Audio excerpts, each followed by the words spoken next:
and we're going to put a marker right here for our awesome archive team, letting them know we're getting into the game. We're going to tab over to this screen. Okay, that did not go where it was supposed to go. There we go. And as you can see, I don't have an overlay yet. I'm working on it. However, we're back. And as always, the show is brought to you by Patreon. Thank you guys. That is battle music. I didn't want that. Hang on. This show is brought to you by Patreon. Our patrons allow us to play this and many other shows. So thank you guys for that. This show is for you. Speaking of which, there was not an episode last week if you are watching this on the Patreon. Very sorry about that, but there's a reason that I do not guarantee 4 shows a month. Scheduling issues are a thing, and we will get this show out as often as we can. Hopefully, one of these shows will be worth the cost of admission. At least that's the hope. Another very brief announcement is that I need to zoom out a little bit more. There we go. Our Sorceress Sergeant, Master Sergeant Calendria Willow Soul, played by our buddy Frostwind, is not available this evening.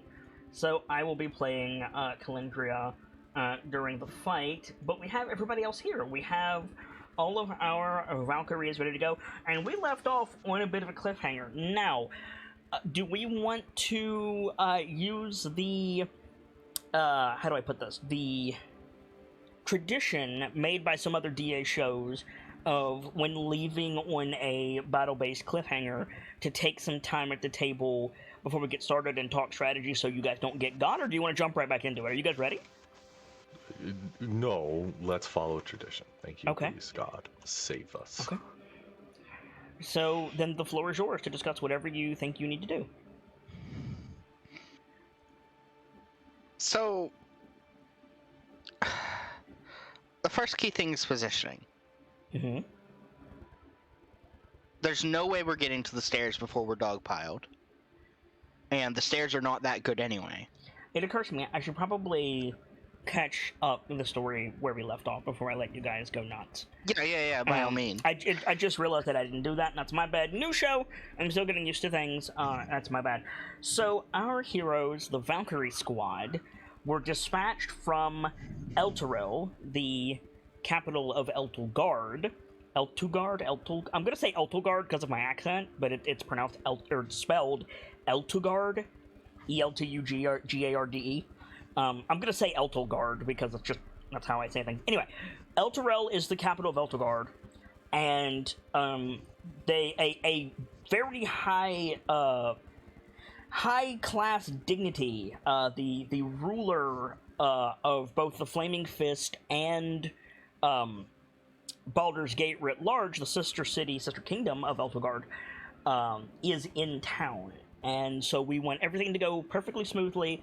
And there were some issues out in the farmlands to the north of Elturel. There was a ruin discovered in a farming commune in one of the fields. They found a ruin, and Valkyrie Squad, a group of Hell Riders, a group of Special Forces Eltulgard defenders, was dispatched without a great deal of intel to bring the situation to heel before Grand Marshal Older Ravengard got any wind that anything was amiss in the perfect city. Upon arrival, it was reported that the citizenry of the nearby farming commune that doesn't even have a name, just a collection of houses and workplaces out here in the sticks, everybody was missing. There wasn't anybody around. And reconnoitering the area, as night began to fall, they found the ruin, went down into it, and promptly got ambushed by some vampiric, undead, kobold-like creatures, which likely are responsible for some of the disappearances. However, there is some other concerning situations in this area, namely the local friar, what did I say his first name was? I know it's Friar Findley, but what was his first name? Because I almost said Caudicus, and I don't think that's right. Does anybody have that in their notes? You should. I knew somewhere. Was it Darius? Darius Findley?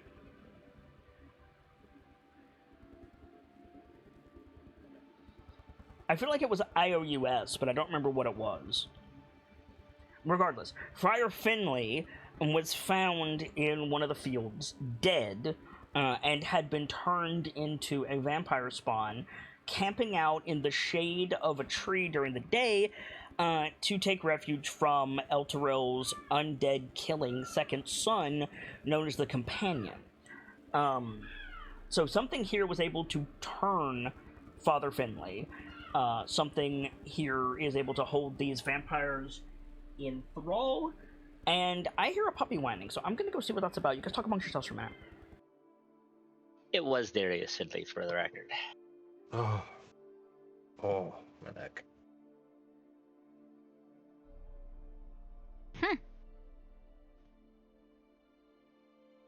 So, who's ready for more of this? Who's ready, boys? We only got like 30 of them, and we could barely take down 4.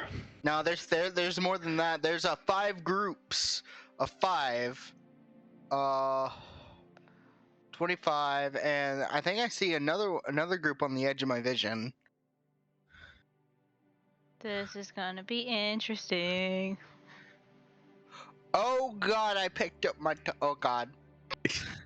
I picked up my token and moved it slightly to the left. There's more than 25 guys. Oh, good. Oh, fun. Shit. But I think we can turn this around more, but like we don't have a choice. We got to put up our stand. How many could we really be dealing? Oh no. I love how I just turn my vision and I just see like already 1, 2, 3, 4, 5 groups, and then like beyond my vision, like maybe like one more group, and then like Yeah. Yeah, you might want to get back over here. and that's like with my like 60 dark vision Okay, I'm stuff back. too. Oh, hey, my tongue's bleeding. I'll be right back. What did I miss? We were just talking about player morale, not so much character morale. Okay. Go on. Yeah. Like, fill me in on what I missed. This is a lot of kobolds. Yes, it is. And we could barely take down like 4 of them. But we are us, and the In the world is my tongue bleeding? oh lord, we may be just the players. However, the Valkyries are a lot more than just people. True. Well, yeah, we're the Valkyries. Squeaky, you said something as I was getting up, but I didn't hear what you said. Oh, I said it is Darius. Darius, Finley. thank you. So as I was saying, I apologize for having to get up. You know, we have a puppy that we got shortly before Christmas, and it requires attention. And I heard some noises that I didn't like, so I needed to go check on things. Anyway, so yeah, you guys need to figure out what's causing the vampire spawn, what's controlling these kobolds. You need to find the villagers, and you need to get out unscathed. You walked into an ambush.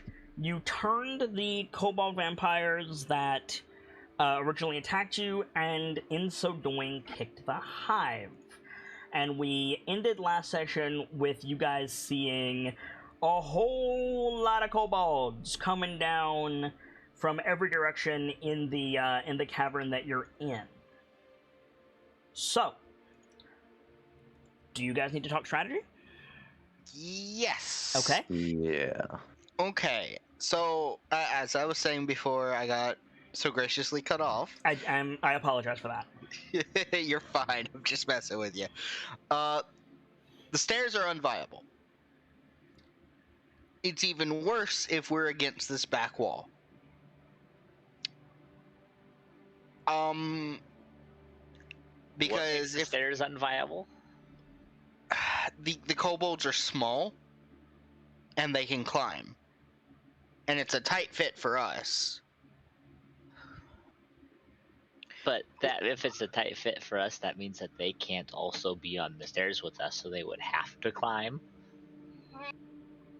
It is also more than my mech's movement speed in a turn to get to it. Well, then we I will clear the say path. this. I will say this. You have a turn to prep. Like once we go in, like once we finish this and time resumes, we'll go to initiative, and you guys will have a full turn to prep before the kobolds are on you. Potentially, that means you could have 2 actions.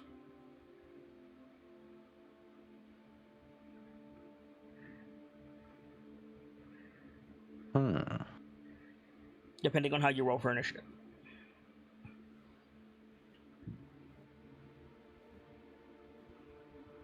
Are we willing to bank on that to get to the stairs, though? I mean, do we have much of another choice? We do. Yeah. We could hole up against the walls. Problem is that they will climb over the walls and still get us from all sides, so it's not that much more of an advantageous position. Mm-hmm. We could stay out in the open, which it can be viable. You mentioned some points about the staying out in the open being better than the other 2 kit. Could you remind me of what those were? So, Nightfall came to me privately, and he said, hey, I know I'm not the commander, but I want your insight on this fight. Like, not as the GM, not knowing what tricks you have, but just in the stuff revealed to the players, what would you do? And I was completely stumped. I didn't know what else to do, so I felt that was the best thing to do. And what I told him was, a choke point is a good idea if it works.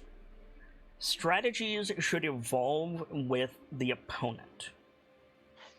Putting your back to a wall is good because it removes an angle that you need to worry about on your perception. Because the kobolds can climb, that is useless, and it constrains your movement. Further, a choke point is bad because you guys will get choked quicker than the kobolds will. They only need 2 for tactics, and they can fit 4 where you guys can fit 2. The stairs are open. They could come down from the ceiling, they could come up from the sides of the stairs, and they can use gravity on you guys more so than you would get an advantage that way. I told Nightfall, in my opinion, the best thing to do is fight out in the open. Yeah, you're going to get surrounded. You're going to get surrounded anyway, but they'll be at you in a circle instead of a sphere. And honestly, I agree with that. I think our best options are to... You guys need some big damage AoEs, and I've been looking over your sheets. You have it. I don't have any AoEs personally. Yes, you do. No? Yes, you do. All All of you have a big damage AoE on you right now. Yep. You are actually correct. I forgot about that. It's something we discussed backstage. We were given, it's paperwork, but who gives a fuck about paperwork in this situation? Holy water. At return, the tongue bleeding has been brought under control. Cool. So who has projectile attacks? I know Starlight mains a bow. Does anyone else have a ranged weapon that would break a vial of holy water? The only one who could reliably shoot them in a way to cover a massive area, and to that end, I'm thinking airburst. The only person who could reliably do that would be Star. Okay. Star has dark vision. Star has the main range training. It's one thing to have a ranged weapon. It's another thing to do a trick shot like this. Gotcha. I have an additional question. Mm-hmm. What kind of action economy would it take up to take it from your belt and throw it in the air for Star? Bonus action. Bonus action. Mm-hmm. Okay. Slightly more for you because you would have to open the hatch of the mech. Yes, it would use both my action and bonus action, and then I'm exposed. Correct. Mm-hmm. But I believe one of you has extra action economy in that regard. I'm looking at Denke. Do you have cunning action? I do not. Okay. That is a second level rogue thing. Okay. But So a holy water air burst, if you guys are surrounded, will do big damage, and that shit to an undead is like acid. It will keep doing damage unless it's brushed off, which very unlikely these things will do. So that's stacking damage. Mm-hmm. I've got a question, just a real dumb question, because like I like my special shots, as with my other characters have shown. What is the possibility of two people throw one each up, and Starlight being able to hit both of them? How many attacks do you get, Starlight? I get, I think, 1? There's your answer. Gotcha.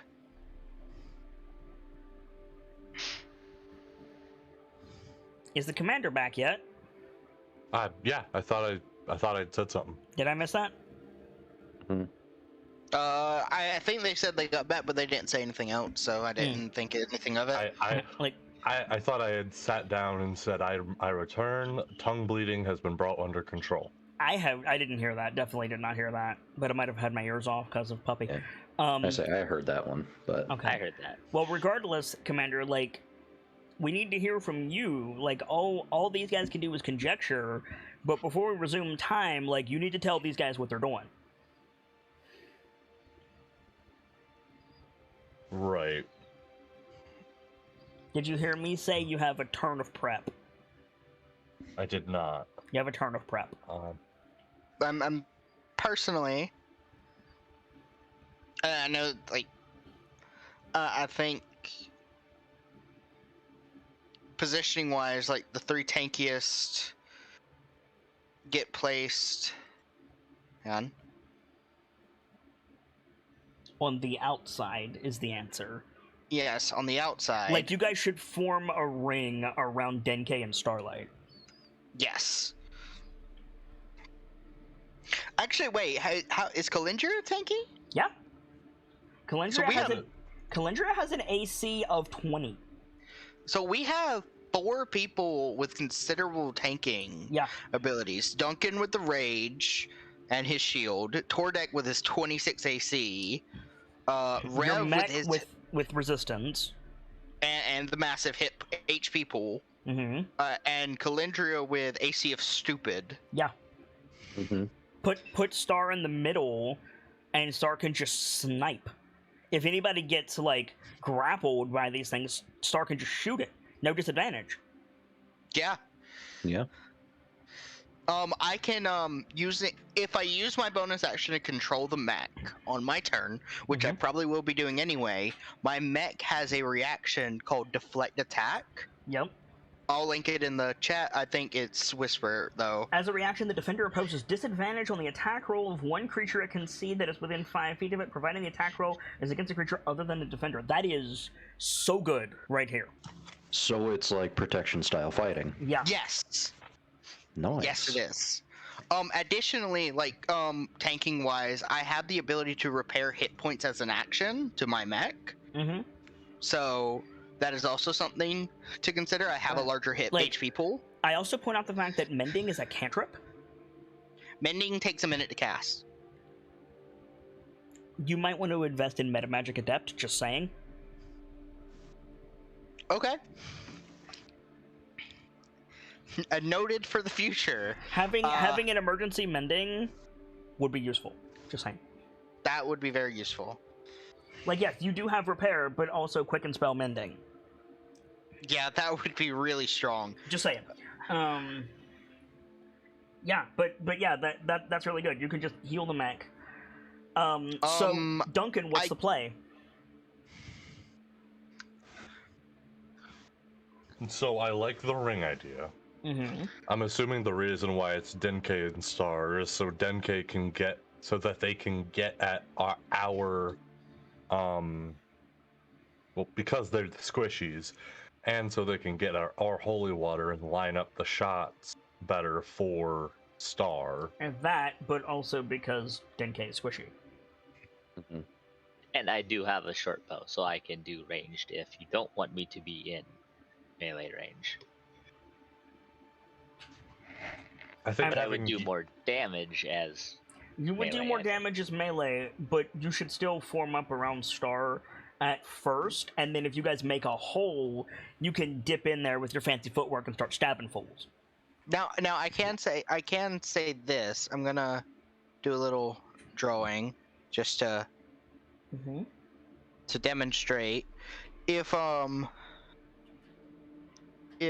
there's no, sorry, I'm messing that up. Those are too big. Just say it. If we're in a reverse cross type thing, like on us on each corner, in like a 3x3, in the space between.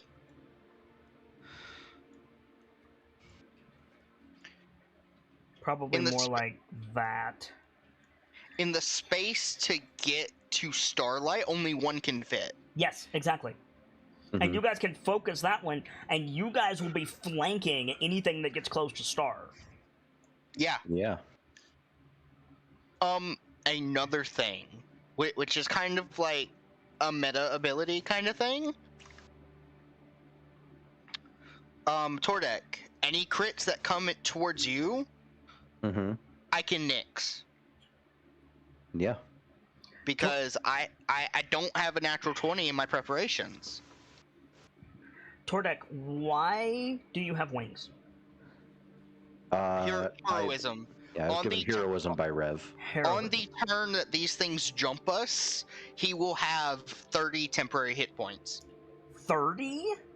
Yep, you said it stacks. It's 3 per turn and it lasts for 10 rounds. Okay, fair enough. What's the sword? The sword was my spiritual weapon, which by the time these things get here will be vanished. Okay. Good to know. Okay. So I'm still waiting to hear from Duncan. What has been discussed is good. I want to go with it. Okay. Are we ready to resume? I think so. Any objections? Nope. No objections. No. All right. Let's do it. Let's do it.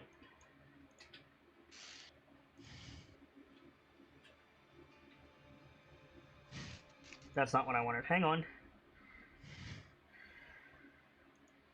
This one that I want? We got this, guys. Yes. Okay. Step 1. I need initiative from everyone. Oh my god. Thanks, Roll20.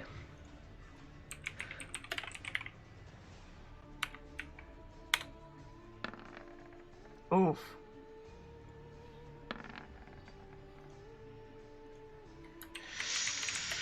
Whew. The kobold's got a 20. Is that everybody? No, it's not. No, I forgot where the initiative button is. It's beside your armor class. Oh, come the fuck on. Okay, so we're gonna have a 1 round. Make sure Now- you're rolling as your character, by the way, guys. Now, a point, we can rearrange our initiative to act in whatever order we need to. Correct. So initiative count 20 is when the kobolds were visible. So you guys now have a turn.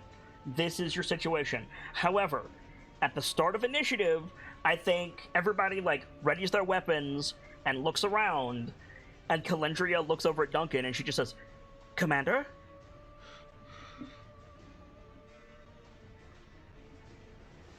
Okay. I gotta make sure I got my wording right. Mm-hmm.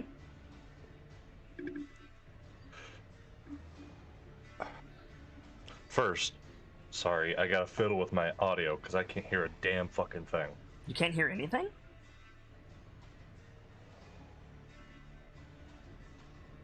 Hello? Hi. Whoa. Whoa. Oh, What the fuck? You guys got really loud. What did I just do? I don't know, but you did You it. did something. Oh, I turned on surround sound and it made the music. I turned on surround sound and the music got quiet and y'all became fucking thunderous gods within my conscience. All That right. means we may as well be Thunder's gods. We're the Valkyries. It's true. Wow. I think it's. I'm gonna turn just so I can see. So. Yeah. Oh. That's Okay. fine.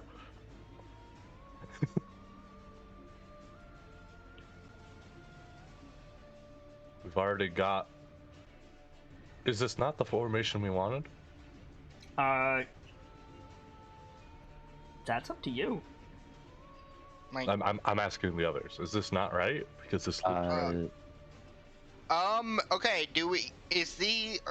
does it matter who's on the, I would want to be, In my opinion, you're a little close to the wall. Yeah. we're too close to the wall. We need to be more like out here. Also, over here was exposed for a star. True. yeah, we want Star more in the middle and be a little further back, and the whole group in the more toward the center of the room.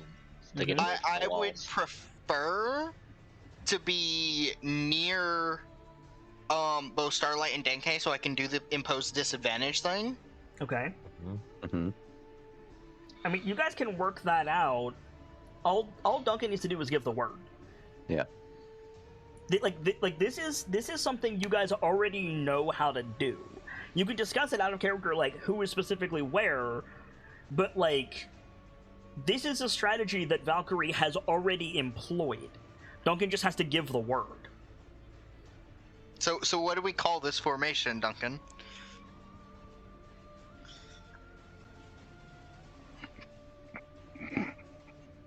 Oh, that's my water thing. I'm gonna hope that didn't come through because that's gonna make me sound like a fucking idiot. It did. It did, but anyways. Yeah. Anyway. Anyway. So the thought on what the orders were gonna be was like move forward, ring up, but if this is something we've already employed before, then it probably has a name for simplicity. Yep. Mm-hmm. And the only thing that comes to mind is Zariel's shield.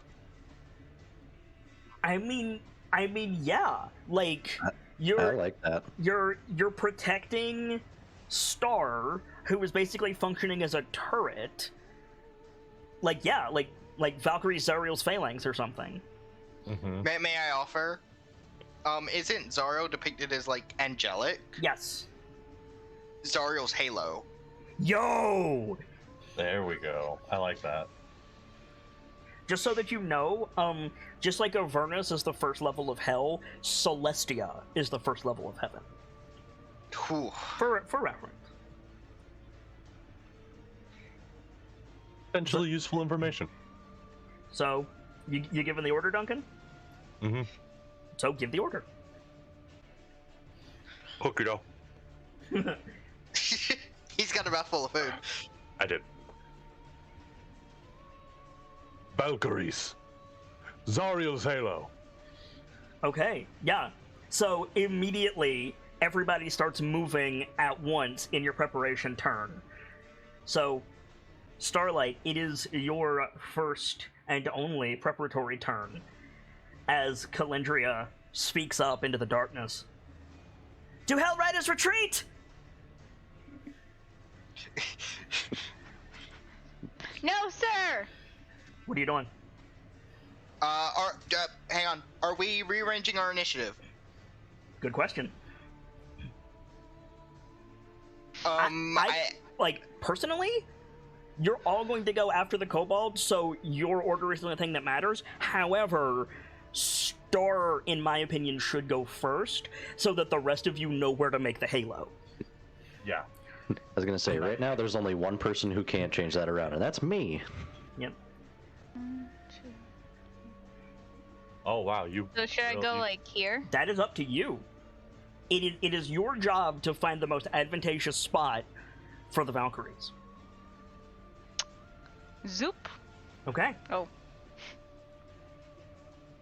You want to go there or one more over? You pinged one more over. That's why I'm asking. Zoop. Okay. You still have your action and your bonus action. I will hold them for now. You could throw your own and shoot it. Yeah. You could shoot a silver arrow and try to stop someone that's closer, like these guys. These guys are only 10 feet away from you. I meant more throw up your own thing of holy water from your belt and shoot it. Yeah, that's true. You could.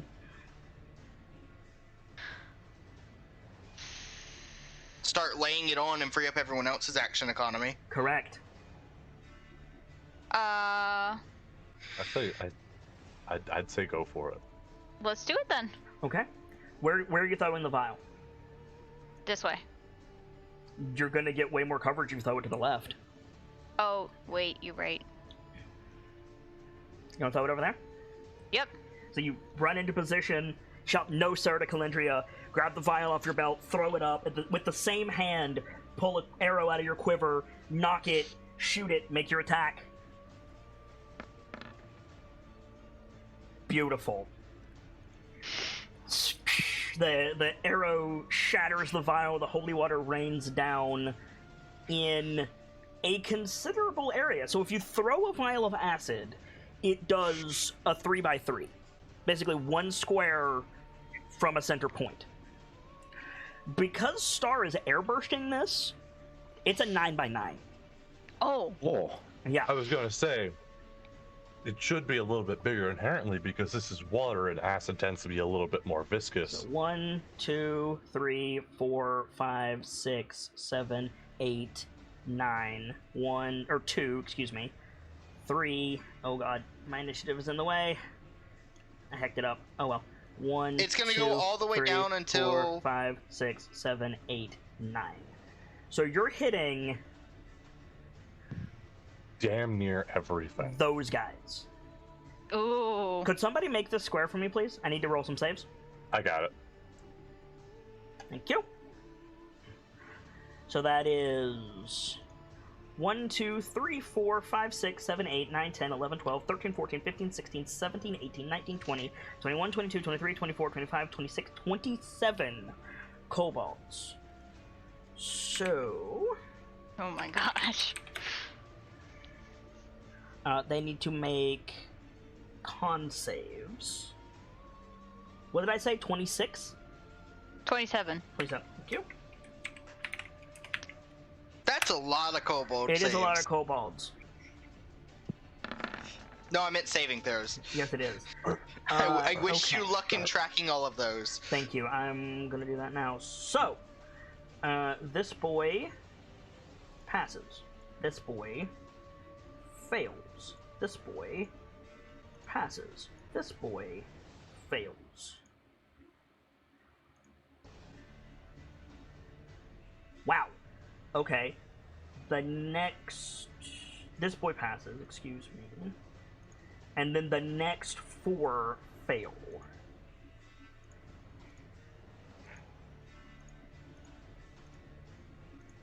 Laying it on thick. Whew. This boy passes. This boy passes. This boy passes. Ooh, that, wow, a whole lot of these guys passed. Okay. Passed. Passed. Passed. They're still taking half damage, by the way. Passed. But they won't get a persistent burn effect. The rest of these guys are taking full damage and burning. So keep that in mind. Passed. Failed. Failed. Where am I? Passed. Failed. Failed. Failed. I clicked the wrong thing. Passed. Failed.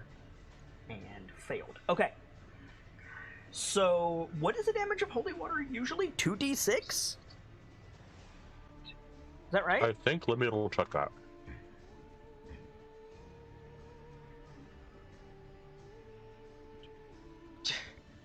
From what I heard, 2d6.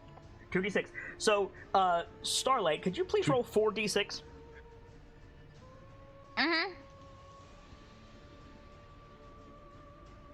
I was about to say, like, oh wow, it's 2d6 radiant. Not great, but hey, damage is damage. So the ones with a yellow swatch take full damage and are burning. So I'm going to give them the conflagration thing. The ones that passed only take half damage.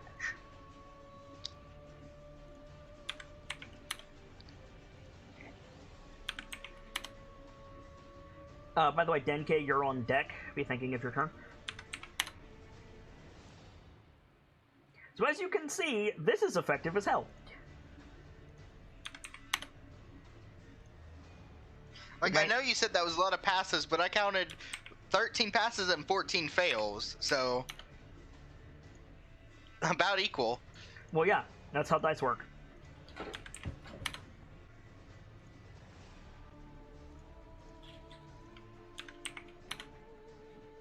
So we keep laying it on them, and eventually, Mm-hmm.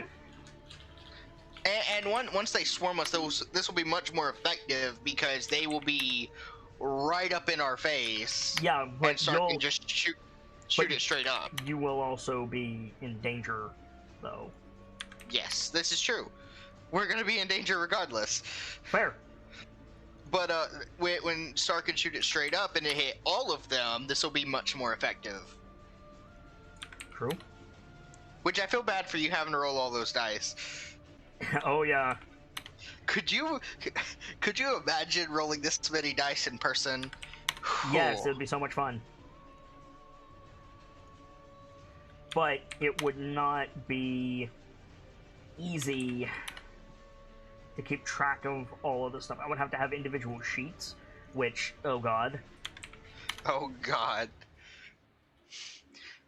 What we're saying is thank you, Roll20. Yes. Shout out to Roll20 and Patreon, and you, the patrons. Broadcasts like this are possible thanks to viewers like you. Thank you. Yeah, pretty much. Okay. Star, that was your turn. Mm-hmm. Denke, at the start of your turn, Kalindra shouts, "Do Valkyries retreat?" No, sir. What are you doing? I'm going to move. I think we said about here was going to be where I will be protected by the ring. That will put you outside the halo. Oh, outside the halo. Okay, move up then. Okay. I think it was right here. Yes. Yeah. Okay. What's that buff on you, Denke? Sanctuary. Thank you. It only lasts for this round. It's cast at the same time I cast Tordex thing. Okay. But if they don't take aggressive action this round, they need to make wisdom saves to hit Denke. Okay.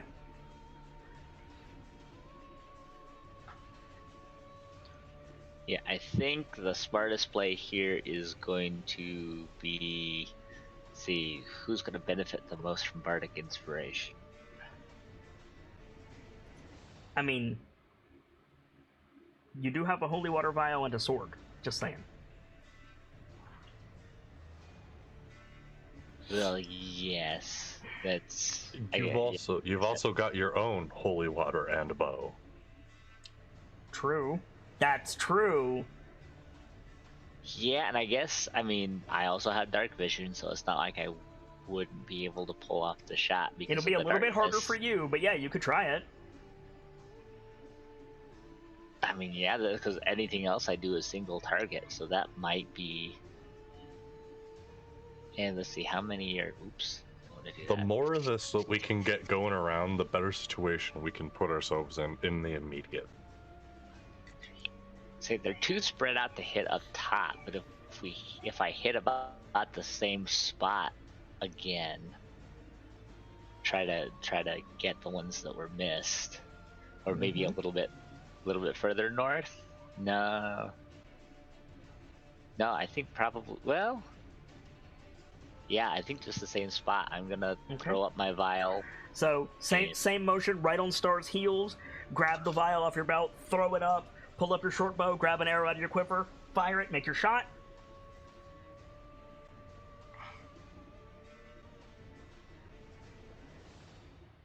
I will need that again, actually. You hit it, but barely, Denke. So you need it again. Square. No. If you're hitting the same ones, I don't. Alright, here we go. Hoi. Okay. So this boy has now failed. This boy has passed his second one. This boy has failed twice.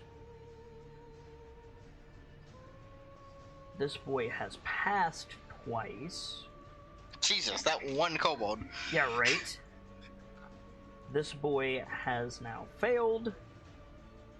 This boy has failed twice.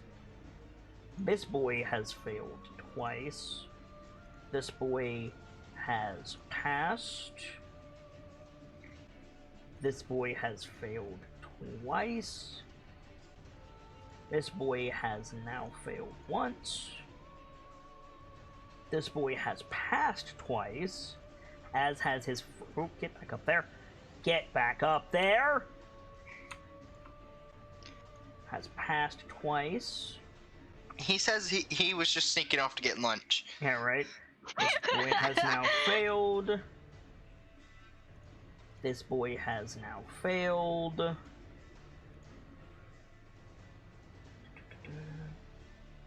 This boy has passed twice.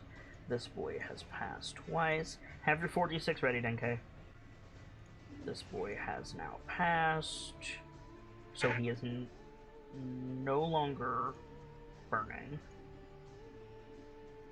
He'll still take half damage.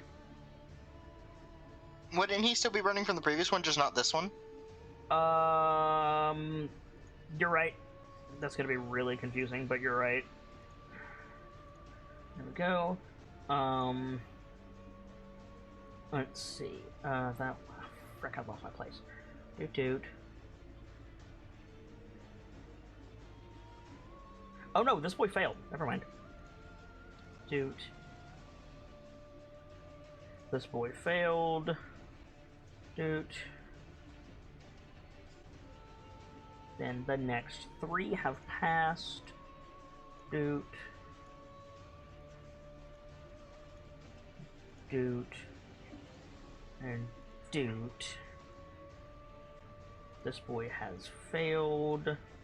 This is a lot. This boy has now passed. This boy... You're almost there. Has passed. This boy has failed.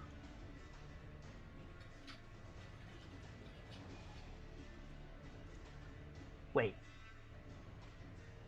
I got confused, but whatever. I'll give you guys a gimme. I'm in the wrong spot, but I'm just gonna roll with it. Sorry to anybody who can see my screen. There's just too much going on. Okay, roll your 46, Denke. Cool. Okay. So this guy is dead. Nice. This guy is taking half of that, which is that much. This guy is taking full damage and continuing to burn. This guy is taking half of that. This guy is taking all of that. This guy is taking that much. This guy is taking all of it. This guy is taking all of it. This guy is dead. This guy is taking that much. This guy is taking that much. This guy is taking that much. Good roll, Denke, by the way.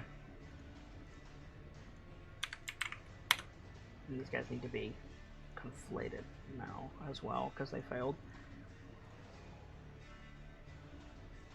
Or not conflated, conflagrated. Burning. They need to be on fire. My internet's still good, by the way? Yes. Yeah. Yeah. Just checking. All green across the board so far. Everything was quiet, and I just wanted to make sure that I wasn't muttering to myself. We just don't want to interrupt you because we know if we speak at the No, wrong moment, I it's appreciate that. we speak at the wrong moment, it's all going to fuck. Yeah, there's a lot here. Oh, this man is dead. No. Dead. Confirmed D&D is bad for your health. That makes you see spots. You're right. There's a lot of spots on these guys. There's a lot of spots on these mans. At least our dice don't- undead kobolds. On the bright side, at least our dice don't have pips on them. They have numbers. Yes, thankfully. This man's is dead. Good turn, Denke. And this man's. Okay. Cool. Is that your turn, Denke? I think it was.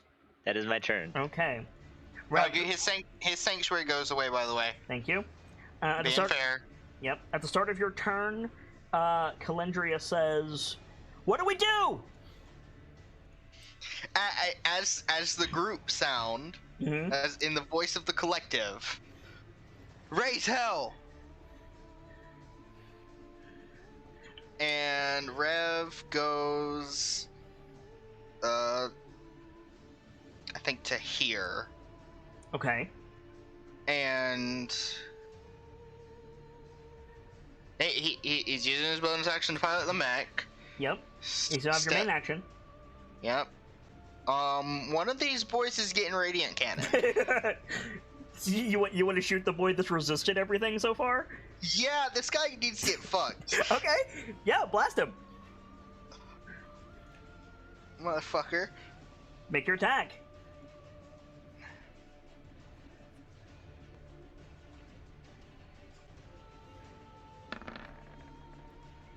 Hits.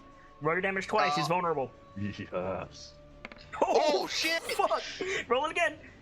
Yo! Oh my God. Yo! That is a crispy kobold. He's not dead, but he's not happy. He might come after me. Yeah, he Oh. might. He might. Oh no, he ain't happy. Alright. That your turn? That's my turn. Cool. Calendria's turn. On her turn, she shouts, "To the gates of hell and back again!" She's gonna go here, and she's gonna cast Shatter. And she's gonna cast Shatter on these fools. Nice. So I'm gonna link the spell.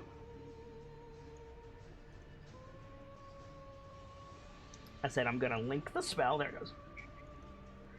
A sudden loud ringing noise, painfully intense, erupts from a point of your choice within range. Each creature within a 10-foot sphere centered on the point must make a con save. A character... That isn't right. It's a 10-foot radius. It's a 20-foot sphere. Oh, you're right. That token is sized wrong. You're right. So she's gonna put it there. And hit all 5 of those fuckers. Creature takes 3d8 thunder damage on a failed save or half as much on a successful save. A creature made of inorganic materials such as stone, crystal, or metal has disadvantage on the saving throw. A non-magical object that isn't being worn or carried also takes damage if it's in the spell's area. Alright. So that's gonna be 14 points of thunder damage to that group of 5 up there if they fail their con saves. So God, this spell is literally just say goodbye to your pants, fuckboy. Basically, I don't know where that came from, but basically, yeah. Okay, so 2 fails, 3 successes. Okay. Actually, I guess it did say any equipment not worn or carried. Yeah. Minus 14. This guy will take -7. The natural 20 will take a quarter damage, so -3. Still, I hope these boys enjoyed hearing while they could. Yeah, right. Echoes out of the spell. Cavern amplifies the sound. There's just this tremendous explosion, and you see Calendria reach down and grab the vial off of her belt, readying it. Duncan, at the start of your turn, you hear, "When do we do it?" Forever and always. And it's hard to know where to position myself with it being so dark. Yeah.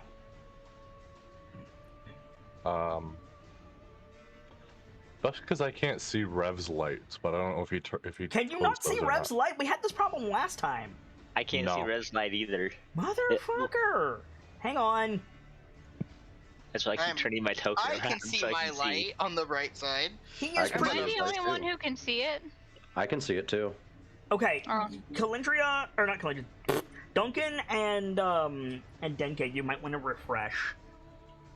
Oh, Good idea. okay. I'm gonna just throw this out there. I'm on a rage. Okay.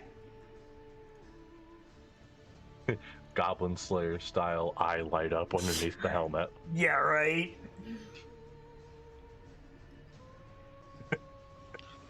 Fucking kobolds. Do you guys hear guitar? Did you get your boss music? Wait, I thought we were the boss. You wish.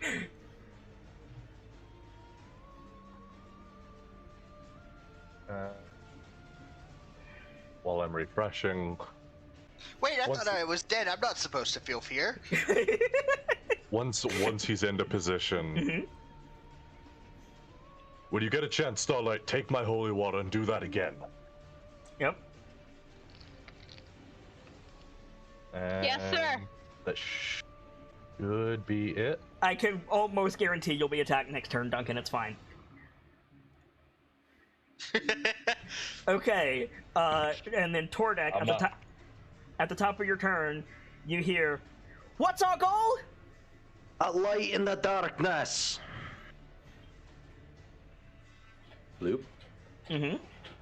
And I am going to cast a nice little spell called Bless. All right, good spell. Considering we already got the holy water coming out. Yep. So I am going to bless myself, Duncan, and Starlight. Okay. Oh, very cool. So whenever you guys need to make an attack roll or saving throw, you can add a d4 onto it for the next minute. Yup. Yo, that's dope. That is very dope. As long as he doesn't lose concentration on it. Mm-hmm. Okay. And then I'm gonna pull out my, continue to have out my vial of holy water and ready it. Okay. And then on the kobold's turn, Duncan, you want to finish the charge? Oh, fuck, I gotta find it. There's one line left. Here, I'll paste it backstage. I got it in my notes because I always have it. I've already got it. It's pinned.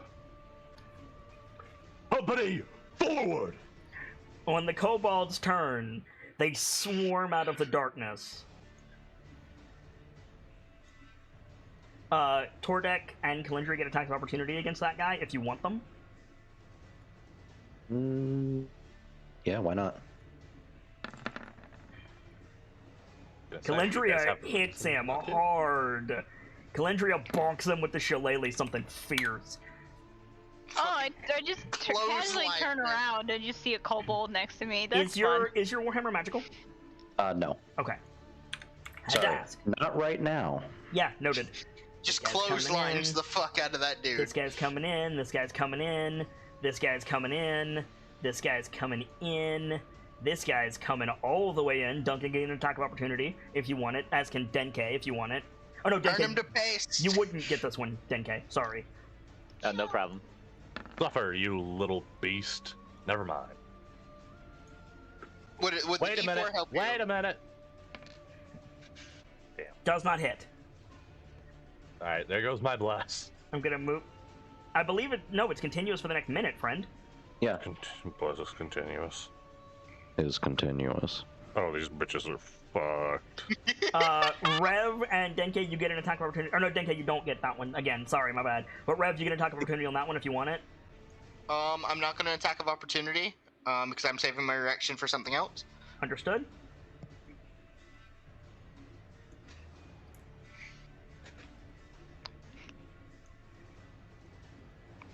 I just casually turn around and there's like 3 kobolds in the little holes that can reach Starlight. And I'm just like, oh.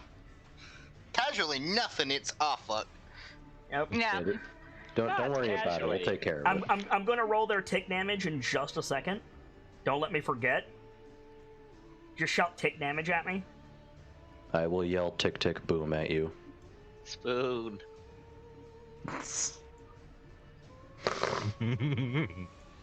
It's about throwing those holy water straight up. Uh-huh.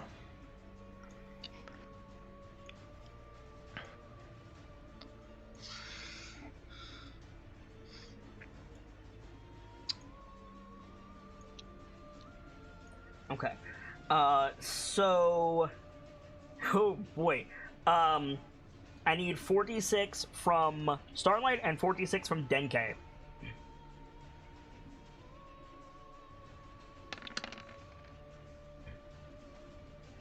Okay. Very radical. So, that man's is dead. Oh god. Let's go, Dinky! Fucking man. This man's is dead. Yes. This man's is dead. Yes. Well, good shot. I'm gonna move the dead ones away. So that I don't get confused. Because I will get confused.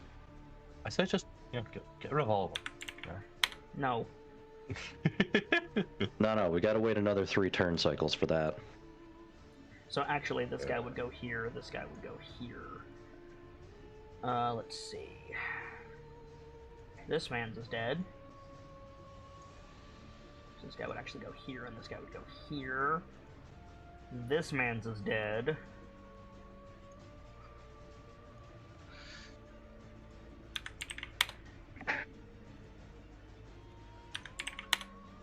That's 8 down so far. 9 down so far. Oh wait, no, there's one down here. 10.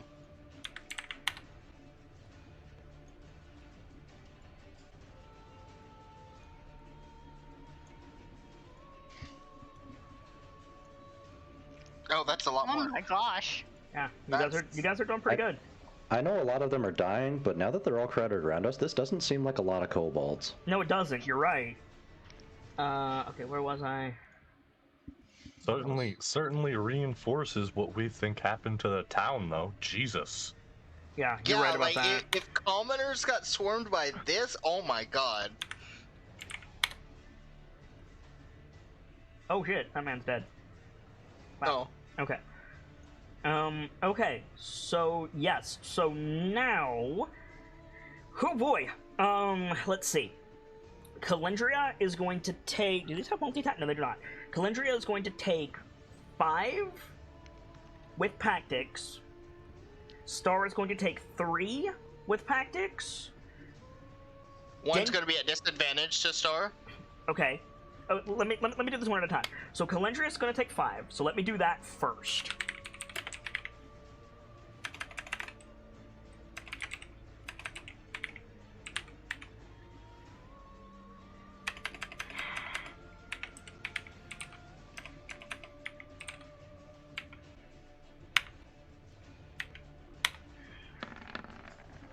First attack, misses. Second attack on Calendria. 25 to hit, that's 1. Actually, no it's not. She's gonna cast shield. So that will Wait, what does shield provide? +5. +5. That's still That's gonna unknown. that's still gonna hit, but she's gonna trigger it anyway. They say it's more useful to trigger it. Yeah. So it's one I hit. mean, I would wait until Well, no, because it lasts for the turn, dude. Yeah, but what? No, because hear me Until out. the start of your next turn, including the triggering attack. You wouldn't wait as a person that plays a wizard. You wouldn't waste the spell slot until one that would be blocked by shield. If it won't be blocked by shield, there's no point. These are the only enemies on the board. That is fair. The next one's a natural 20. The next one will be blocked by shield, so she casts it. 2 more. Blocked by shield, and misses. Okay, so she's gonna take a normal hit and a natural 20. That's not great. Wait, can Yeah?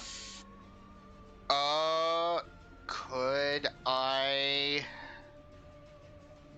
like make a shrill noise? You want to with use one my of your preparations? Yeah, I'm gonna use one of my preparations here. What are you doing? I have an 18 and a 3. That man gets a 3. Okay, so she only takes 1. So she takes...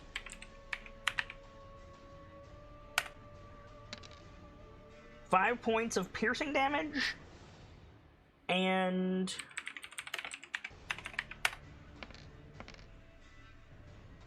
Ooh, 5 points of necrotic damage, lowering her max HP accordingly.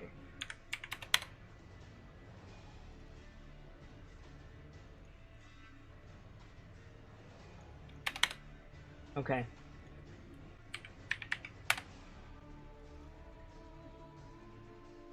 It's a null value, but her character sheet reflects it accordingly. Okay. Then, Starlight's taking 3. Mm-hmm. I was asking him, what's your AC, Star? 16. 25. Oof. That hits. Which one is that from? And that's I'm imposing disadvantage on this one. Okay. So that would make it 18. Oof. Still hits. Okay. 19 to hit. Hits. And 23 to hit. Hits. You're getting hit with all 3? Mm-hmm. Oh, Star. Wait. Was there any that were real close to your AC? The 18. The 18. Alright, here's the bad play. I can save you from that one. How? I have a kite shield. Kite shield. My AC is 23. I can pass you that 3 and sit at a comfy 20.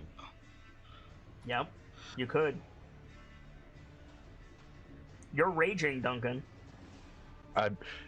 My HP minus the necrotic is effectively double right now. Mm-hmm. So you take that 3. Okay, so Okay. you're only taking 2 hits. So you're gonna take 14 points of piercing damage. That was loud, hon. That was loud. I'm sorry. Star might be going down here because I still have to roll 44 necrotic. Mmm.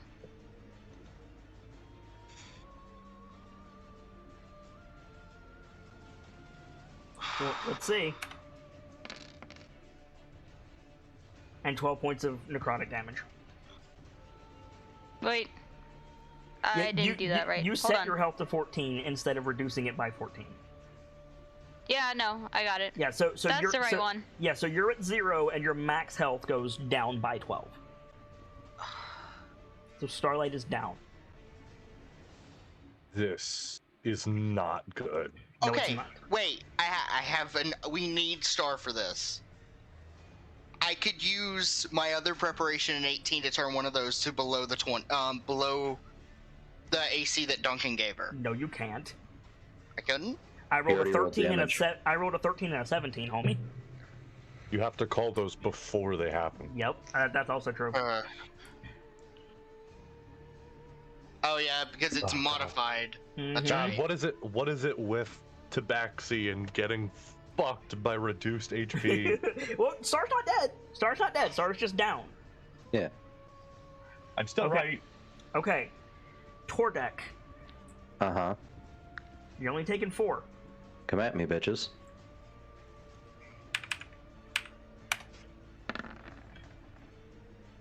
$22, No, sir. 25, No, sir. 17, No, sir. and 18. Get fucked, you So- scaly bastards. Tordek can get Star up. Mm-hmm. So you guys are sorted. You can reduce your you can swap your initiative whenever you want. By the way,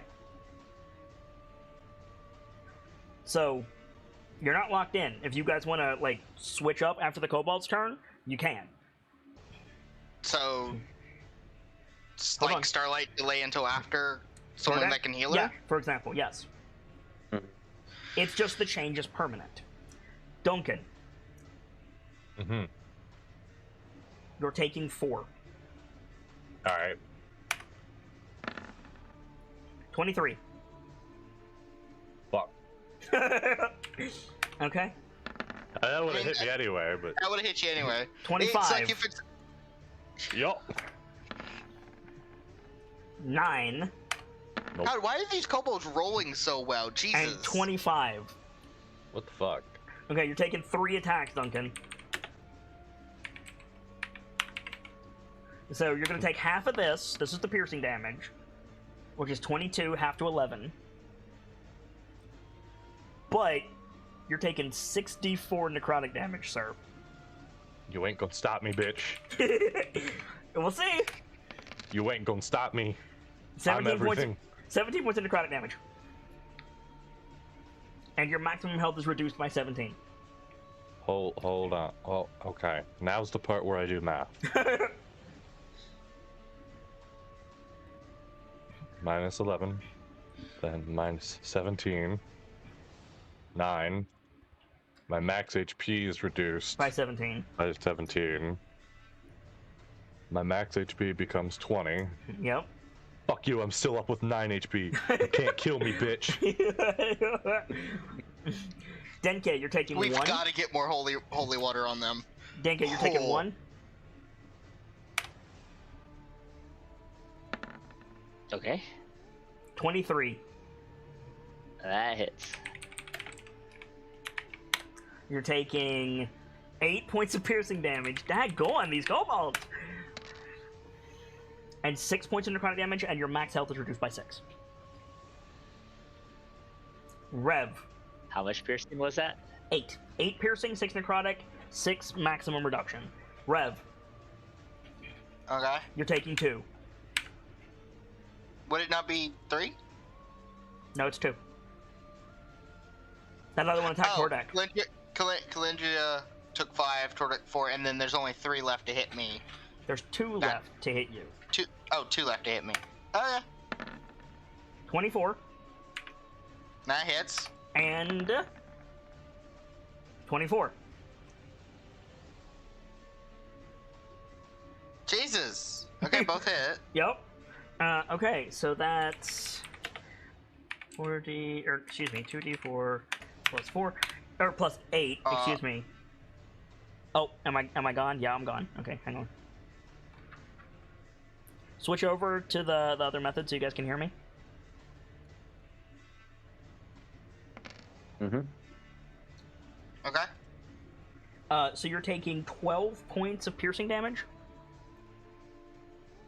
Half to Okay. 6. Half to 6, so I'm at 38 on the mech. Can constructs take necrotic damage? You made me take it last time. I don't know. I don't know if they can. It's a machine, I don't think so. Like there's certain damages that constructs can't take. Hang on. Are Constructs Logically, I don't think- necrotic damage 5.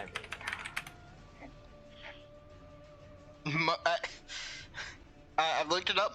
At most constructs aren't immune or even resistant to necrotic damage. Okay. That's whack as Little, fuck. little bit. That's kind of like a Jeremy Crawford bullshit thing. Yeah, probably. Oh well. Because you're taking... necrotic damage is a strike against the body. No, it's a strike against the physical form. Jeez! Isn't that what I said? You're taking 12 points of necrotic damage, and your max health is reduced by 12. The mech is at 26 remaining, so I'm sitting okay right now. Okay. That is the kobold's turn. If you guys want to set your initiative, now's the time to do it. I'm gonna be honest with you guys. I think we're pretty okay. Starlight, you're up first. Okay. If you don't want to set your initiative, you're going to have to make a death save. I would highly suggest going after like Tordek. I think. I'll I go think after we need to Tordek. rearrange. Okay. Denke.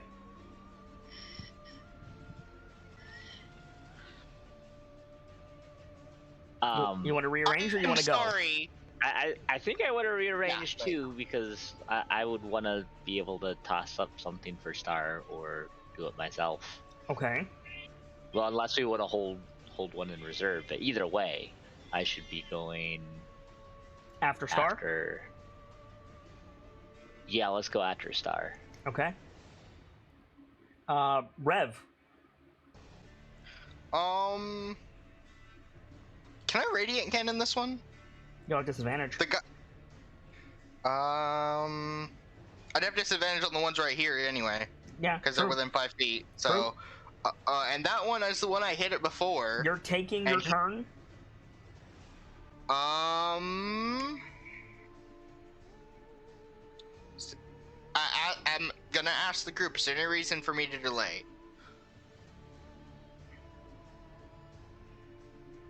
There is a reason, but the group should tell you what it Yeah. is.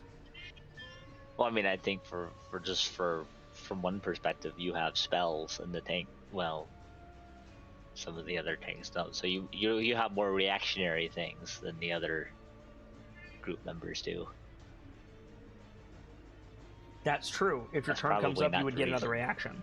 That's what I can come up with. Not what I was thinking, but it's valid. Okay. I've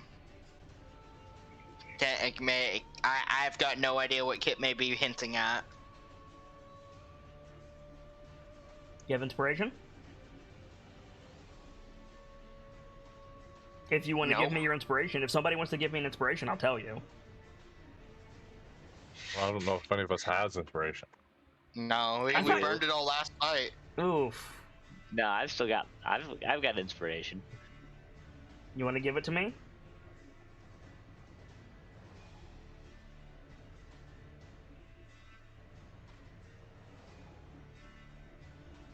Do you want to give it to me, Squeaky?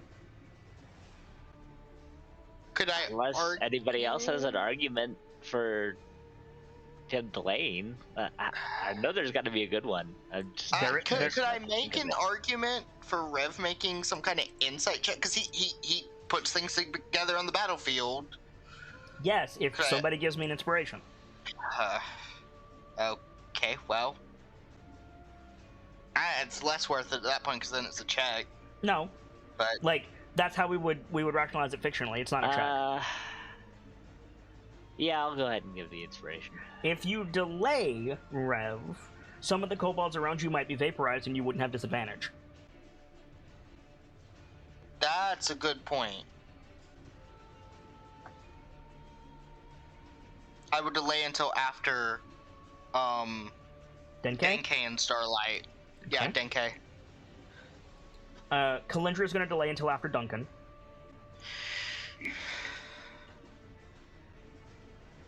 So Duncan. Uh-huh. Boy, I sure am hurting. Yeah, you are.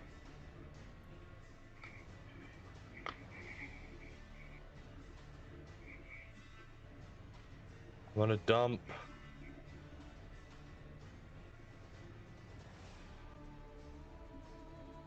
Sorry, I just got a text. Hang on. Okay.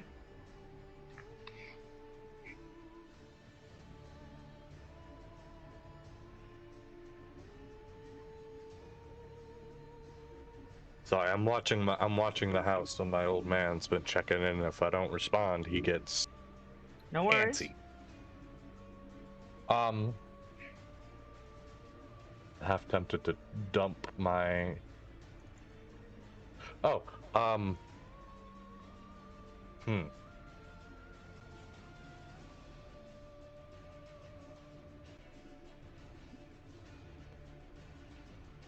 So, sorry, I'm trying to think. Mm-hmm.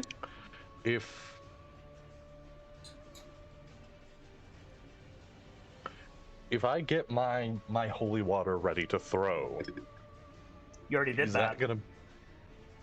Huh? You already did that. I didn't. Last turn, you got your holy water ready to throw. Oh. No, he told Right. Starlight to take it, Oh, that's right. You're right. so then she could throw it. You're right. Yeah, I told Starlight when you're ready, take my vial and do that again. Mm-hmm. Yeah, but instead Starlight went down. Mm-hmm. Sorry, I'm spinning so I can see the others. Spin as much as you need to, friend. Can I hand my holy water to Denke as a bonus? You wouldn't Or would have that be to. a full? Denke can just grab it. Oh, okay, cool. So then, Denke, you know what to do. Secondary point, I need to do a little bit of self-healing, otherwise I'm going down next turn. Okay. So, first on the docket, Second wind. Good call.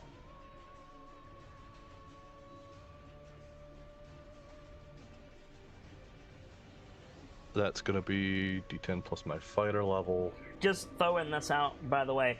You're about to use some abilities from 2 classes, but you already raged, and I don't have an overlay currently, so I'm just going to say this. Duncan has a feat that gives him rage. Yeah. Duncan's Yeah. not a barbarian. He has a rage feat. That's 6 Okay. plus 1. I'm gaining 7. Correct. As long as you don't go above 20, you're fine.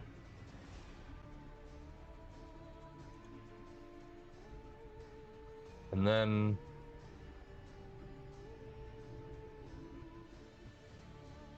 because I could cap myself out right now, it's just a matter of is it worth it. You could also get Star up. I could also get stuff. Is she within my reach? Yes, she's right behind you. She's Oh. within 5 feet of you, dude. She's in the halo, man. Okay. Then It takes 1 point to get someone up. True. can I give her a potion from this distance? Or You from, use your right bonus here? action, but yeah, you could. You could use your Yeah, action to do a bonus action, so yes. Yeah, I'll give her a potion. I have lesser. That's 2d4 plus 4, right? Correct. 2d4 plus 2.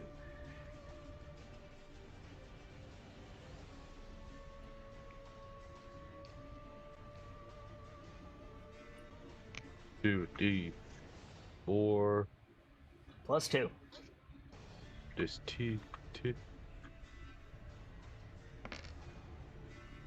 Star, you are awake and prone with 7 hit points. Nice. Calendria.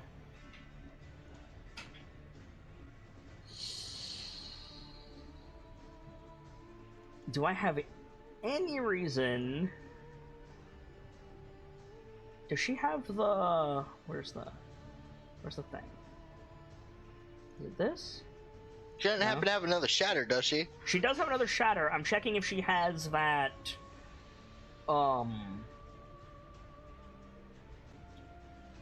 checking if she has that that Asimar thing. Oh The yeah, melting light. explosion? Didn't she use it though? I think she Mm. We might taught- have we- used it. We topped off the cannon. Story-wise, we topped off the cannon. Yeah, so she can't use. Okay, that's what I was checking. So yeah, she's just gonna shatter again. Fuck it.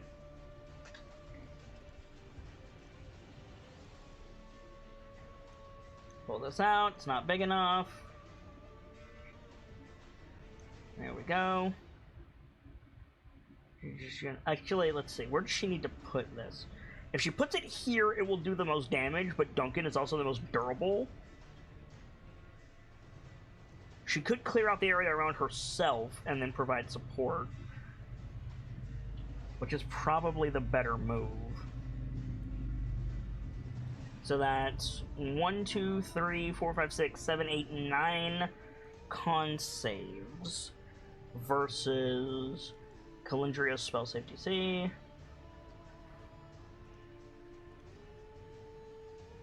Do you have?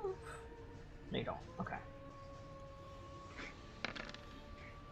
Okay. So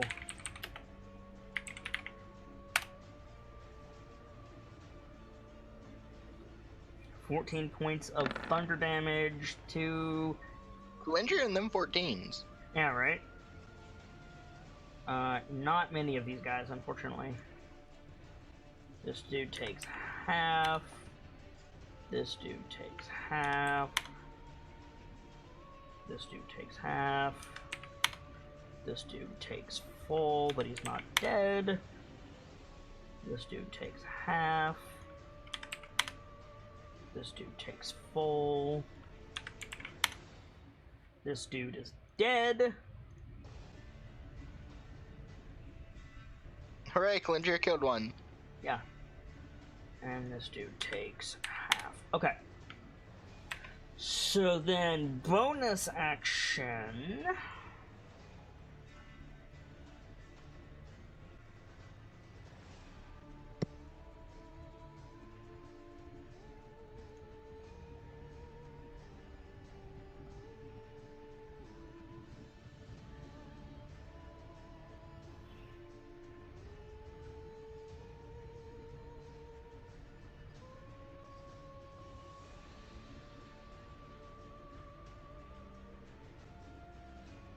How many sorcery points do you have?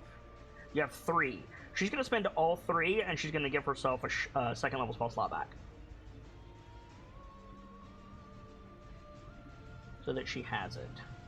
Seems pretty good. Okay. Tordek. Hello, it's me. Mm-hmm.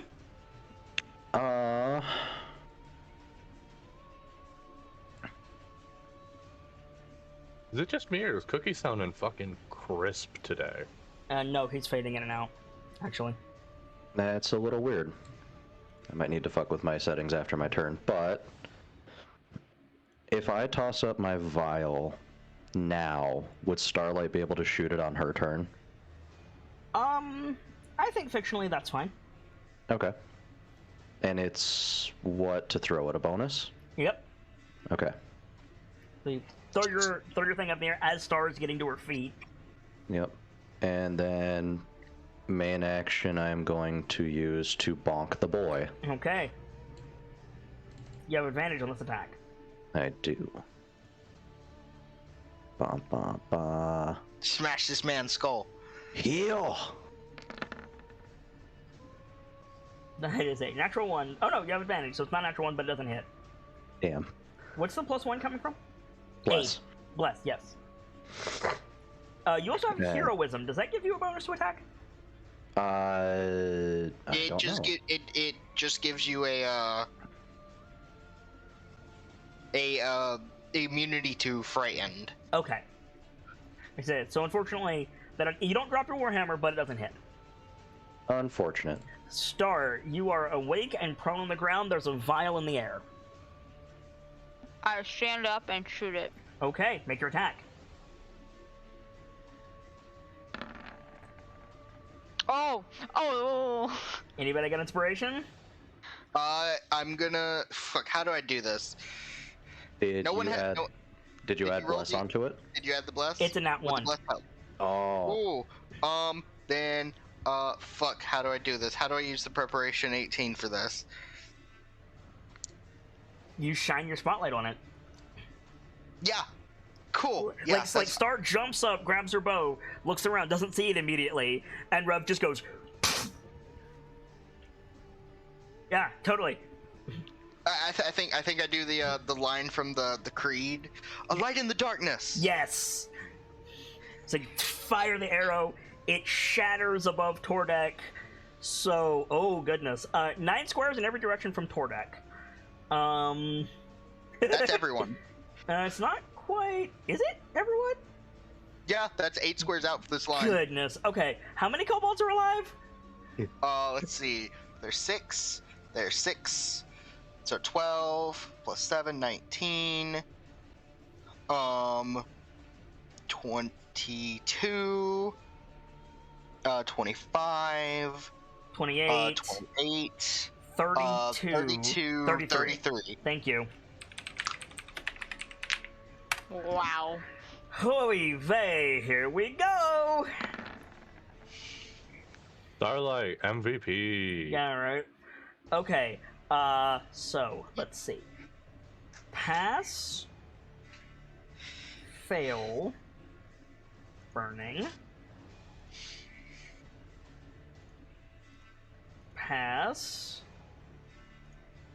Pass. Fail. Burning. Pass. Pass. Fail. Burning.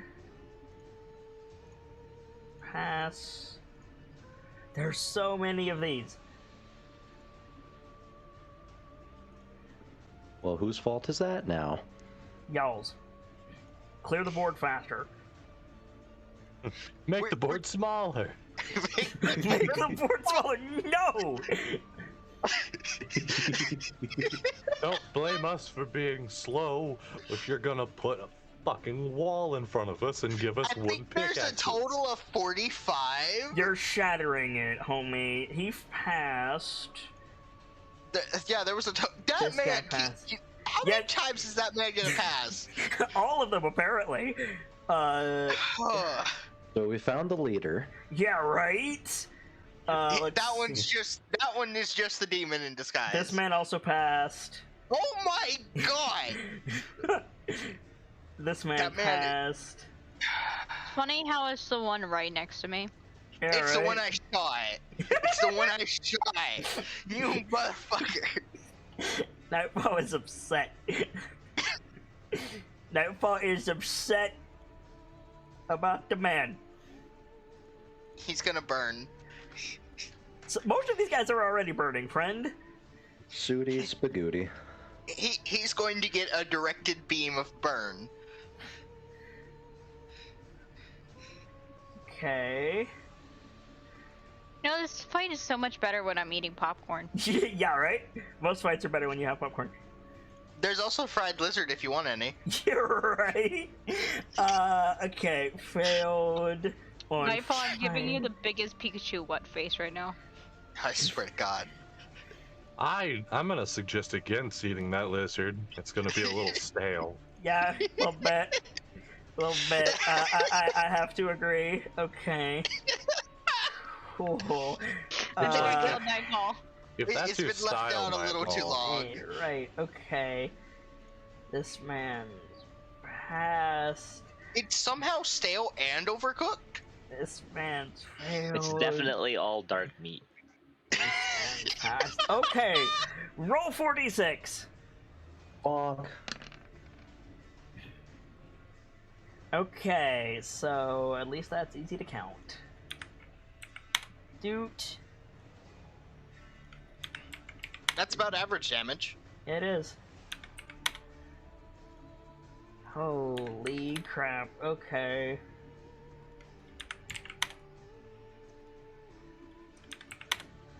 This is the worst. This is actually the worst.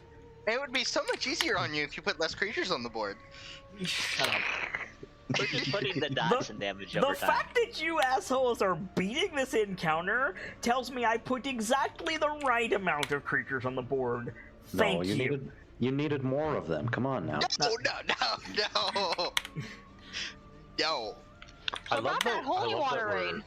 I Yeah, love that we're right. crushing this encounter, and we're still memeing on it.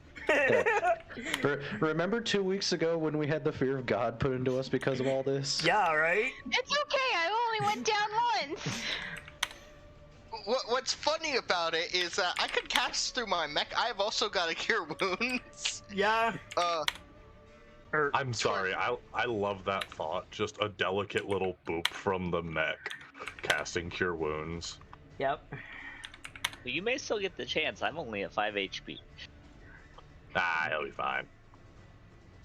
I still want to radiant cannon this motherfucker right here. You'll get So your chance if you're fucking patient. It does not look Alright. like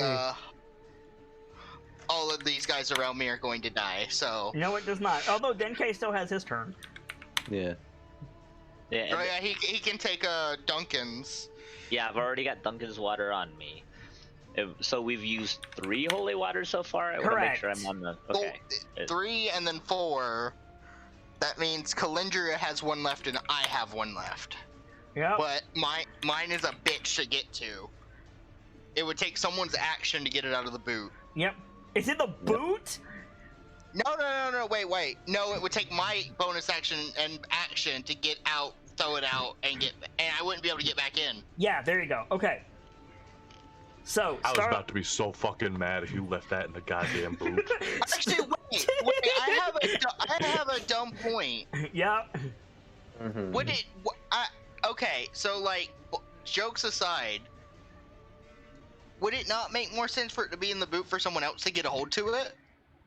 No. Maybe. But anyway, Star, you still have your bonus action if you want it.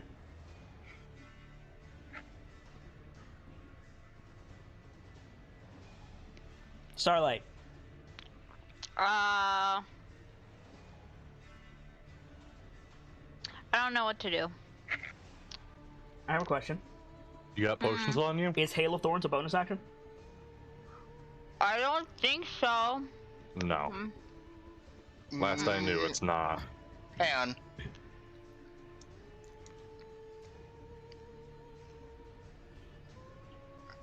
It is a bonus action, but it specifies the next time you hit a creature with a ranged weapon attack.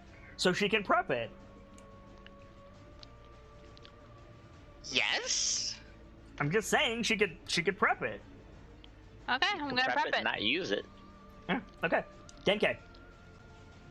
Second first name is the first? Yep. Give me a kobold count, Nightfall. Okay.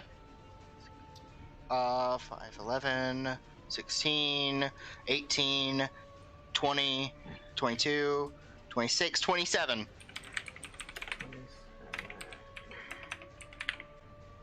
Okay. Oh Here's my boy. attack. Yep, you hit, you shatter the vial, and oh god. Okay. Here we go. Boop. This is Duncan's 4d6. Yup. Good point. Man, once it hits the kobold's turn, there's gonna be a lot of tick damage. Yeah, there is. There's gonna be a whole lot of tick damage. It might crash the server. Nightfall got it.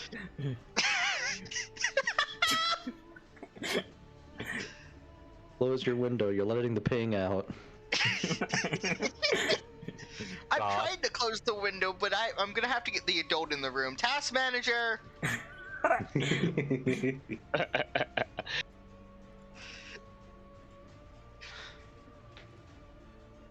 I don't know why, but I feel like we've just created something that should not have been birthed into this world. Like we're suddenly in a Disney movie writing room. Oh god, no. This is much better than Disney's storyline. Hey, Nightfall. Yeah? Your man's failed. Oh my god! Finally! But what about the other man's? No, that one over here is not it. It's this one by Star. Oh, it's this guy? Hang on. Yeah. motherfucker! I swear to God, if you pass. He passed. Why is it the one next to me? He passed 4 times, you motherfucker. Ah. Which is the same as failing twice, I'll point out. Wolfie feels right at home because it's like she's surrounded by a bunch of paint swatches. Oh my gosh, you're right. Paint swatches and very weird people that want to see her succeed. The only one Yes. that's no. God damn. I'm not calling out on your fellow employees, Wolf. I'm just saying I saw that Snapchat story. Doot. I'm crying now because I love that. Doot. God, okay. So that green has a little bit of yellow in it? I'm so mad. You threw off my groove, the wolf. I'm so sorry. You said a color, and I'm sitting here trying to set these colors, and I almost put green on that guy. No, wait. There. Okay. Roll your damage, 46. Duncan! Get him, Duncan. Dunk on these Behold. mans. Behold Yeah, excuse the me. unlimited power of God. Yo! That might be the best one so far. Oh That is- my He's that- the it best one is. so That far. is the best one so far. Like I said, the No. unlimited power of God. Yup, okay. This I I, man. thought I was I the like the fact cleric. that Duncan prayed over the fucking thing before he passed it over. Yeah, he did. Yeah, he fucking did. Let's go, Valkyries. And shit, I thought I was the cleric. Duncan's the paladin. Yeah. When the Sounds ar- like you when the made a arrow- clerical error. When the arrow hit, Duncan really hit these motherfuckers with that fucking Mazariel damn you all. He hit him with that, Mom, we need some help. Man, I am clearing out this board right now. Holy shit. You aren't cleared out shit, we are. I mean, that's fair. So about the Valkyries making a really, really good impression and it being badasses. Yeah, right? Ooh. Your man's is dead. No! I swear to God, I'm gonna vote. I'm gonna radiate cannon his corpse. These nightmarish creatures can be killed. They can be beaten. Yes. That man took enough half to take damage. Yes.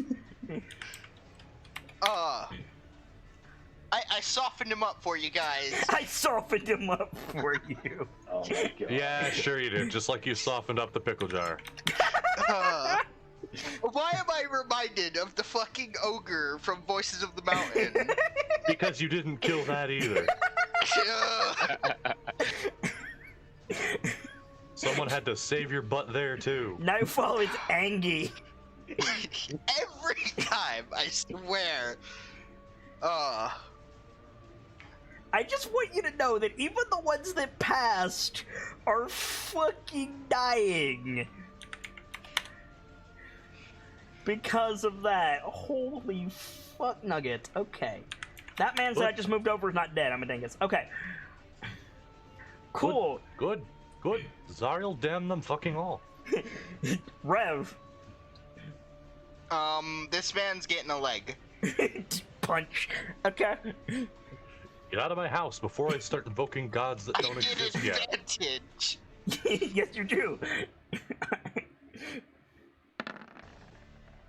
That hits her own damage. It's not dead. It's okay, it took damage. Okay, you got a bonus action?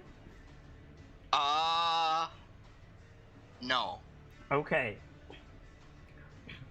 It's the kobold's turn. We don't care. Time for them to die to tick damage. Yeah, actually, most likely, yes. That The was clock what? is ticking, and so is the damage. It was what? 4 jars that they've been stuck with? Mm-hmm. There's nobody on the board right now that has failed more than 2. Okay, so at most they'll be taking 8d6. Star 4d6, Denke 4d6. I'll do that before I roll the attacks. Thank you. Okay. Okay, this man's So dead. if any of them have less than 28 HP, they're dead. This man's is dead. If they're burning. Yeah. This man's is dead. Though If they failed most at least- of them are. If they failed at least one save, they're burning. Yep. This man's is dead. So this man's is moving up. This man's is dead. Look at you guys killing kobolds. These are not just kobolds. Don't make light of it. This is advanced darkness. Yeah, right? You patronize me by calling these just kobolds. You absolute animal. Yeah, you're right. Okay. So... By the way, weirdly effective insult calling someone an absolute animal. Yeah, it is. Okay, so Calendria is taking 2, Star is taking 1, Tordek is taking 2, and Rev is taking 1.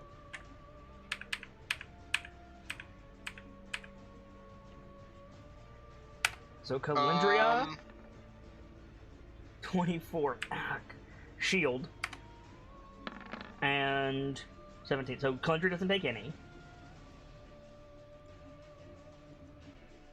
Okay. Star. Taking 2. Or excuse me, taking 1. Which one's attacking her? The one below Calendria. Okay, so I can't deflect that one. 15. Doesn't hit. Tordek, you're taking 2. Uh-huh. I have a question. This one moved away from me. I'm not using my reaction to deflect. Could I attack of opportunity that one? Sure. You might want to kill it, because I just got a natural 20. Let's hope I do. Misses. Shit. That's a natural 20 coming your way, Tordek. I'm going to roll that first. Come at me. You're going to take 12 points of piercing damage, and then necrotic... Oh, dear. Alright. This will be the difference between just being down and death. So the necrotic is 6d4. What's your max HP currently? 12. Okay, hold Does on. anyone have inspiration to give me to take down that try to take down that kobold? I have wish. a weird question to ask. Yep. We have soaked these little bastards in holy water. Yes. Can we argue reductions on their necrotic damage? The thing is, you haven't done anything to harm their teeth. They're soaked to the fucking bone in radiant water, though. The guy that crit him has only been hit once. So he has less of a reduction. Still, though. Okay. Like, okay, let's say I take away a die. It's still 3d4 necrotic. Does anyone have inspiration that I can use to reroll this attack? I'm pretty sure we already went through this. The only person that has inspiration used it. Yeah. Yep. The least interesting thing I can do is kill you. Mm-hmm. Session 2. For the sake of it, Yep. I'm gonna roll 3d4. Okay. If it's less than 12, it stands. Okay, Okay. so you're at 0, and your max HP is 3. Jesus. Oh my goodness. Okay, so here's the shitty thing. You still have another attack coming. No, Uh-huh. but you said both of those are coming to me. No, he said there were 2 against me, so that just means an automatic death fail. Well, no, because I might not hit you. That's true. Okay. Because you still have your shield. It's a 20. It's a goblin 20, so... Nope. Yeah. And then the last attack is on Rev. Oh. Hang So- on, wait a minute. What's up? I'm still up because I have temp HP. You have 10 HP? Yeah, from heroism. Heroism. How much did you soak? I soaked all 12 of it. Oh wow. Yeah, so you're Yo. awake and on your feet, but you only have 3 hit points. Yeah. Does that You have mean 2 hit my? points. I was gonna say, does that mean my current would knock down to the appropriate amount? Yeah, so you would be at 2 of 3. Okay. Rev, 17. That hits. Okay. So you're taking 2 points of piercing damage and 5 points of necrotic damage, and your mech HP is reduced by 5. Oh, okay. You guys are almost out of the woods. I'm just saying. My mech is still standing. Hold on, Valkyries. You got this. Duncan. Yes, sir. Okay. So, let me get another view of the land. All right. So this one that's on Star. Mm-hmm. I'm gonna hit him, but I got a weird question. Mm-hmm. As a Tiefling of Zariel, Bloodline of Zariel, I get once per day usage of the spell Branding Smite. Okay. Now I know, I'm raging, I can't do that. Here's the question. Could I use that energy for a Divine Smite instead? Eat the Branding Smite slot for a Divine Smite? That's an interesting question. Can you... So the precedent that you're asking is, can you convert a free spell into a Divine Smite? Yes. Can you link Divine Smite for me, please? I want to see the exact language. Starting at 2nd level, when you hit a creature with a melee weapon attack, you can expend 1 spell slot to deal radiant damage to the target, in addition to the weapon's damage. The extra damage is blah, blah, blah, blah, blah. Okay. It's effectively the same as giving up a slot, except I'm giving up the free slot that's given for the spell each day.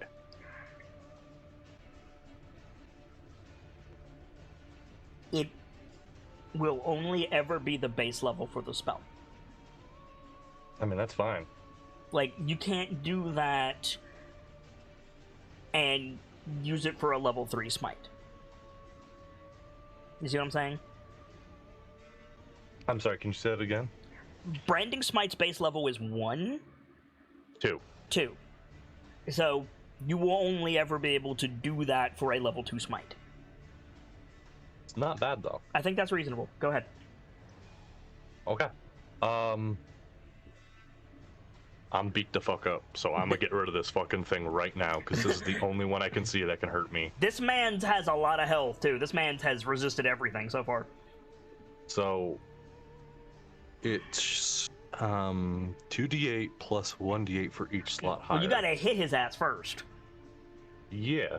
I'm just turning on 2d8 plus 1d8, like, for every spell slot above first, so it will be 3d8, plus a 1d8 if you're fighting an undead or a fiend.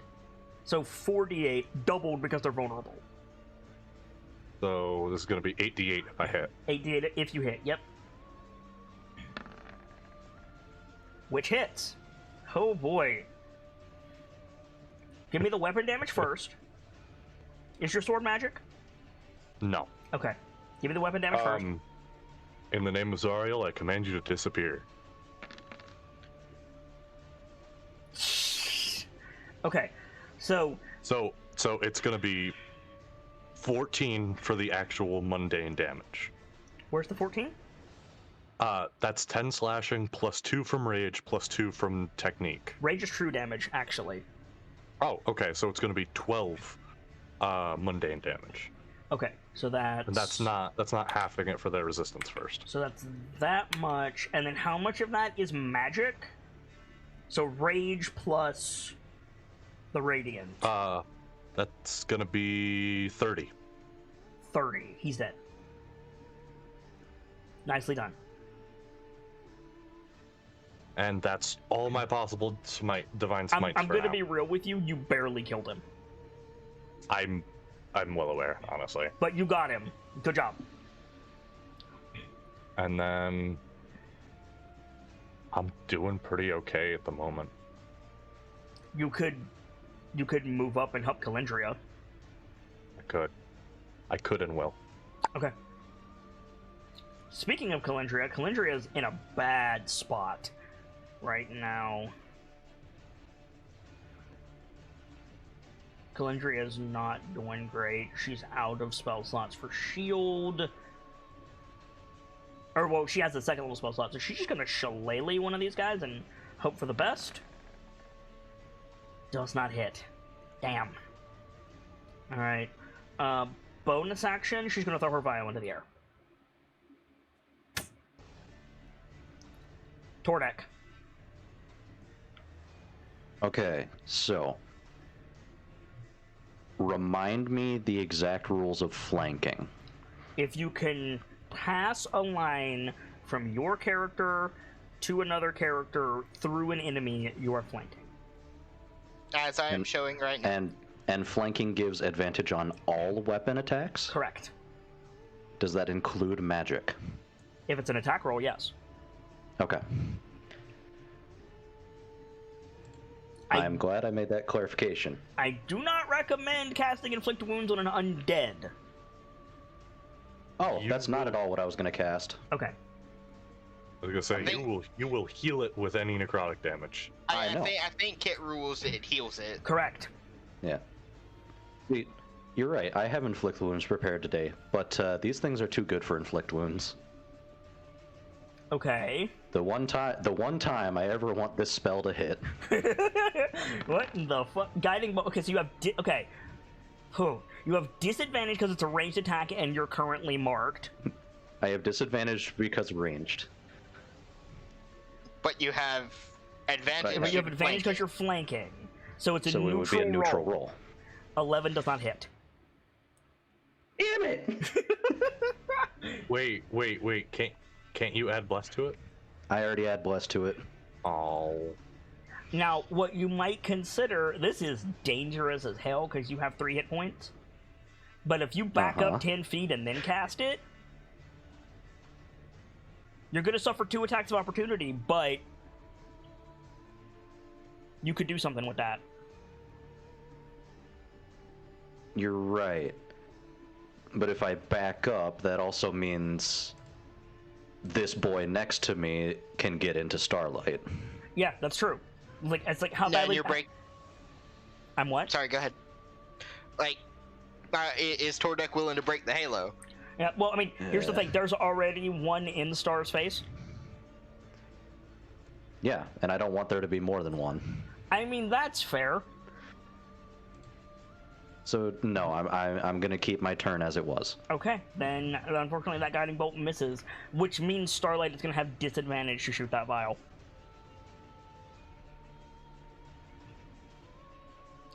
Star, there's a vial in the air.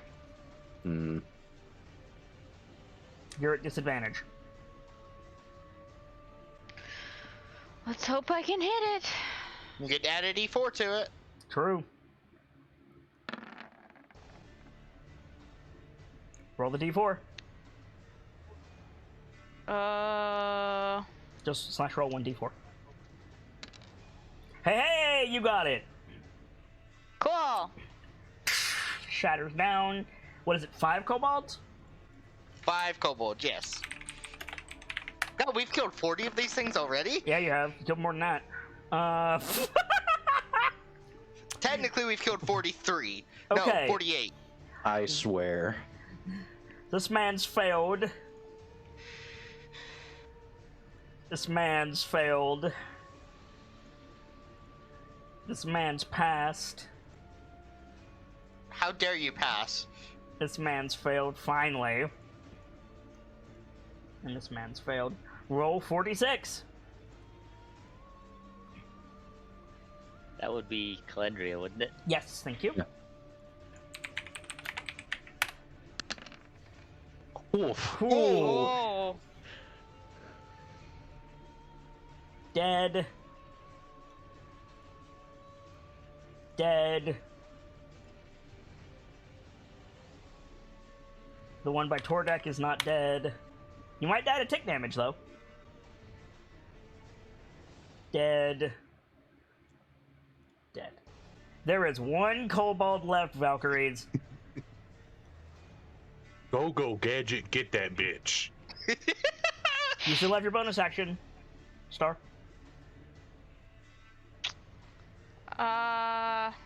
Wait, who threw that one up?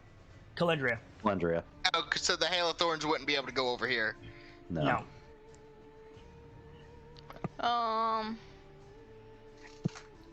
I'll just end the turn. Okay. Denke. You might want to consider drinking a potion for your bonus action, Starlight, if you have one. I don't think I actually do have a potion. You Alright. should absolutely have a potion. We bought a bunch. Well, I didn't put one on my character. Oop. Denke, you're up. Okay. I only have mundane melee damage, or I can use my last spell slot to hit the vans. I mean, you might only have Monday melee damage, but you do have sneak attack. Yes, that's fair. Yeah, I Which think sometimes is all you really need. True. Yeah. true. Yeah, I'm gonna run up and I'm gonna stab him. All right, do Nice. so. You have advantage. Because rogue. And you have a Tordek in 5 feet. Yep. Yep. Roll that attack. You hit. Roll damage, add sneak attack.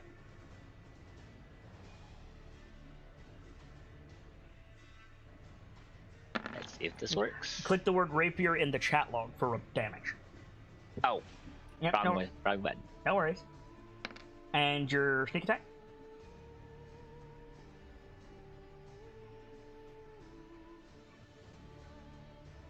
Gotta I don't know find how that much- button now. I don't know how much your sneak attack is, so... I think at his level, Rogue, it's what level Rogue are you? Just one. It's 2d6? 1d6. Is it 1d6? I thought it was 2d6. It's level 1d6 because I'm level 1 rogue too. Alright, roll it. yeah. Roll that additional d6. Don't worry, it ramps hard. It does. Okay. So that's a total of 6 damage. Resisted. How do you want to do this?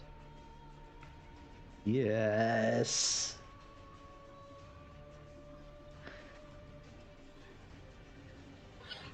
I'm gonna bury the rapier deep into the kobold Mhm. and exclaim.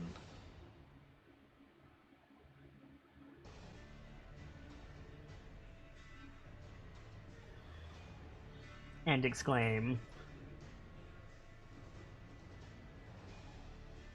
Oh god, did my Discord die? No, you're still here. but I was having issues. There we go. So, What do you exclaim? Squeaky? We raise hell forever and always and bring a light to this darkness. Nice. Yeah, the kobold crumples under your rapier. You pull it out as Calendria is like holding her midsection and panting. She says, "Sound off, Valkyries!" Rev makes a drone noise. Hey, Mother's Sad. present.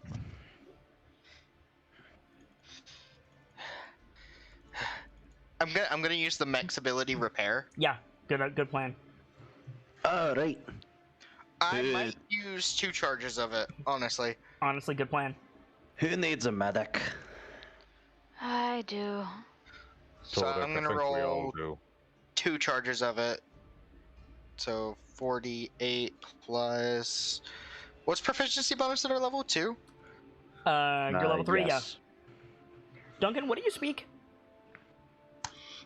I speak a couple of languages, and I have a token. I have Common, Infernal, Military Sign, Rev, and Celestial. Okay, in Celestial, Calendria whispers to you, like, Duncan, we need to get them out of here. A response in kind.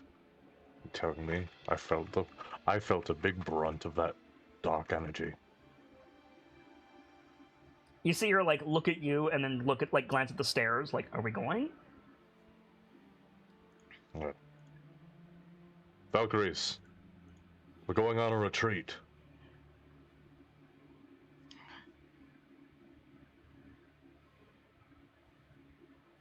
Tordek, you can see to them in the church. Let's fortify. Let's move, Valkyries. Aye, sir. Affirmative. Yes. Indeed. Yeah. And so you guys beat feet back to the commune. And I think, yeah, like you guys get into the church. You guys can take the benefit of a short rest. And we fade in with Calendria like slamming both hands on the like podium behind the altar, and she's glaring at Duncan. And she's just like, "What the hell was that?"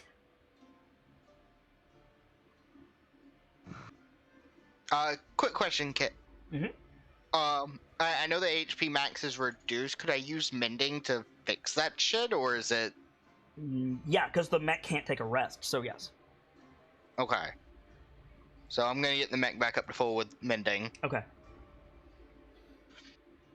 So we can go back to regular HP with the short rest? No. You need to long rest to recover your max HP. Okay, but okay. You can wager your hit dice for short rest, though, if you want to. Okay. I think I'm good. So yeah, so Calendria is like looking at Duncan. She says, "You know there are undead in the area? Magical darkness? You didn't send the scout in? Gods." You expect me? "I expect you to do your job, Commander." What's Calendria's rank? She's one rank below you. She's your second. That's With why she's sassing you. With respect, this isn't exactly a science. You expect me to plan for every 60 kobold pack we encounter, let alone demonic groups of them? Look at your men. Look at the blood. Look at this empty town, Duncan.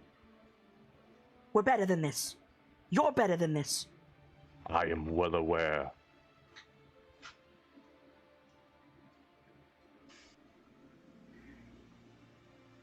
Much of an ally as you are to me, I don't need to hear it from you. I'm the only one around here who can. And you do need to hear it. Because we almost died. All of us. Because you got rash.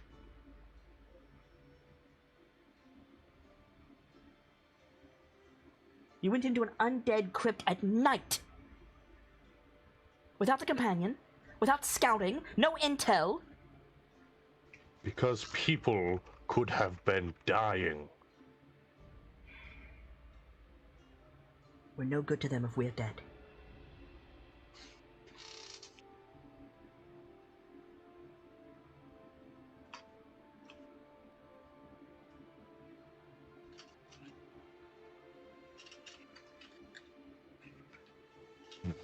The halo is the right call.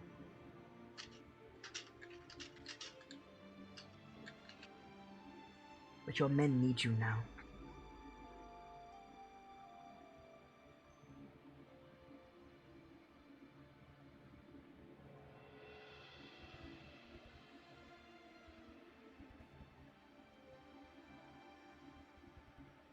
Floor is yours.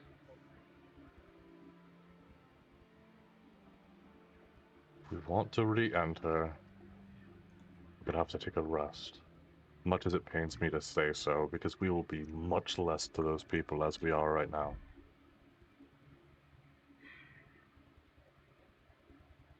Mhm.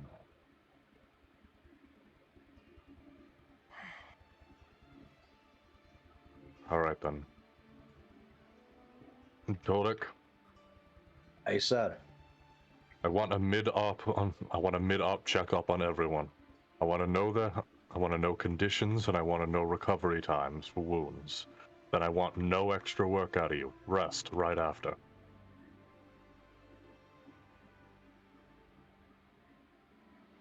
I sound off on most of that, Captain. I'll do what I need to do. You're the doctor. You understand your limits better than me. Rev, how are you? Not the mech. Good point. It's a good point. That thing was getting hammered. That couldn't have felt good inside. I think like Rev like gets a book, his book out, writes in it. I'm well, but I'm low on energy. Start getting this place fortified. Rev nods and let me think for a moment. Could I use my proficiency of Mason's tools to take a look at the structural integrity of this place? You can. Let's get everybody else in position first, and then I'll circle back. Okay, cool. Denke, you might want to say that out loud. Oh yeah, anybody who's spending hit die to regain hit points can add another 1d6 HP because of Denke's Song of Rest ability. Oh, Nice. yeah. I'm gonna save my short rest because I don't need to take it here. Okay. And a 10-minute short rest later will be really good for me. If I don't take the everyone else can take a short rest, but if I don't take the short rest, I can get it for 10 minutes later instead of the hour. Yeah, if you want to track them individually like that, that's fine, but it's your responsibility. Yep, that's fine. I got it. Okay. But I see no point to use my short rest if I'm not doing anything with it. So are we waiting here until morning, Commander?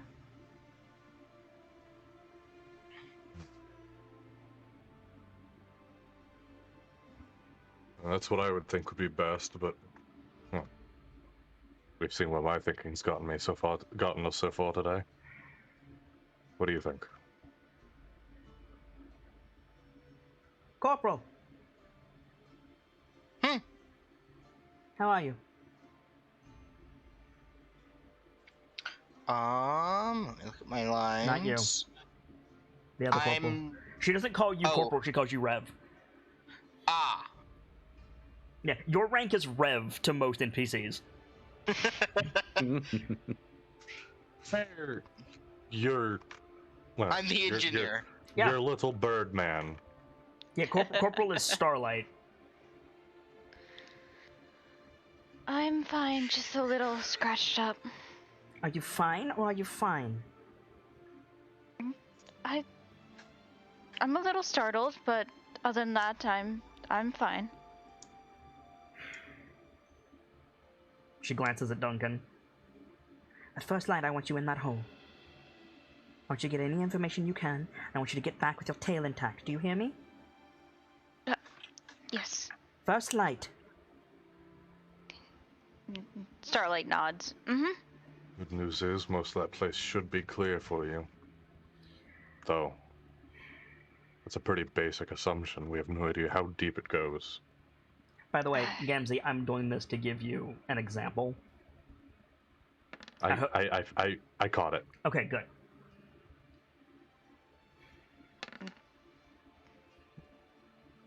I understand what you're asking of them, Calandria. But if there's a set of stairs, I don't want you risking it. I, for one, think the corporal is capable.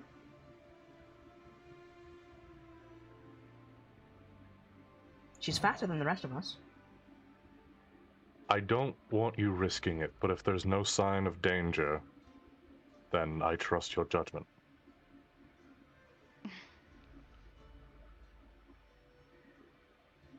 I think Star just nods and starts preparing. Lieutenant, I want a full report of what we saw down there to the commander by the time we turn down for the night.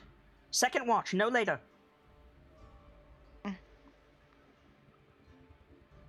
Already on it. Rev, how's those fortifications? Like she turns and walks away. Mason's tools check. Yeah, With int, correct? correct. Or no, wisdom. Actually, your int is higher. Int is fine. Hey! There we go. That is a natural 20. Ew. That +1 is guidance. Guidance, okay. So this is like a solidly built stone building. It's a church to Shantea, goddess of the harvest. It is like, it's the safe place in a bad storm or a fire or bandits or whatever. Like, this is the place that people go. Compared to the houses of the town, it's really, really good. Is it a military base? No.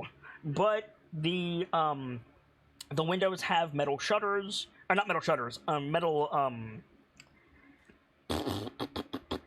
the things that fold in sideways.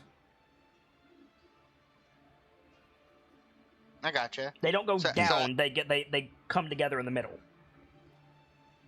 It's got like. Go ahead. Sorry. Go ahead, Star. Someone else. I think it was Starlight. Go ahead, Starlight. No, that was me. I was been saying, aren't muted. those shutters? Sorry, Kenzie?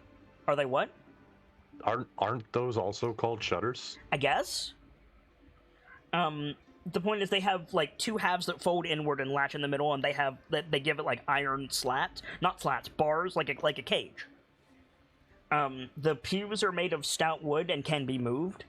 The altar is made of stone and stuck to the floor. The double doors are wood, but they're ringed with iron. You could make a stand here. And so to Calindria, I think Rev goes, I think I could make this work. Calendria nods. What do you need? So like, what were the pews made out of? Wood.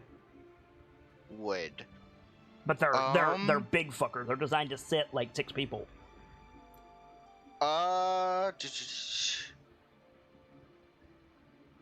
I want to make sure I got everything right. Could we?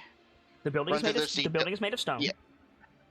It's designed to weather storm and fire. I'm looking for my notes. Scrolled blueprints. There it is.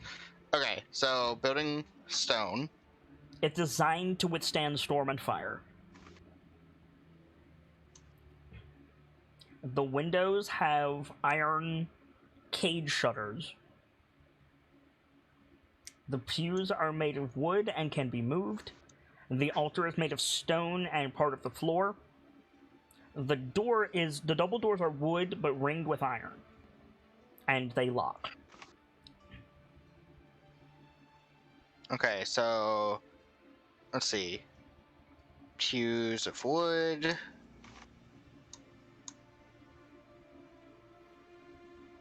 Can be moved. Altar of stone attached to the floor. Mm-hmm. Or it might as well be. It's heavy. Yo, it's more than heavy. It would take like 10 Goliaths to move it. Yeah. Altar of stone immobile. Yeah. You're not sure if it's part of the floor or if it was put there, but the Valkyries ain't moving it. Nah. Okay, so altar of stone immobile. What was after that?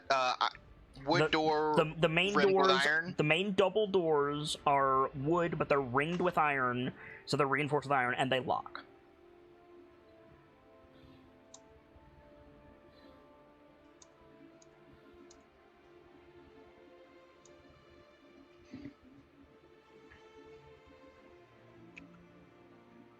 Okay.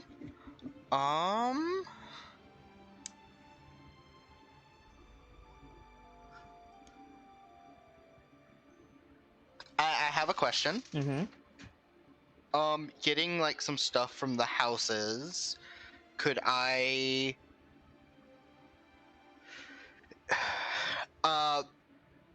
barricade these windows with like a bit of worked metal, like other things, just barricade them more certainly than Worked like, metal? I don't think so.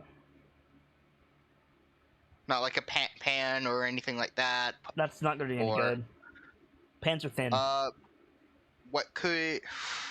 What would be available in a house that I could use to barricade? That'd be better than just nailing it shut. Wood. Even in modernity, people board up windows with wood. Honestly, if we go into those, if we were to just take doors off the houses, these windows would be fucking solid. Yeah, they would. Yeah, okay. Yeah, that'd be fine. What's the lock mechanism on the door? Could I test its integrity? You would need a way to engage it. You don't have a key. I have thieves' tools. Thieves' tools break locks. I thought they picked them, not break them. They do, but they make it. By definition, a thieves' tool, yes, it opens a lock, and yes, it can close a lock, but it also stresses the lock, and you have no idea the make of this thing. There's basically, with all instances of attempted entry, there's a likelihood that the tools made to open, will just break the lock. Correct. Because it wasn't made to open it in the same way as a key. Again, this is true in modernity as well. Yeah, this thing was made to be a, quote, skeleton key. Yep. It's not... People who are into lockpicking, even, like, again, in modernity, will tell you, like, yeah, you can lock and unlock a lock with lockpicks, especially if you're good. However, it, like, cuts the lifespan of the lock substantially.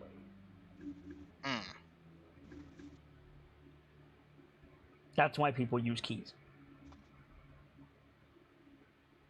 Well, if you want to do that, that's fine. I'm just saying, you don't know what, like, this lock might be old as shit.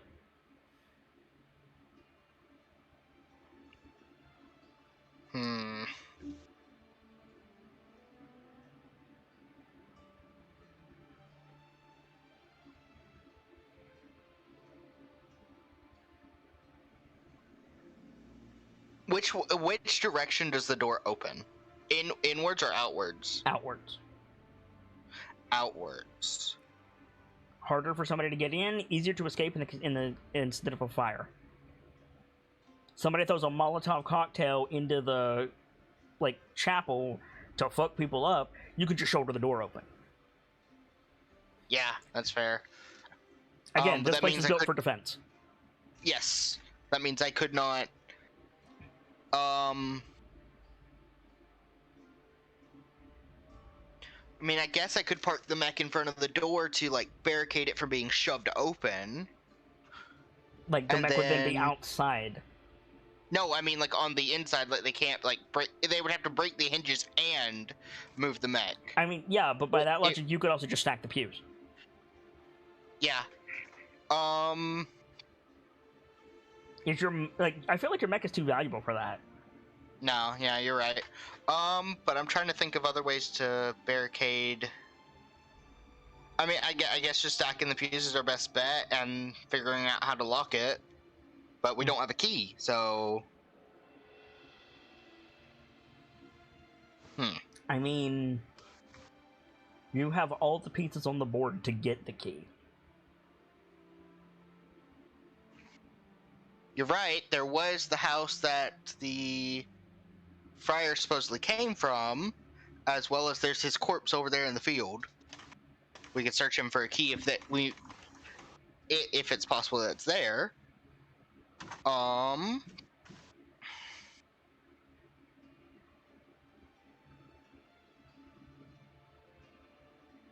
First of all, what house did he come from?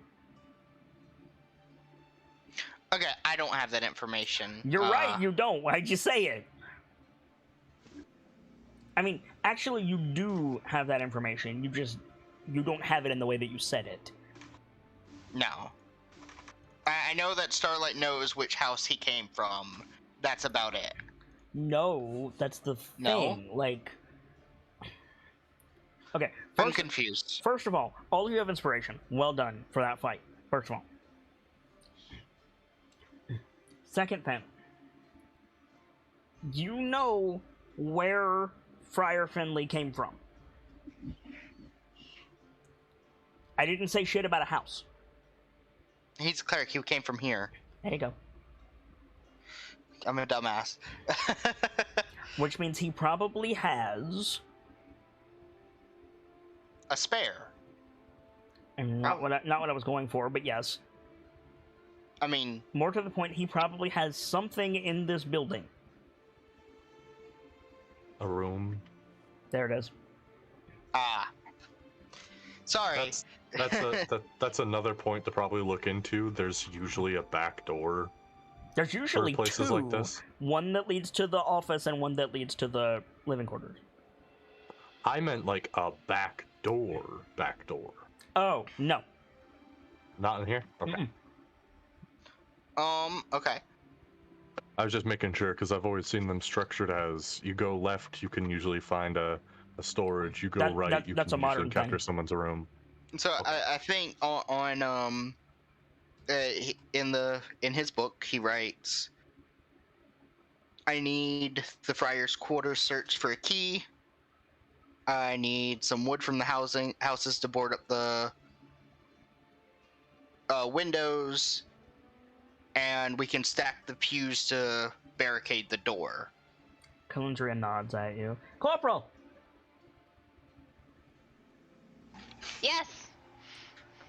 Check the friar's quarters for a key. On it. And Starlight heads off. She turns. Duncan. I'm gonna get some wood for Rev. Right. And yeah, Calendria leaves. I think Rev goes in and like starts to move the pews to the side of the door to be moved quickly. Oh, yeah. For when everyone gets in. You have to use your mech.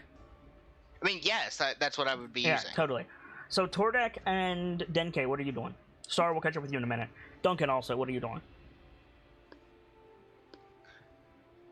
Whenever I get the opportunity to performing medical checks on everyone. Well, I mean, technically the medical officer can override anybody else. So if you want to, like, for example, catch Calendria before she leaves, she has to listen to you. Yeah. Okay. So... roll me a medicine check. Yep. By that logic, you could stop everyone. Yeah, it's true. Just like one by one. Okay. Mhm. Calendria Right, is everybody see the scanner. not hurt that badly. She's tired. She's out of spell slots, but she is pretty okay. A little bit of healing and a good night's sleep, and she'll at least be ready to continue the mission. She's at 25 of 35 hit points with 5 hit points reduced.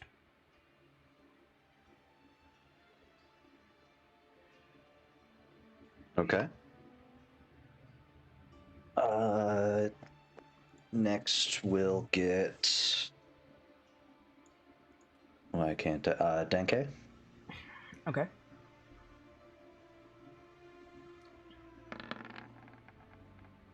Good roll. Denke, how bad are you?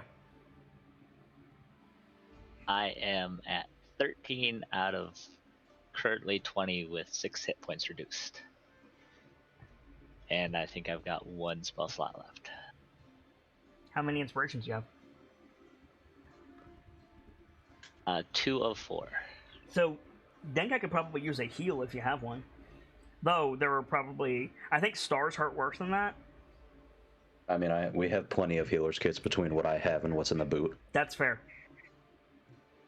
So... we'll do... heal for Calendria, heal for Denke. Okay, thank you.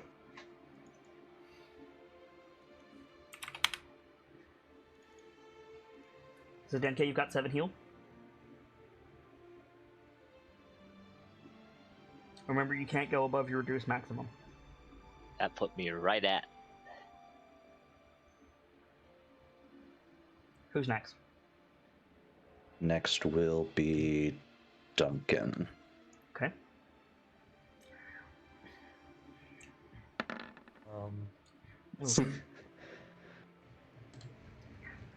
you're his doctor, so I'm going to give you advantage. Okay, makes sense. However, you're not going to get everything. Duncan, you can tell me your current HP and your max HP, but you can't tell me your reduction. My current HP is I'm at 20. My max. Can't tell you the reduction, as in I can't tell you. You cannot What say my- how much you've been reduced by.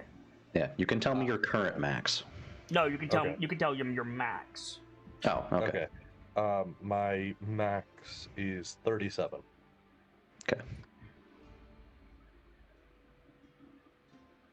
And how are you on resources? I've chewed through all my spell slots and my free spell, my Mhm. rage, and I got my second wind back. Thanks to the short rest. So you as well are mostly tapped. I had also used a potion to get Star up earlier. You will also get a healer's kit right now. 9 healing to you, Duncan, if you can take it. Thank you. Get Starlight after Star checks the back room. How How about yourself? Yeah, let's do a check for myself. Hey, natural 20. Yeah, of course. You've had better days. Tordek. My HP right now is 2 of 3, with my maximum being 32. Yeah. Yeah. Out of anyone, I think you're advocating for the long rest. You've got several bite wounds. Yep. But you didn't go down, which means you're probably not going to turn. Those were just thralls. Yeah. I have no channel divinity, nor do I have any spell slots at the moment. If that was a higher vampire, you're thinking Moradin right about now. I'm thinking Moradin, I'm thinking Torm, I'm thinking the Harvest Goddess. Yeah. You're cursing Duncan. Yeah, like what's the general mood like now that you're back and safe? Like Calendria is obviously pissed at Duncan, but like what about the rest of you? I think Rev's anxious. Okay. Like he's like triple checking stuff now. Anxious birds are chatty. Anxious birds mutter to themselves. I think I don't know what lines he That's fine. does, but I think like a variety of different tool noises.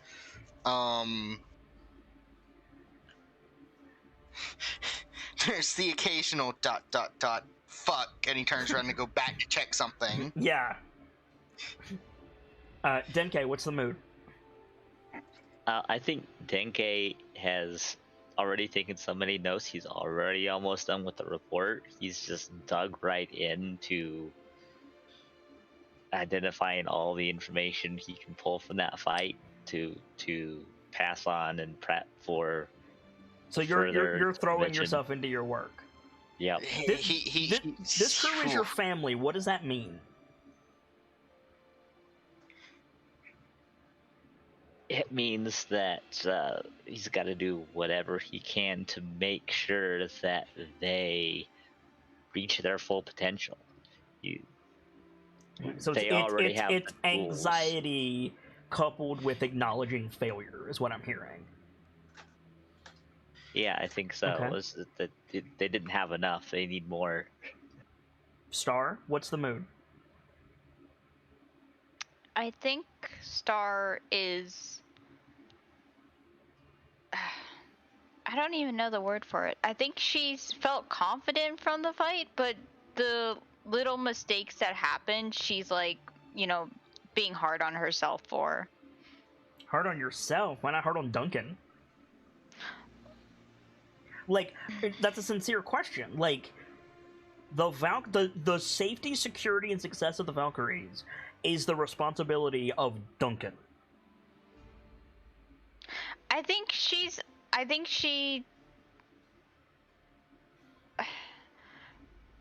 I don't think she has any harsh feelings towards Duncan for that fight. Okay. I think she's Starlight more like gets on herself for like her own mistakes than Okay. anything, just because she doesn't want one of her mistakes to be like the way that the Valkyries end. I mean, Like, it very nearly was. Yeah. Okay. So I think she's trying to like think about it and be like, well, if I could do that thing, one thing, like instead of doing that one thing, then it could be like we could have done a lot better. But the Valkyries know that Star does that, right? Mm-hmm. Okay, so yeah, so Duncan, like, Calendria left, Denke is in his own head, Rev is twitching, Tordek is exhausted, and Star is in her own head. Like, do you look around and you're just like, fuck. Okay, so the only way I've been able to, like, logic out why the decisions that were made were made Mm-hmm.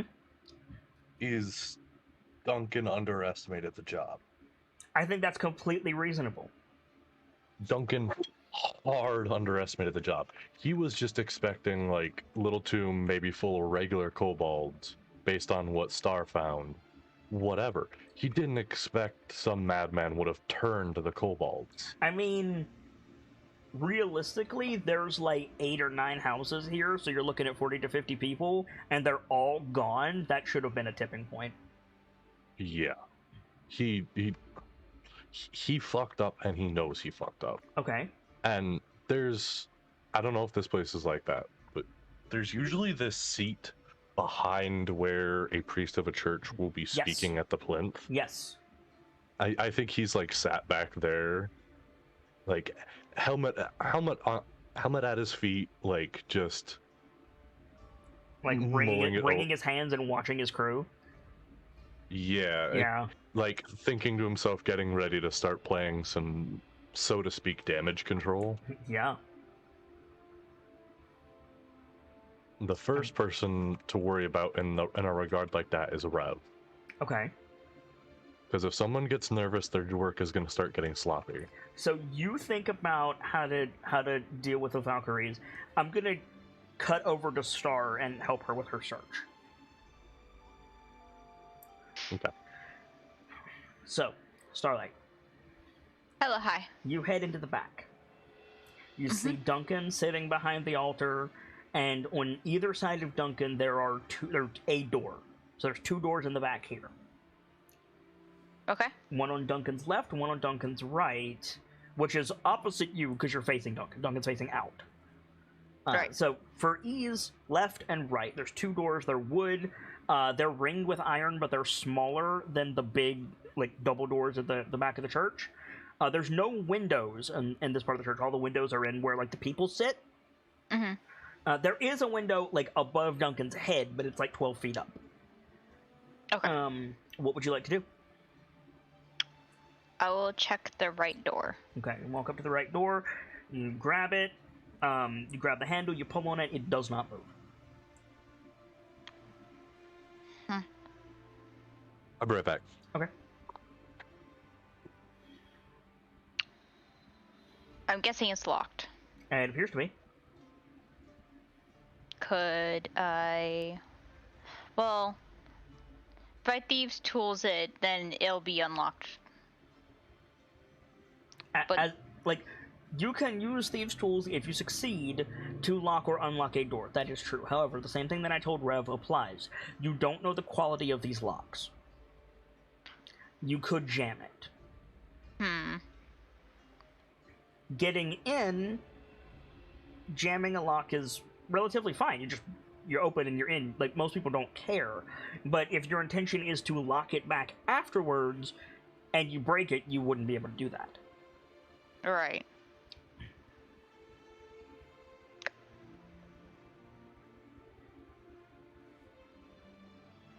A good rule of thumb is to check all your options before breaking shit. Correct. Could I make... Well, hold on. Is there a way I could figure out how... fragile these locks are? Yes. Make an investigation check. You should be pretty good at those. I'm okay at them.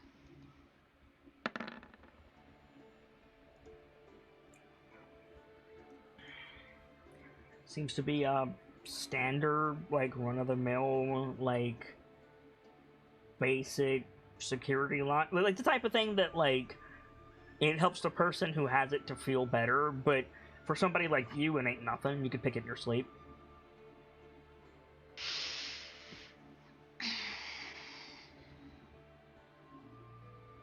That's all you're getting with that roll, I'm afraid. You do have inspiration, though. There's also a second door. There's also a second door. I'm gonna check the left door. Okay, you walk over to the other door, you grab the ring, you pull on it, nothing happens, you push on it, the door slides open. Oh, nice. It's a very small hallway. Basically, it's a coat cubby. On your immediate right, there is a peg with a coat on it and a hat resting above it. On your left, there is a very small staircase leading up, a very narrow spiral staircase, and directly ahead of you, there is another door that is open. It reveals an office. There's a desk facing the door, there's a small bookshelf on the left-hand side, and a small table on the right-hand side. There's also 2 windows behind the desk. The chair has fallen onto the floor.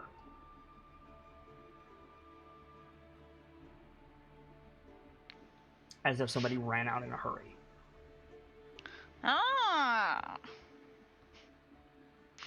I'm gonna walk into the office and just look at Make a perception check. Ooh. I'm good at those. Very nice. You can ask me 4 questions about the office. Oh.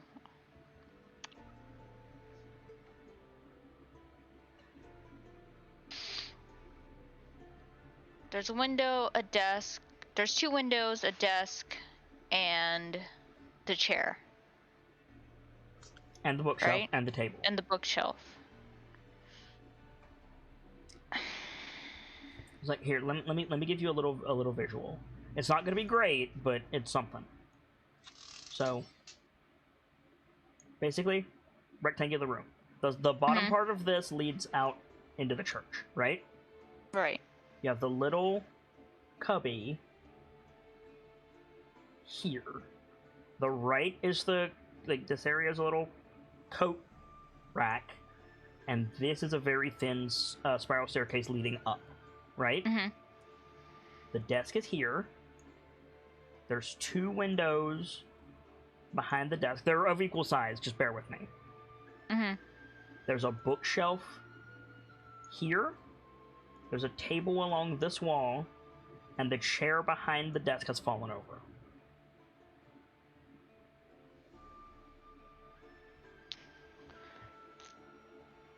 First question. Yes.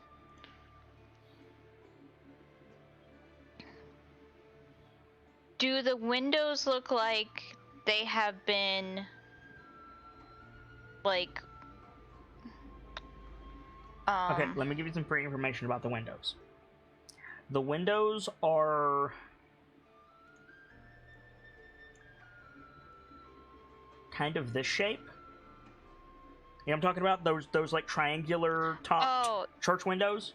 Yeah. There's 2 of those. They seem to have like iron mesh in the middle of them, or some kind of mesh in the middle of them. They do not have a sill that you can see. There's a big blue curtain that wraps around the top, and it goes down both of them. The windows are not broken or anything like that. The curtains are open and tied on either side with rope. But yeah, there's your free information about the windows. Okay.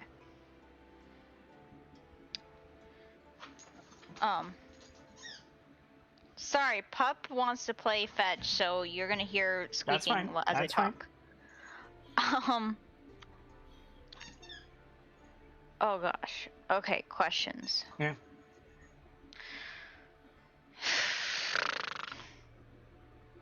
I realized that I deleted the visual aid. Did you still need it? No, I'm good now. Okay. Is there anything of value in this room that I could see? Define value. Like anything to help us? Help you how? Well, first, would like the key be in here, or It might. Like, not to like really stonewall you there, but like just from looking around, if the key was in here, I would have given you that for free. Because you're looking for it. You haven't searched anything yet. I am not good with questions. Well, it's good practice. Oh my gosh. That doesn't count against you, by the way. You saw 4. Like, I'm happy to tell you what things could be helpful in here, but I need to know what you're looking for.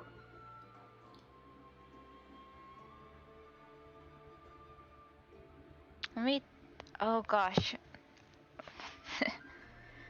I gotta get better at this. Okay. Yes, you do. But this is good. You'll get it. I have every faith that you'll get it.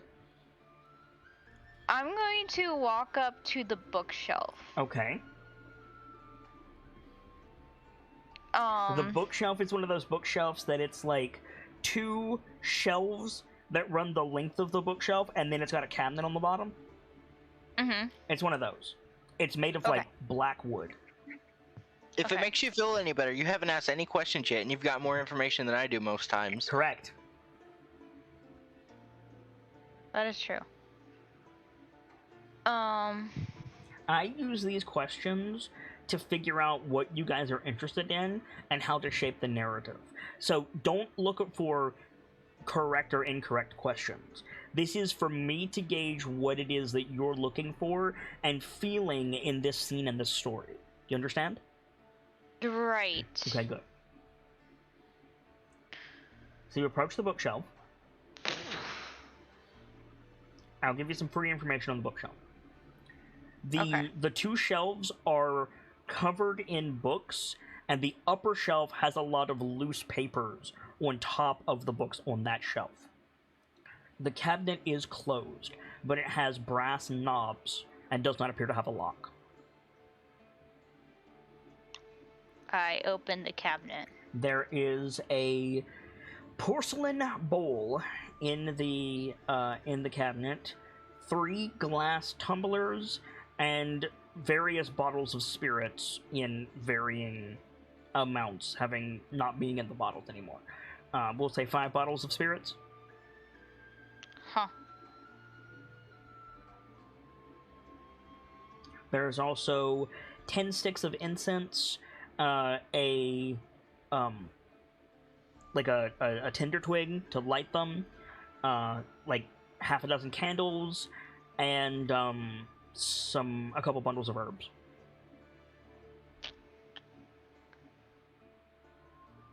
All those incense and those herbs, though.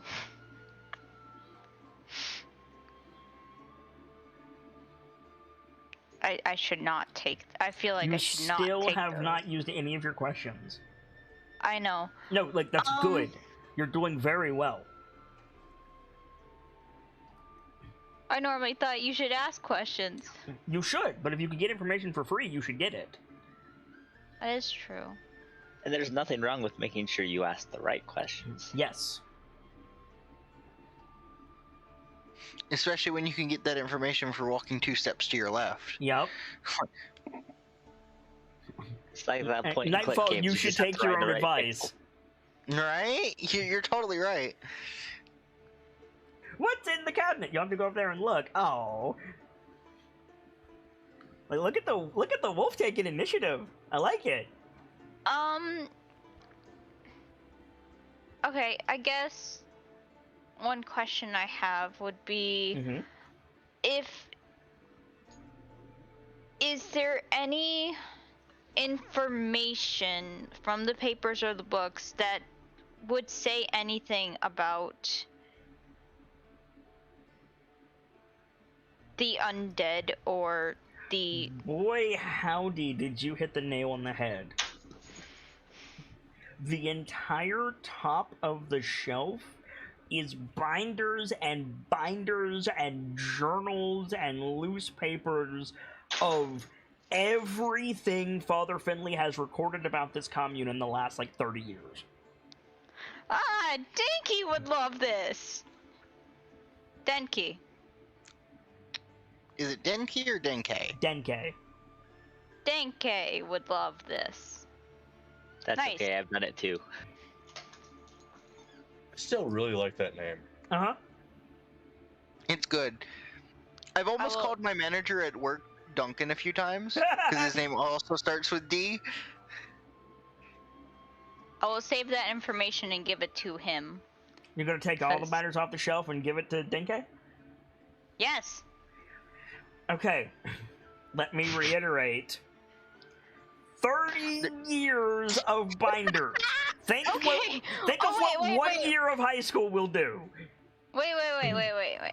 She just God, goes what- over to his desk with 3 big cardboard boxes. Here you go.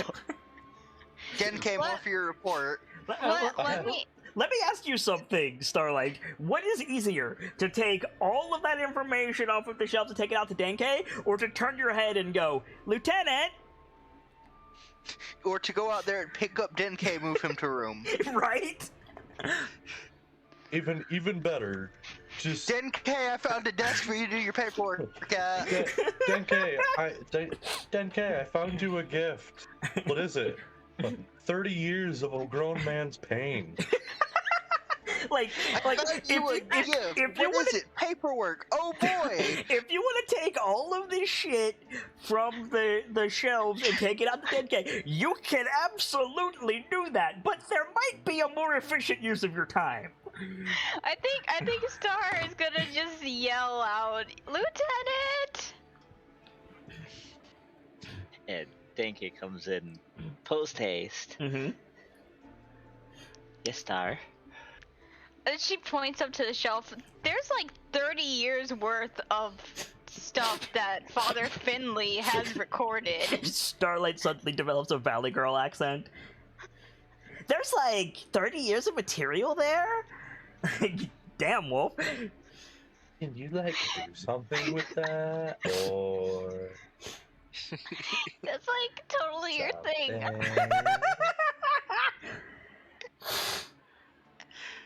Oh lord.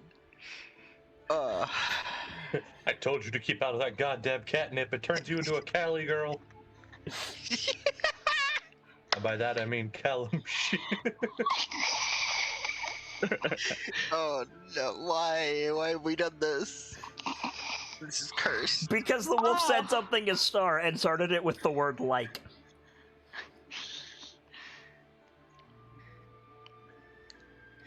Why?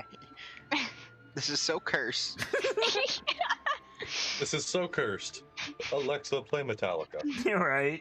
Wait, don't, stop. Mute.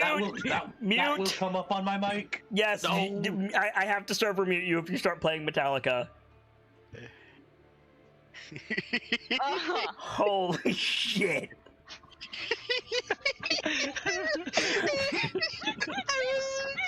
I didn't realize Gibbsy had an Alexa. Now everyone knows. I have several. The problem is the one down here usually doesn't work, and I saw that little blue ring appear and had a panic attack. I almost had to not upload this episode because of that. Could you not, In please? my defense, that thing has never worked before. I seem to recall you made a joke like that on Dice-Icive action, and your excuse was, in my defense, that thing has never done that before.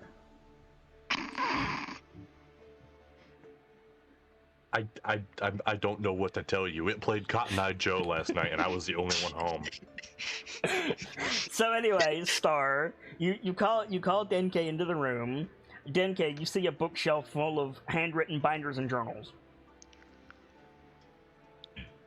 Well, I'm not sure exactly how much this will be of use, as he seemed to record, from what I understand, everything that went on. But maybe the last few entries might be relevant. Hopefully he's had some sort of organizational system arranged. Does it look like they're organized at all? Yes, actually, except for the loose papers on top.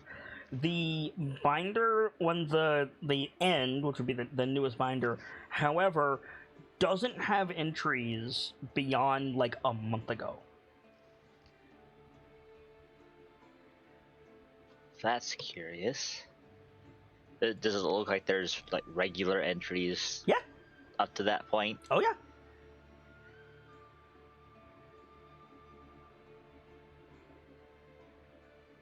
Is there anything in the loose papers of interest? Make an investigation check.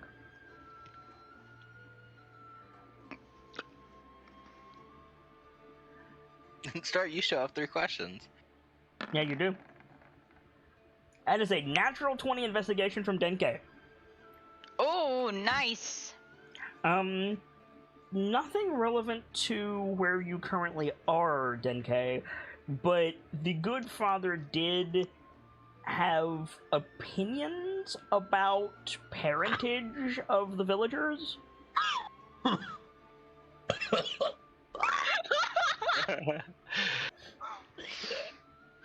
Ramsey? Oh, I'm hot. Gipsy's dying, and his mic is on. Oh, No, Lord. that's me. No, Gamsey is dying, like literally dying, and his mic is on. Star I is prefer to figuratively die dying. without my mic on. Yeah. You okay, dude? Or should we be expecting a visit from the samurai next? That'd be good. Yeah, unfortunately, Denke, the loose papers on top do not give much useful information. Okay, I'm good. So what was the last entry before the sudden month-long absence? Something very, very, like, blasé. Something like, something discussing, like, a large rainstorm, and how a couple of people tarried in the chapel because they didn't want to go out in the storm. Nothing related to what you're working on.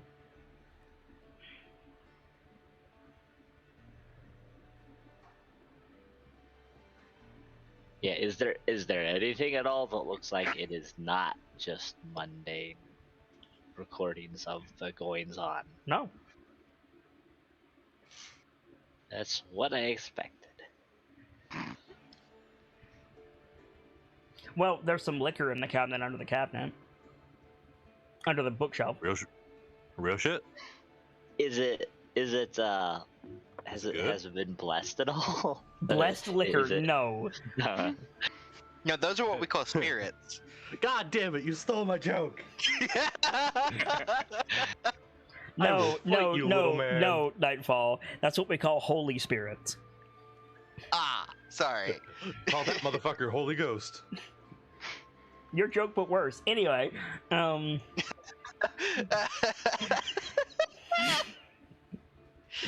Usually I'm the one getting that stick. Get out of my house. Is there somewhere? Is there? Did you say there was a separate desk? yeah, there's a separate desk. There's a Yeah. bookshelf. Yeah, I was gonna say, is there anything in the desk? That's where I would keep my more important Well, works. Not on the first of all, bookshelf. there's stuff on the desk, and then yes, there are two. Oh. There are what? Separate.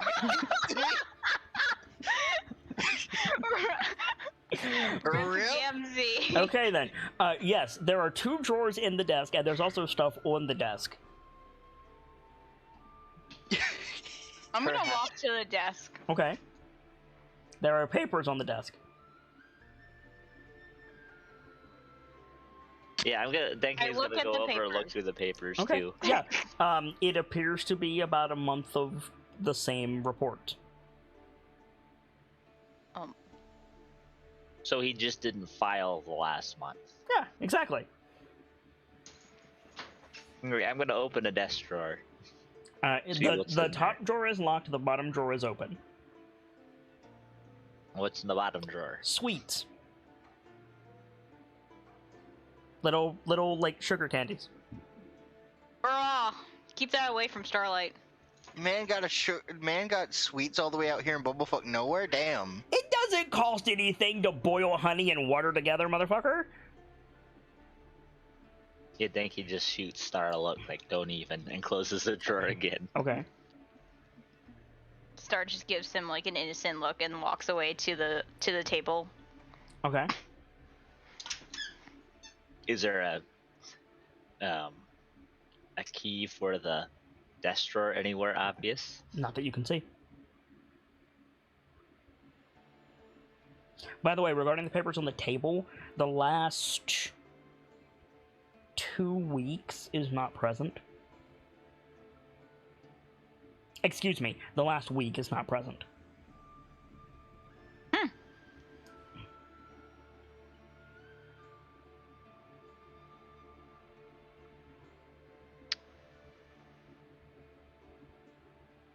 Do I get any free information from the table? There is a wooden table in front of you. It looks decorative.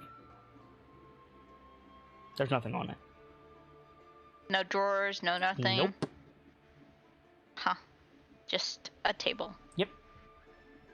There's like a little vase on it. Got some wilty flowers in it. Those poor flowers. Yeah, I know, right? Oh, wait. No, I'm gonna go back to the desk and look at the chair. The chair has tipped to its side and fallen to the floor. Does it have any noticeable marks, or is it just tipped? Just fallen. Huh. I mean, it's scuffed on the side that fell.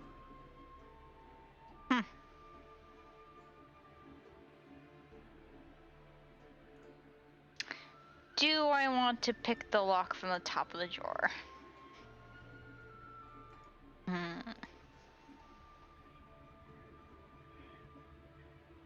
Okay, here's an odd question. Mm-hmm. Did you mention where his bed is? I did not. Is there a room where it's obvious he's There's slept? there's another door that's locked. There's an upstairs and there's another door that was locked. Yeah, I think I'm gonna go search upstairs, see if I can find maybe another, like a bedroom where he might have. You go up the left one of his the narrow papers. staircase and you end up in the belfry. Oh, that's how Star got up there. No, you climbed the side of the wall. Oh. You got a climb speed. You pick in Is that there drawer. any- Yes. Denke, make a perception check. Star, make a thieves' tool check with your dexterity.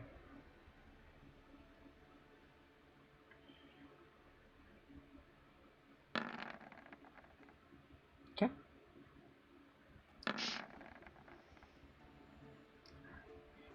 Denke, you see Calendria moving among the houses of the town. It's dark out here. Star, door comes open. Okay. Inside is a silver symbol of Shantea, 2 scrolls bound with strips of leather cord, a small leather pouch with something in it, and a diamond. I'm gonna pick up the leather pouch. It jingles. I'm gonna open it. You open it. It's got some gold and silver in it, mostly silver. Jeez. Did you just say nice? I said jeez. Oh.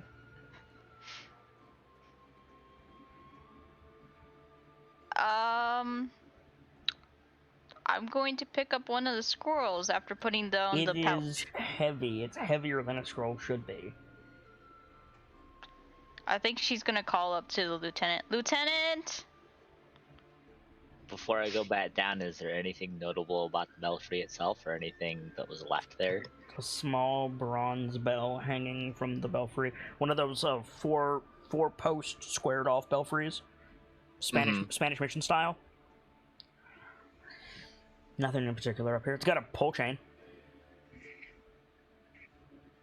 Yeah, good for warning the villagers of danger. Yes. If they were here. The notable thing is it's open to the sky.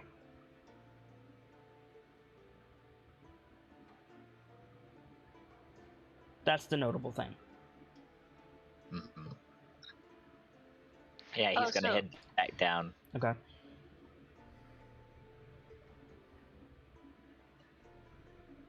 Yes, Star, did you find something else? I got the top drawer open, and it looks like there's a scroll in here. There's 2 scrolls. Oh, I meant 2. They're very heavy.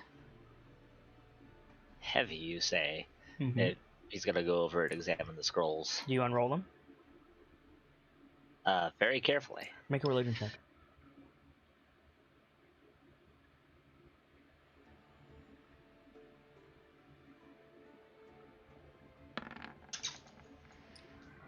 So the first scroll that you unroll, I'll need a second one as well. The first scroll that you unroll has 2 vials of clear liquid rolled up in it, and it is a magic scroll. You can't decipher it fully, but you can read the title. Sanctuary.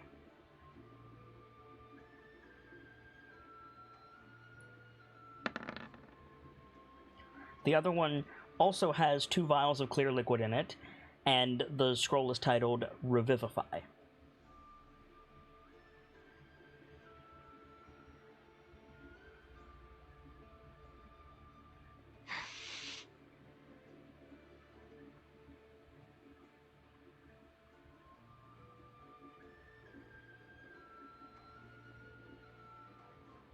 What would you like to do, Denke, or Star?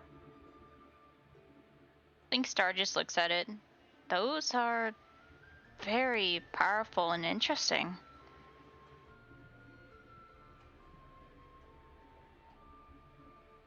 Can you read Arcane Runes, Star?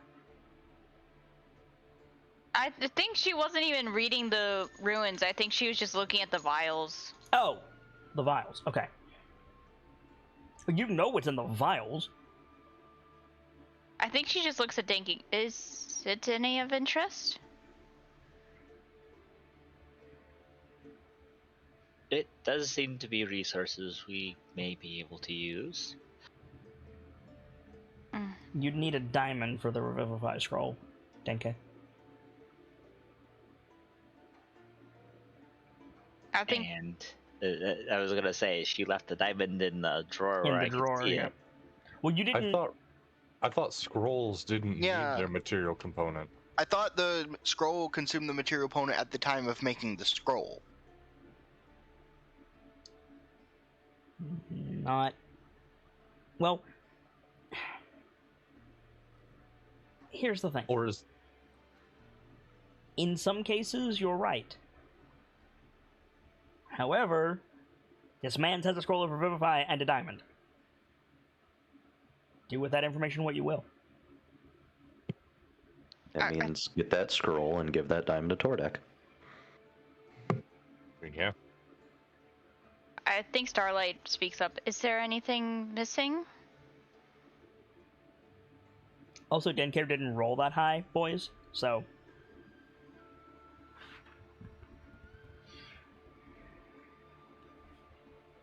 Not that I could Oh, tell. sorry.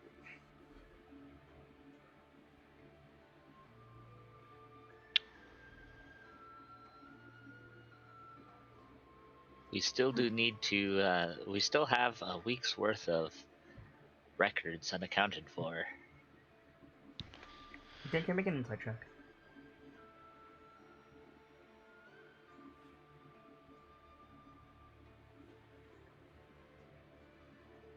This was supposed to be a scene for Star, and it turned into a scene for Denke. I'm sorry, Wolf. It's a scene for both of us. No, Denke, you don't have a week's of records. It took 4 days for the messenger to get to Elturel, 4 days for you guys to get out here, and the father has been dead for a couple of days.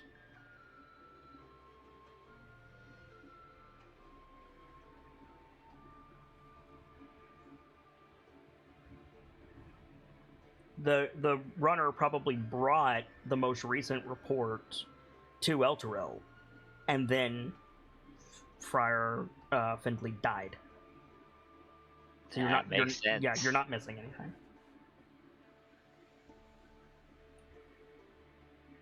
I suppose those are the records. The records of the information I received in the report were based upon.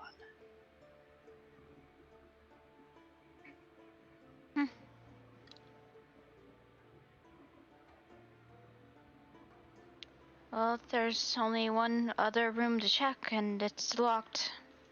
Suppose I should break it? Well, surely he would have a key somewhere, unless he kept it on him.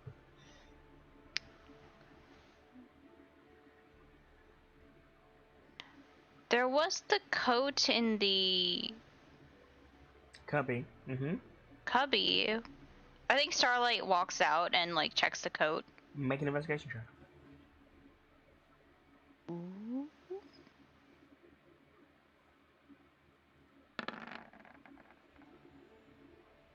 You find an iron keyring in the pocket of the coat. Good job.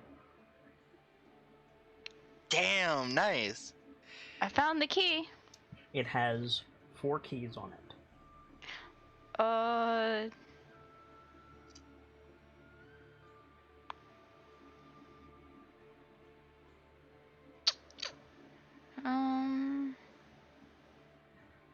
Can she easily tell which key was the key for the top drawer? Hell no. Wait, I'm sorry. I just parsed your question. The key to the drawer? Yes. Okay. So that one won't. Okay. I thought you said, can you tell which is the key to the door? My mistake. No.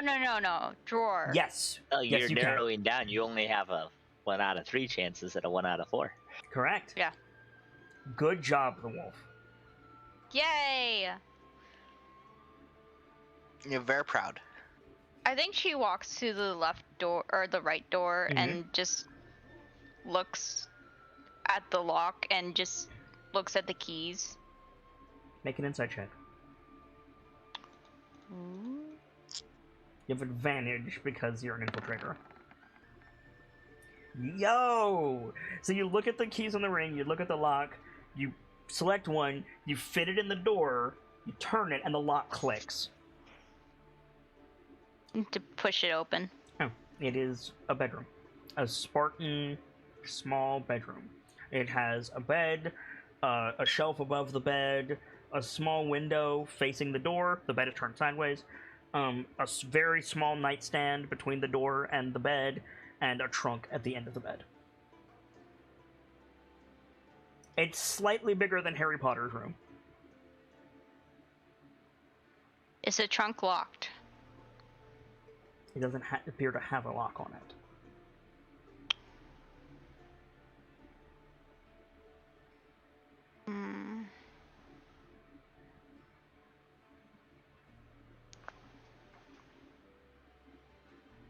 There is, however, an inscription around the latch.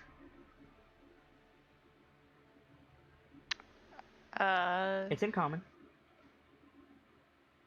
I think Star walks to the trunk and like bends down to read it. It says, "Blessing should be shared by all."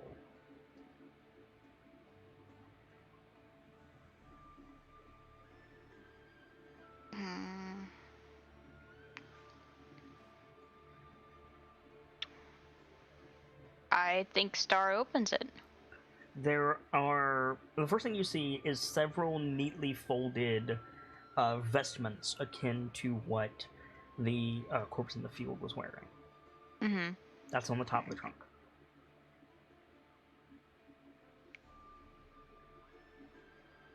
You don't have to go digging for anything else. I think Star just starts digging. Okay. You go through it. You find a leather-bound journal. You find a small spyglass, sextant, and topographical map of the area. Apparently, Father Finley liked to stargaze. You find a small mother-of-pearl locket with a faded picture of a young woman in it.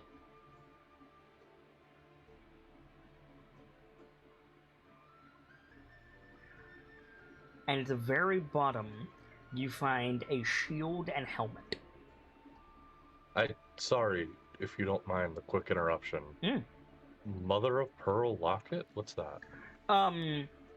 It's not a locket that opens. It's one of those picture frame lockets with the like whitish lens in front of the picture. That's a mother of pearl locket. Oh, I think I know Yeah. that. Okay. They've fallen out of fashion in recent time, but yeah. It's basically an opaque stone. Okay.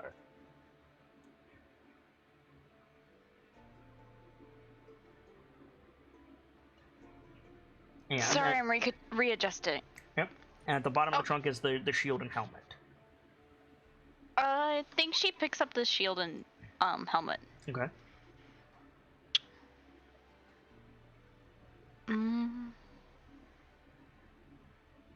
Are they just a regular shield and helmet? Seem to be. Just a round shield with an iron band around it, made of wood, and the helmet is one of those it's one of those open-faced helmets with the line down the middle. That like the nose guard line. It's one of those. Ah.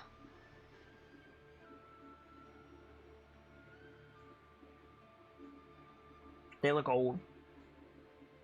Right. That helmet almost sounds hedging. Similar. But that style of helmet is very common. True. If she opens the journal, is there anything of interest in it? You want to read the journal? Yes. It is a collection of Father Finley's like personal thoughts. Some of it is long and multiple pages.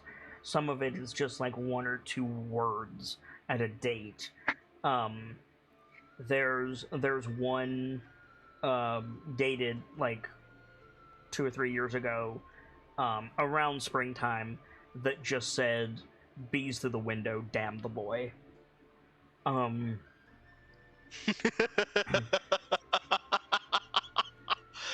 Oh, I'm sorry.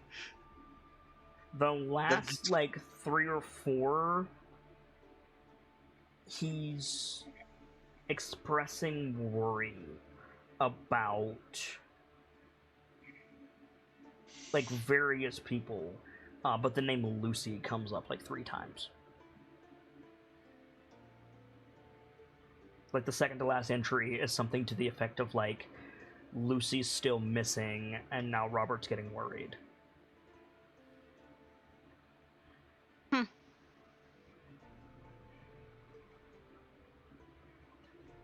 The last entry is like 11 days ago. 12, something like that.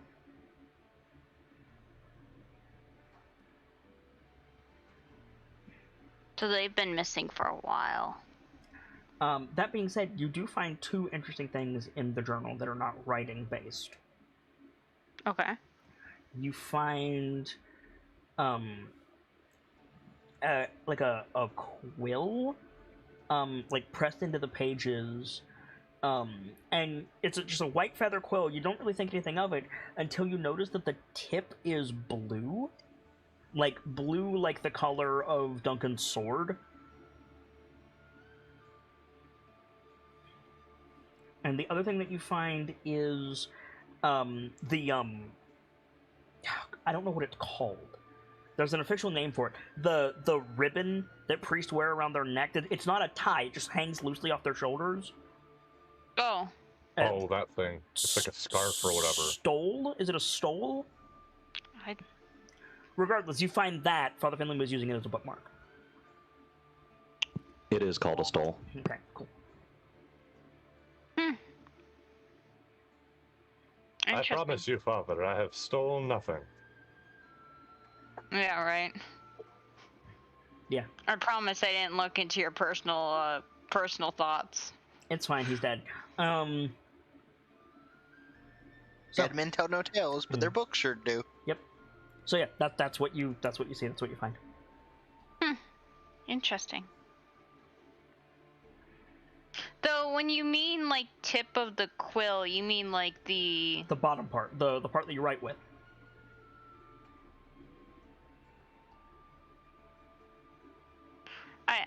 I'm trying to figure out how that's unusual.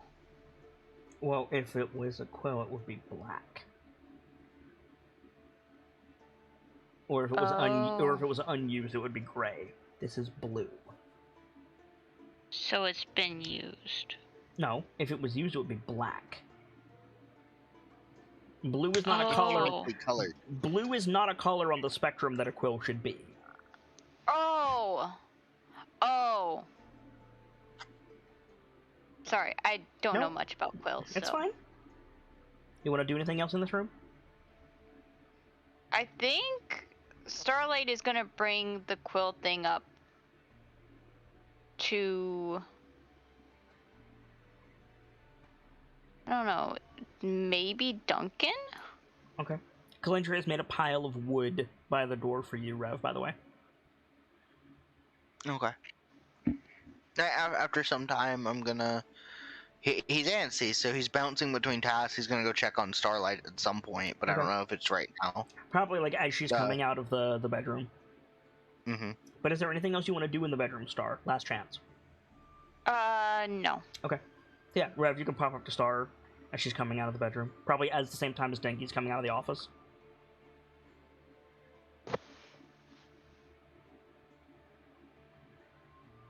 Let's Also, see. are we good to go a little long tonight? We started late, so. I'm Yeah, cool with it. Yeah, it should be good. Gamzee? Yeah, that's fine. Wolf? I'm good. Cool. Go ahead, Rev. Or whoever. I think he like pokes his head on behind the altar and just tilts his head like questioningly Mm-hmm. to Star. Oh, Rev, I found the keys. He makes a delighted drow noise. Yeah. Starlight What's up? holds out an iron keyring with 4 keys on it. Takes it. Substantially look- bigger on Rev than it is on Star. Yes. I think he looks between the two different doors. Pulls his notebook from one of his pouches Mm-hmm. and writes on a page, points of entry? Question mark. One was a bedroom and the other was an office. He still tilts his head like you didn't answer his question. Let me help you, Starlight. Oh. The bedroom had a small window that was mostly decorative. It's one of those windows that you're not designed to be able to fit through on purpose. Oh. The office had 2 windows that were big enough for those kobolds, and the staircase leads up to the belfry, which is open.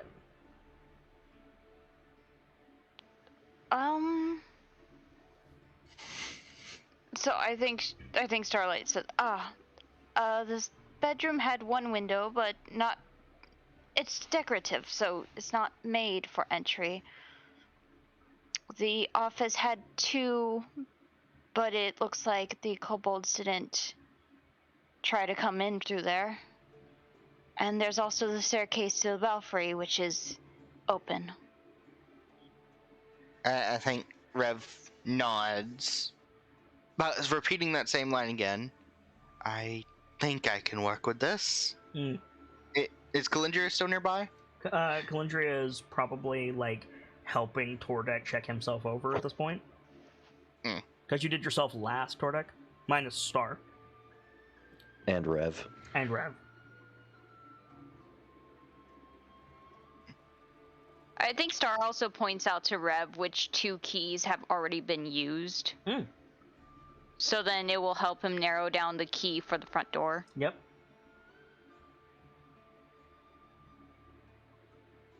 I think Rev looks at the key ring.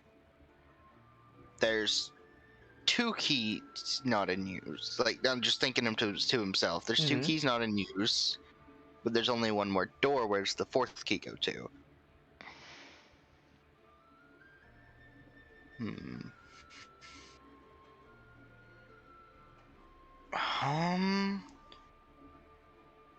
Where would the 4th key go to? It's easier than you think it is, mate. Is it... Wait, there's 2 doors. Is it... Both keys go to that same thing, or is it... What? Oh, wait, is it to the office door? There you go. Okay. Office door, outside door, the drawer, and the bedroom. Gotcha.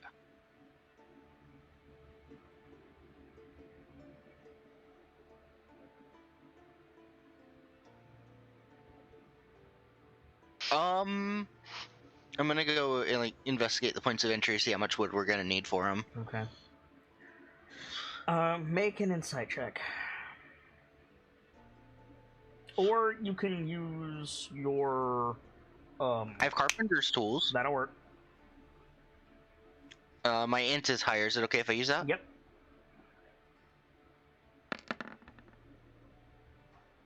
You can fortify the walls in the or the doors in the office, windows in the office. I'll get it right eventually, guys. Pretty easily. You don't need to board up the wall to the bedroom. However, somebody could shoot an arrow through it. Something to think about. Or a spell. The belfry is going to be a problem. You'd be better off. You'd save time and materials. What if we boarded up the office door? Finish? Would you Sorry, let go me ahead. finish? Sorry, because I'm sorry. It just occurred to me that we could. Yeah. Yes, you'd be better served to lock the door to the office and board up that instead of trying to do the belfry and the office itself. That's what I was about to say. Okay.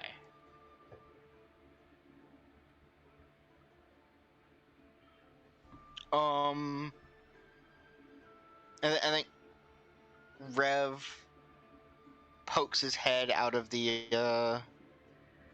office. Mm-hmm. And let me figure out who says this line, because it's important who says it.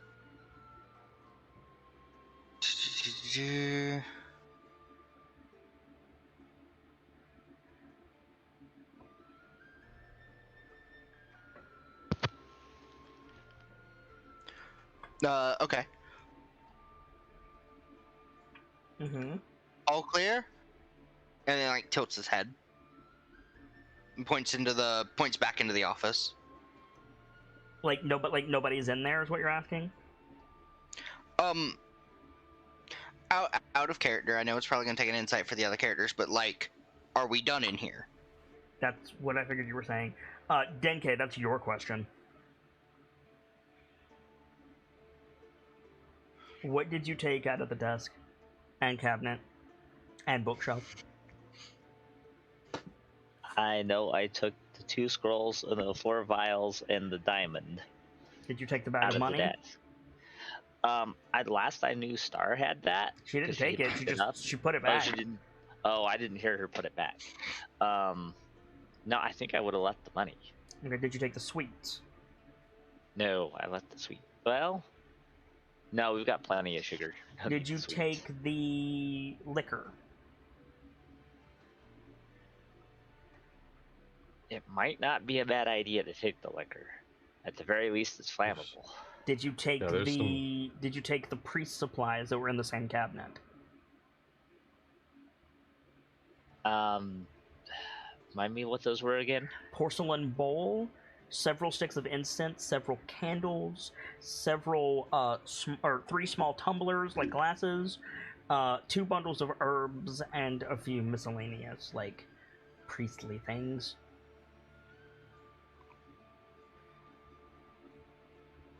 Those would probably be good to have on hand. He'll at least take them and see if Tordek thinks they're useful.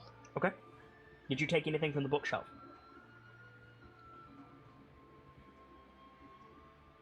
I don't think I did. I don't remember there being of anything of note in the bookshelf. That was the top shelf of the Stuff. bookshelf. You didn't look at the bottom. Neither of you looked at the bottom shelf.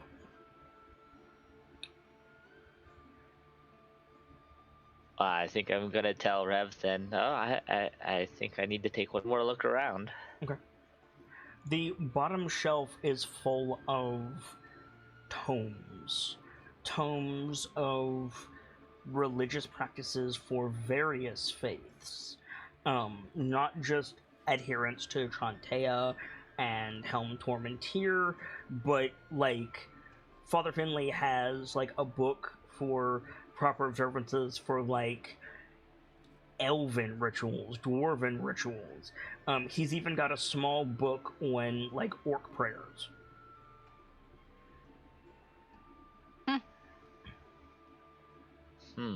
Interesting. Apparently the good father wanted to be prepared for anybody who could seek his aid. Absolute Chad. Right? And Starlight killed them. We did him a mercy. You are completely right. However, Starlight killed them.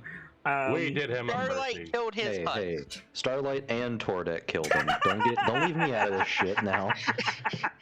A man deserves his credit.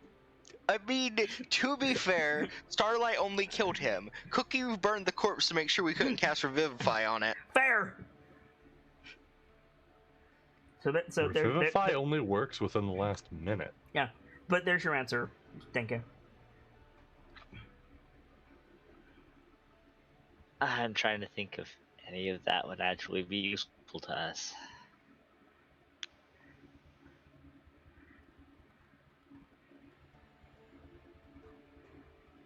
Does any of it look like it would be relevant in the current situation? No, it mostly seems to be, like, diplomatic use, if that makes sense. Oh, that makes perfect sense. What Yeah, I'm I trying to say with environmental storytelling is Father Finley was a good dude. Oh yeah, definitely get that vibe. Yeah, so Especially like the blessings should be shared by all part. Mhm. That was good. Thank you.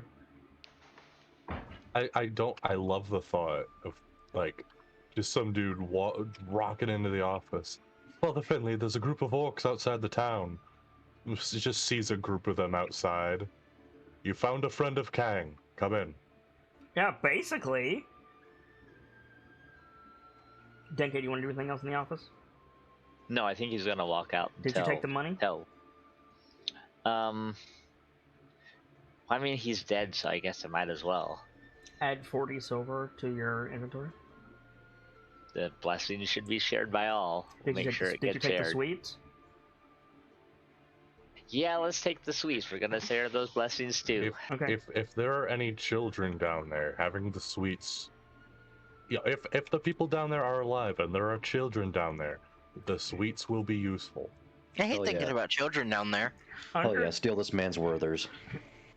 Basically, yes. Underneath the sweets, you see a box. It was hidden by the pile of sweets. And I shall ask one of the most dangerous questions in tabletop. What's in the box? A game set. You open it up, and it's a little wooden board. It's got some dice. It's got some figurines. It's got some checkers and chess pieces. It's like one of those 6-in-1 gaming sets. My And man from- was playing Monsters and Maidens. No. It's like Maidens and Minstrels, I think was the name of it. I think that was the name that the game that Mert that played. It The is game that Mert played. It is Maidens and Minstrels, but no, I'm talking about like the 6-in-1, like backgammon, chess, checkers, dominoes, etc. Oh, nice. Oh, that's nice too. Just a little wooden gaming set.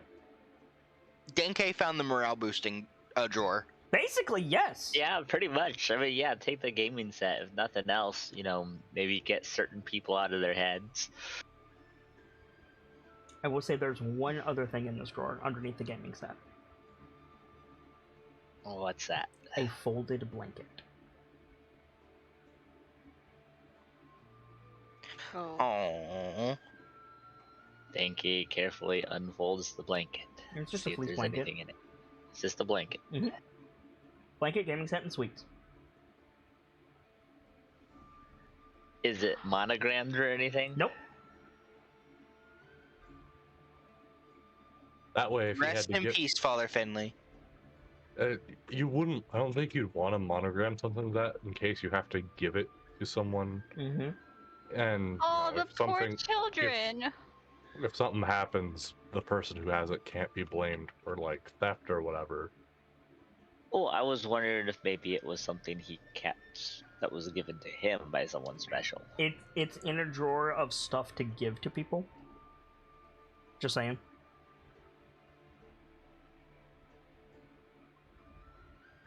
My man's out here ready with a trauma kit, is what I'm trying to say. Oh, this hurts. And he's dead. Cry. And now we can pass on his legacy. Yes. Okay, I got a question. Yeah, it's up. From the chest, could I take the You can take whatever you The- want that was in the chest. Okay, cool. So I'm gonna take the journal Okay. and the necklace, Okay. and then I don't know how good the shield is. So It's a shield. Oh, that reminds me. There's something else in the cleric drawer that Star didn't take, which is a silver symbol of Chantea. oh, Oh, yeah, I should probably take that, because at the very least it's silver. And holy symbol could be useful. So you've taken everything then. So add to your inventory a porcelain bowl, 5 bottles of spirits, 2 bundles of herbs, half a dozen candles. I know I'm going really fast. 3 tumblers, 9 sticks of incense, assorted sweets, 1 6-way gaming set, 1 blanket, 1 silver symbol of Chantea, and 40 silver pieces. That's okay, that's what mods are for. Thank you.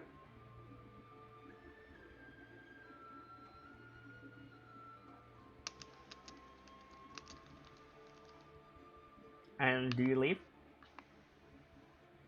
Yes, thank Okay. you. We'll leave and give Rev the all clear. Alright, Rev shuts the door.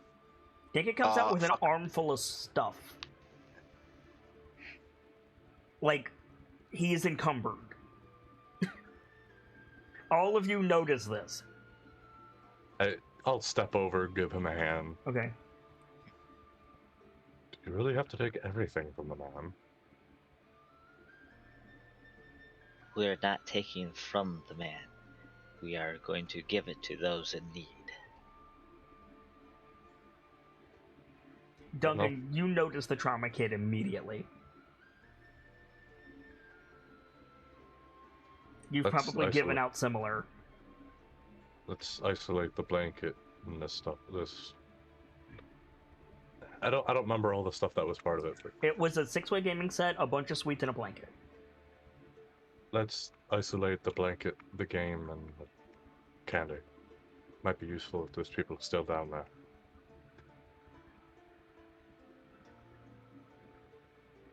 Sounds of hammering from behind you as Rev bolts the door.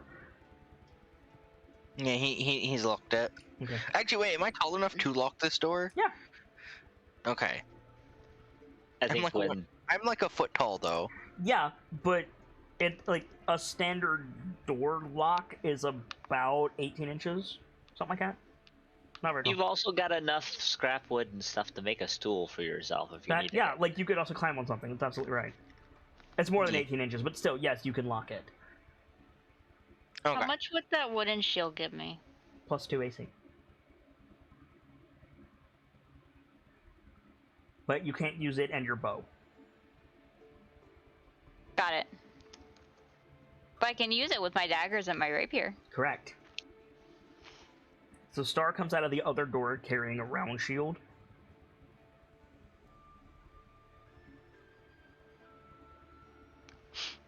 It's got the symbol of Torm on it.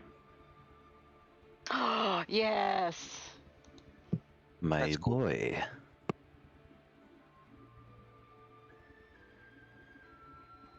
Star, make an insight check for me, please.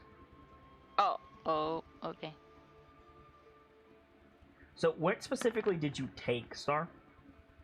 I took the leather journal, the mother of pearl necklace, and the shield. Did you remove the quill and the stole from the journal?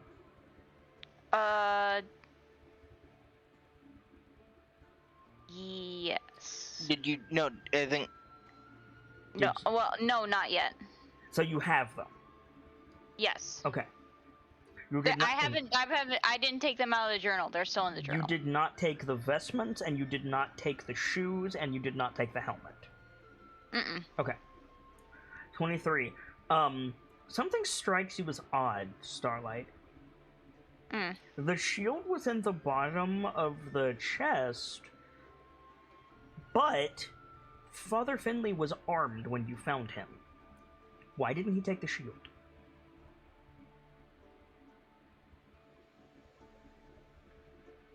And I think we see a flash of, like, that, like, blurry, like, flashback type of, like, sepia, like, dream sequence. We see, like, the old, like, heavyset man sitting at his desk. We see, like, evening light coming through the windows behind him. The door flies open. We don't get any audio for the scene. We see a young man, like, shout something, and Finley, like, jumps up, knocking over his chair, and he runs out, skipping his coat on the way.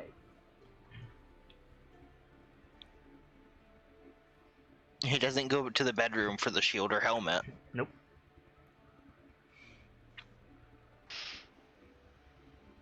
Which confirms what you already knew. Finley was in a rush. He didn't have time. He didn't have time. Alright, anybody can take the scene.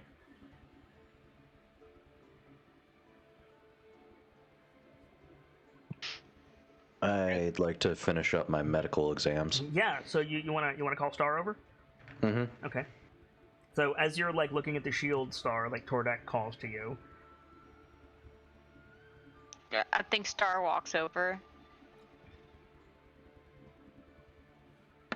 Alright. Let's see that medicine check. Okay. Star, how is your health and spell slots? I am at 12. My max is 24, and it was reduced by 12. So you're at full, but your health is reduced by half. Yes. Mm-hmm. Okay. How's your spell And slots? spell slots, I haven't used any. Yes, you have. You used one to cast Hail of Thorns.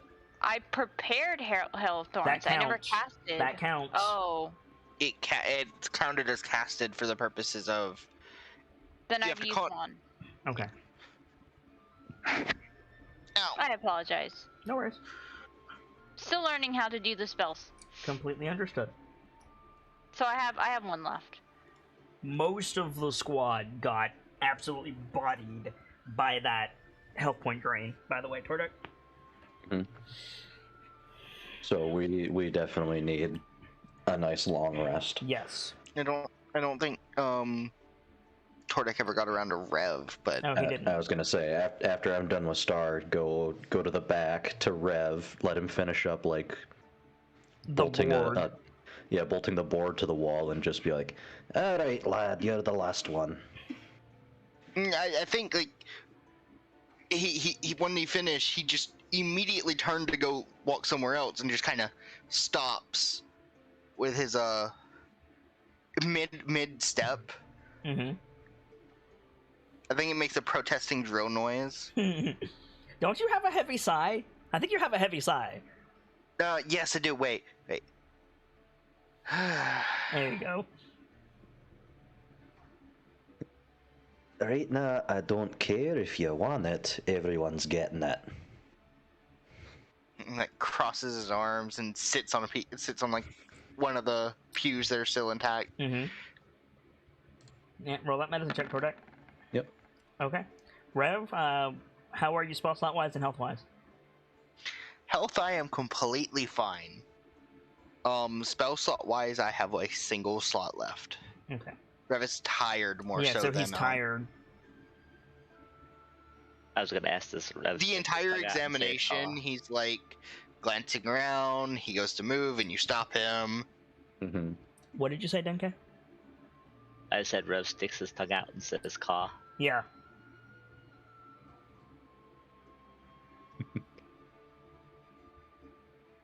Yeah, and then after getting that, and then Calandria sort of helping me with my exam, I head over towards Duncan. Okay. So Duncan, Tordek, and Calendria approach you. Rev goes to start on the main door, and then stops and like waits. Okay. Because like And Denke is still over in Duncan's vicinity too, because he still has a report to give. Yeah. Mm-hmm. So I think Calendria speaks up first. She says, "Well, the town's fucked. There's no fresh food. A few dried things. The water, I don't trust it. I got some wood for Rev, but it's the only safe place is here. God, one of the buildings looks like it was... I don't even know how to describe it. It looked like... well, us." What do you mean? I mean, it looked concerted. The entry points were breached at the same time. It was completely overwhelmed, and aside from the... I hesitate to speculate on what. Something in the oven, it looks like the people were completely overwhelmed.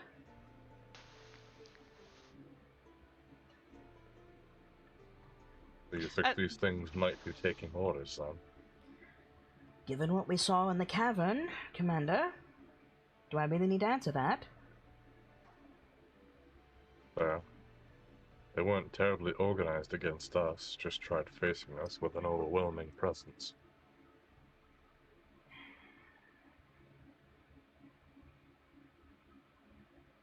It's more than mere orders, I'm afraid. What have you got, Lieutenant? You say they weren't organized, but they were very well coordinated. More coordinated than creatures of their kind should be.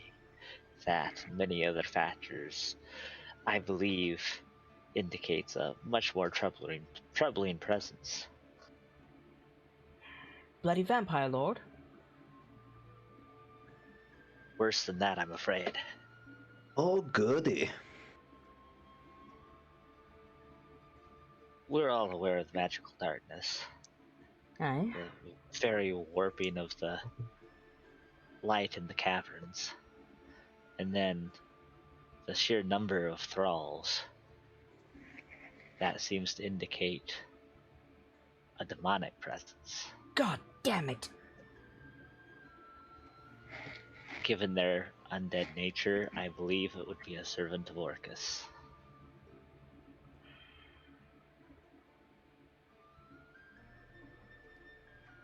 How sure are you?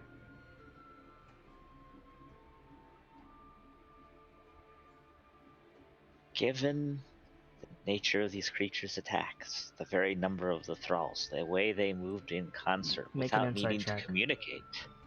Make an insight check, Denke. Before you open your mouth. Right. That's fair.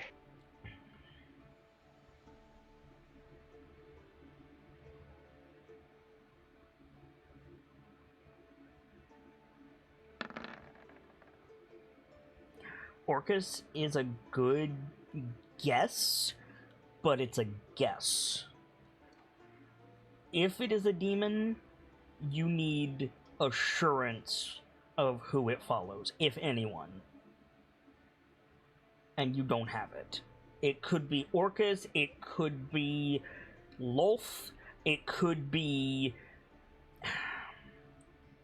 I don't know all of the demon princes, so you'll have to bear with me, but, like, Inogu, like, there's several that it could be.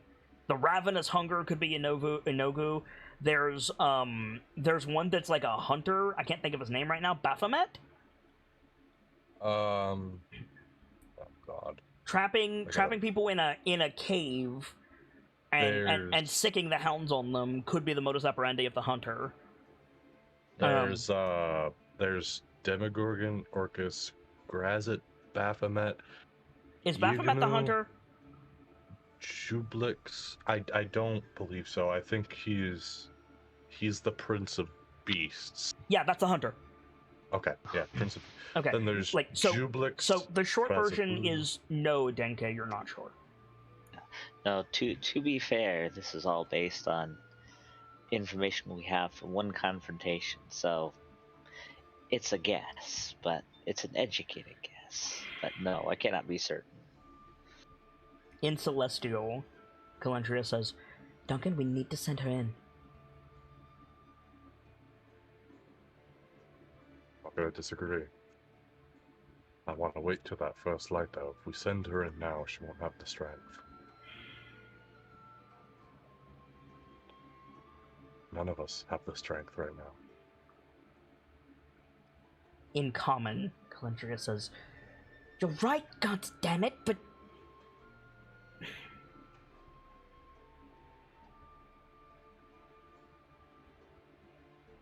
I don't like waiting. I don't like retreating. I don't either. It's our best option, though. Every move... This is not, in my opinion, this is not retreating. We're still on the field of battle. They still invaded this town. Just because we're not in the depths of the pit, does that mean we are removed from this confrontation?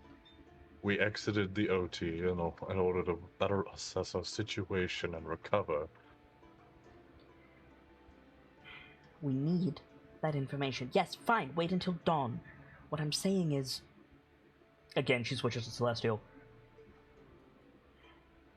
Maybe... send two.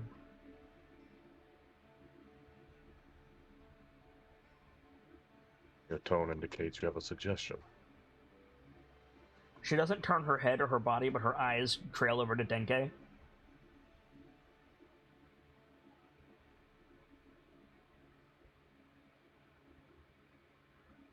I can see that. Still in Celestial, Calendria says, she'll argue. Of course she will. She's always done these on her own.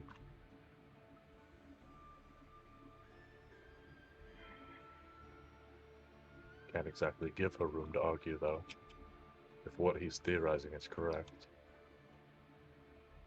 Gods, if there's a portal down there, Duncan...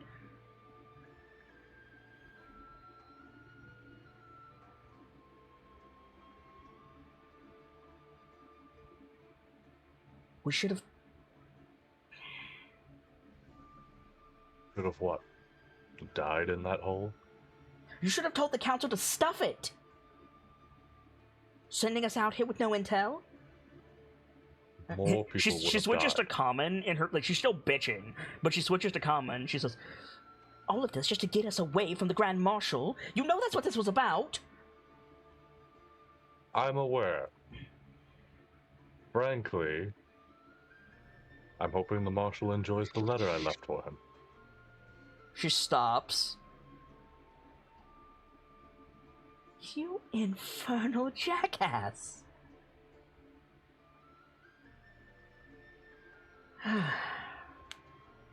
You're threatening the relations between two sister nations to stick it to the High Rider and the Council?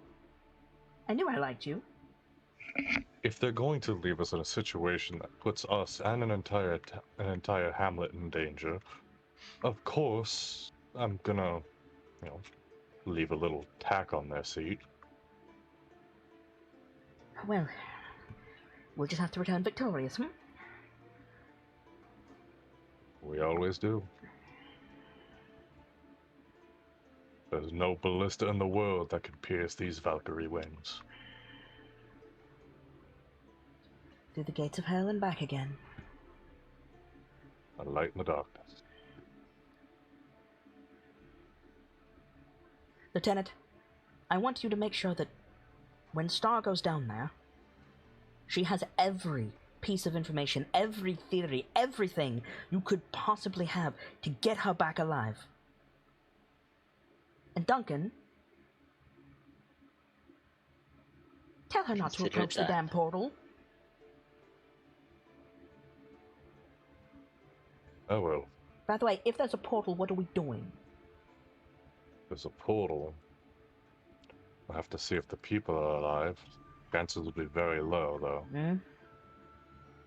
If they aren't, I'd say our best bet is drop the entire cave on top of it until we can get someone out here to close it. The council is going to say, why didn't you close it? Or me, more accurately. And before you ask, it's because I can't. Don't think we have the supplies, do No, we don't. Because I wasn't expecting a bloody demonic incursion! If it makes you feel better, I put in a requisite to have it on standby like 2 months ago. Damn bureaucracy.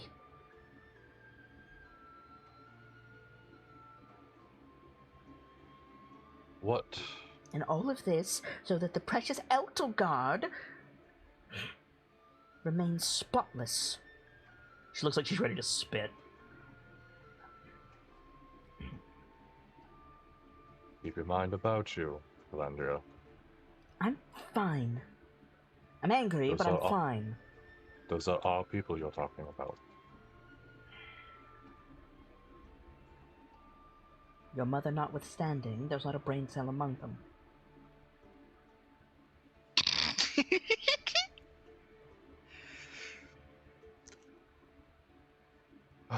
You know as well as I do, everyone in this chapel could fill those seats better than those crusty old humans. Until the money lined their pockets. I think Rev is like starts to mimic a laugh that he's heard before. Mm-hmm. Corporal, if I hear you mimicking me, I'm throwing a stone at your mech. Hang on. I got, I got something. What was that line you said aside from your mother? Your mother notwithstanding, there's not a brain cell among them. Your.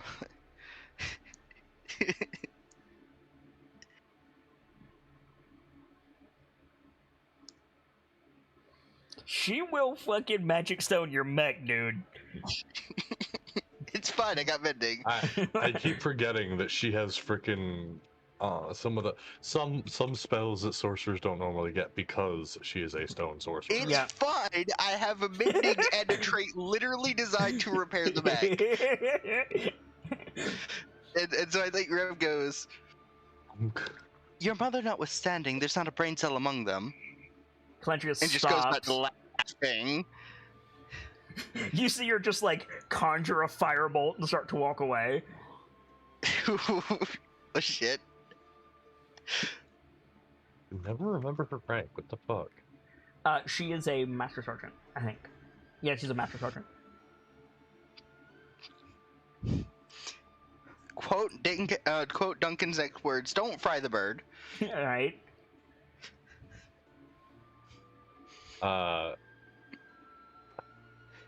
Master Sergeant, don't you think there's a better use of your energies at the moment? She stops.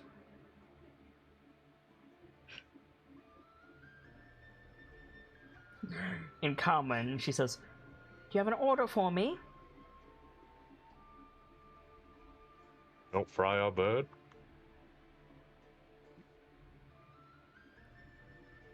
Like, you see her, like, stop to consider if insubordination is worth it, and then the fire fades from her hands.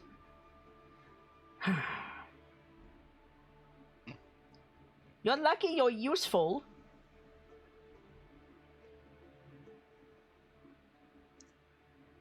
Comes back over. think Denke says offhandedly to Calendria, cooking the fowls is my job. Speaking of which, Duncan, are we lighting a fire in here?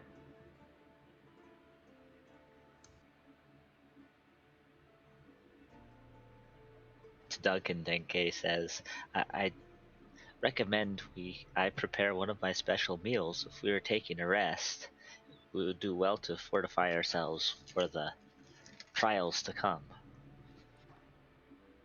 I agree with you there. It's not safe outside.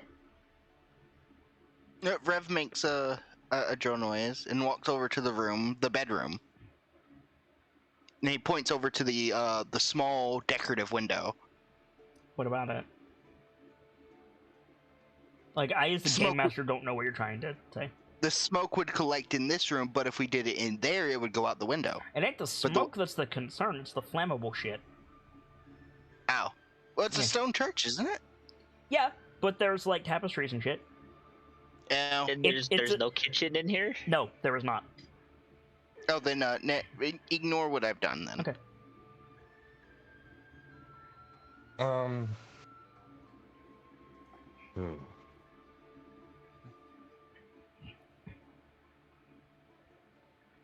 Wait a minute. Don't I have a portable cook? Couldn't I just set up my portable cook set in here? You would need to make a fire. That's what Calendria is asking. Like, Duncan, are we making a fire in here? Well, it's not the best idea, is it? Going outside in this darkness is also not a good idea. I think Rev has started to work on the windows now. Consider me one vote for rations tonight. No offense, Denke. Lieutenant. Excuse me. What I see as the best idea is... For tonight, we'll go with rations. In the morning, we can do something special, so we have the energy to deal with the incredible, forgive my Kalashite, absolute horseshit ahead. I think Calendria just says, here, here.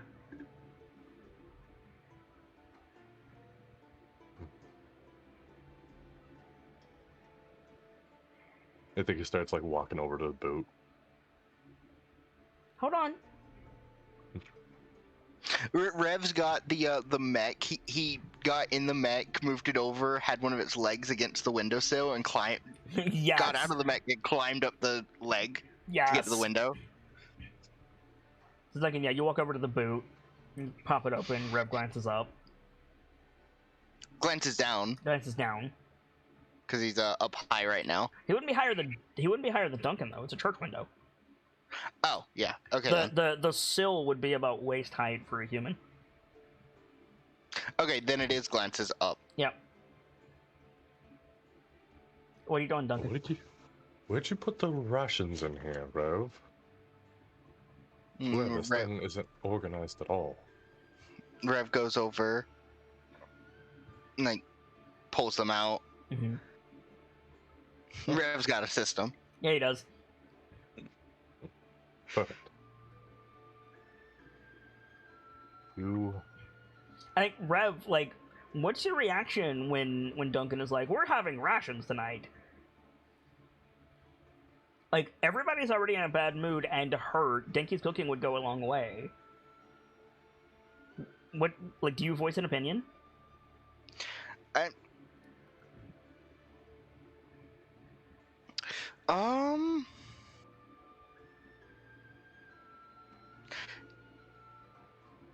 Yeah, I think, like, Rev, like, makes, like, at first it being helpful, like, a drone noise. And then, like, pauses before he, like, hands the first one to him. And his beak opens, and he makes, like, the sound of fire crackling. Mm. And tilts his head questioningly. I mean, you could make the sound of Denke's pot bubbling. Oh, that's also a good idea. Thank you. Didn't think of that. Mm-hmm. Yeah, so the noise of Denke's pots bubbling. simply not safe. Too many flammable things.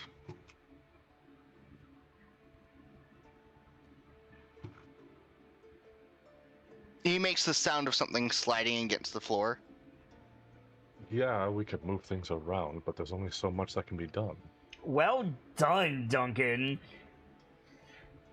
I have Rev as a fucking language. I didn't even sir. get that one. I didn't get that one. You got there That's before still I good. did.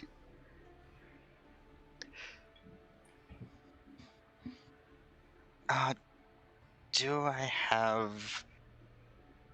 My current plan was to just... Tonight we have rations, and in the morning we'll have Denke go hard on making something special. There is something you should say here, Rev, that was said in front of you. Oh, fuck. Would you like an insight check?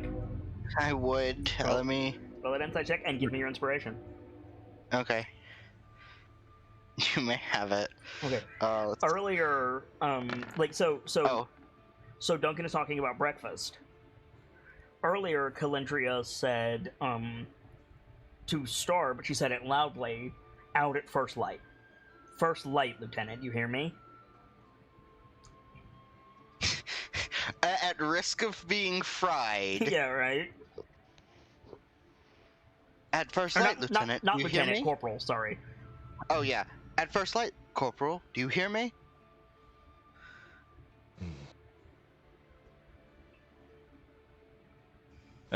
I think he was like slightly leaning on the mech while talking to Rev. Mm-hmm.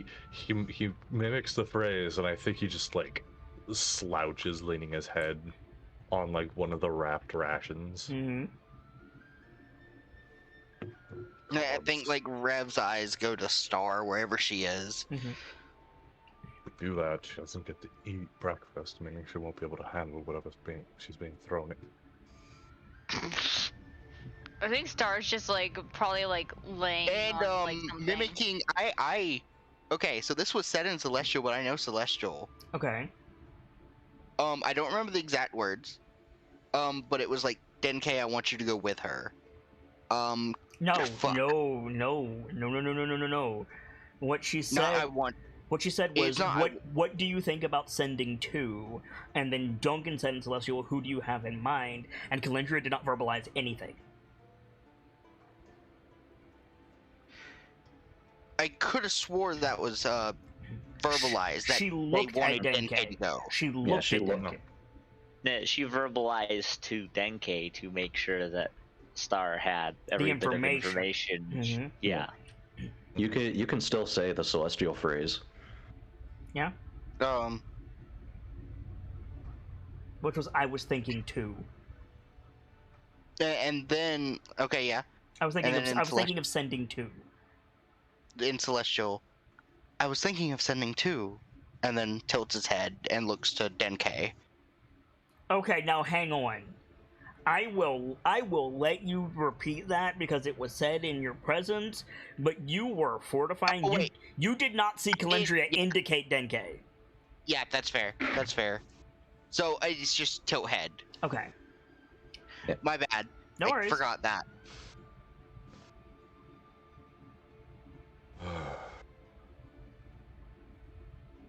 All right then, Turkey. What do you suggest? Opens mouth, pot's bubbling noise. Yes. Where? We can move things around, but there's only so much that can be done within that regard.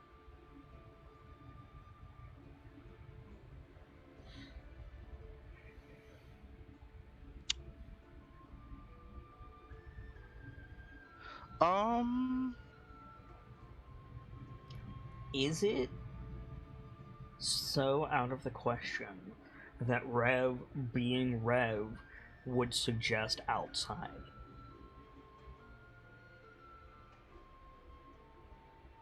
There is a space in the building that is open to the air. They're not worried about open to the air. And they're worried about flammable stuff.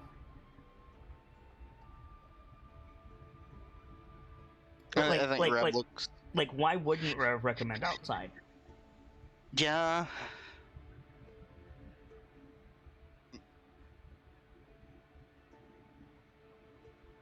I think like Rev looks to the door.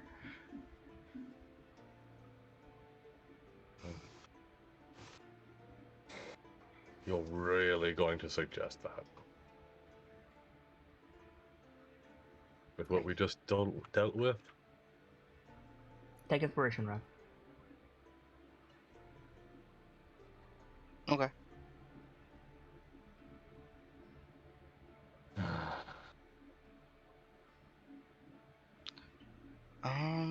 Let's see.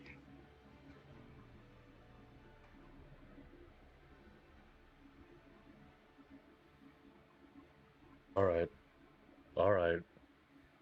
But you're on guard duty. Like Rev salutes. 10K. Yes, sir. Get your cooking supplies together. I'm starting you a fire outside. Yo, what?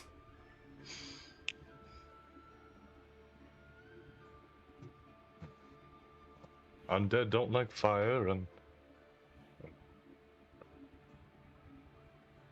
good I think for morale. Calendria like storms over to you, and she just like glares at you while you're talking, and she says, "Duncan, Commander, before you, may I show you something, sir?" Of course. She like looks over at Denke and gives him the "if you move, I'm encasing your feet in rocks" look. And she starts walking towards the door. Duncan close behind. She like throws the door open a little too hard, knocks off one of the reinforcements Rev's put on, storms out, Indignant drill noise. and she goes over to the barn and goes inside, and she casts light on just like a rock or something and holds it up. And Duncan, you see like the barn has been utterly obliterated. There are blood stains and piles of viscera everywhere. Oh. The house across the way is the same story? By the way this looks, this was the spot first hit.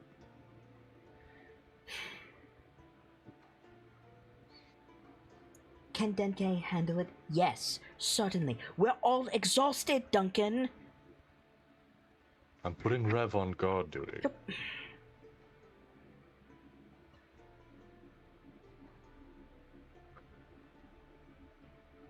His mech's a little beat up, but We've kicked the hive.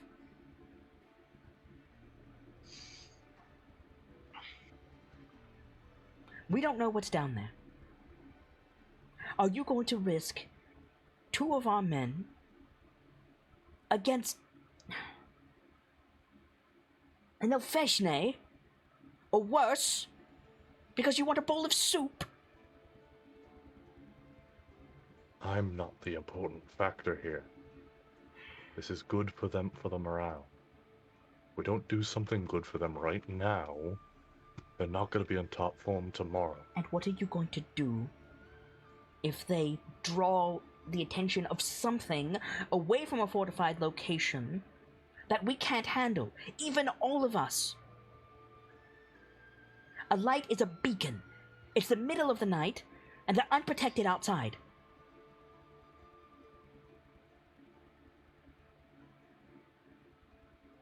We don't know what's out there. Well, we can close up someone's house. We can close up one of the homes and use the kitchen present already.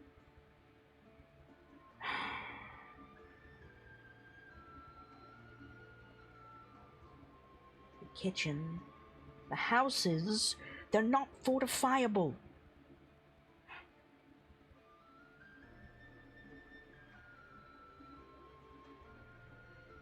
This is ridiculous. with all due respect, what order did you just give my scout? That's her job.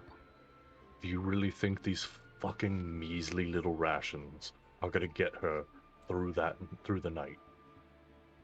That they're gonna get her through running around in entire ruins? No. No, because these were given to us as basic survival supplies.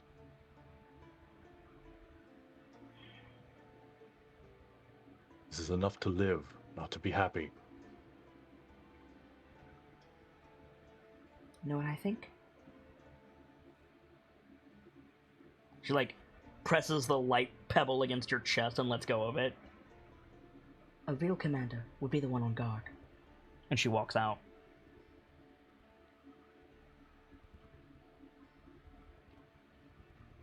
Oof.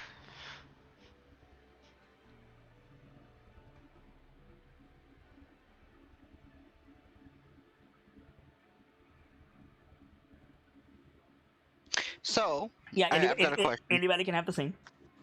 GM, I have Yeah. a question. Of course. Is there any reason why I could not, like, while they're gone, go into the bedroom with my mech and move everything from one corner to the other side of the room? Yes. The mech will not physically fit in that room. Okay, what about in the main room? Everything flammable in that corner to the other side of the room. Some of it is, like, not able to be moved, is the issue. There's, like, stuff hanging from the ceiling and like, stitched onto the walls and stuff. It's a chapel, dude. Yeah, chapels are full of flammable stuff. Yep.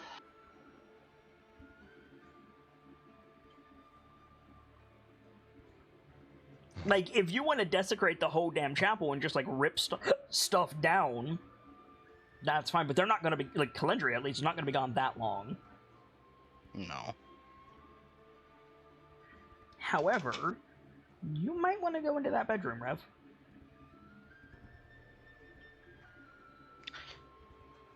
Fuck. Okay. I'm just saying.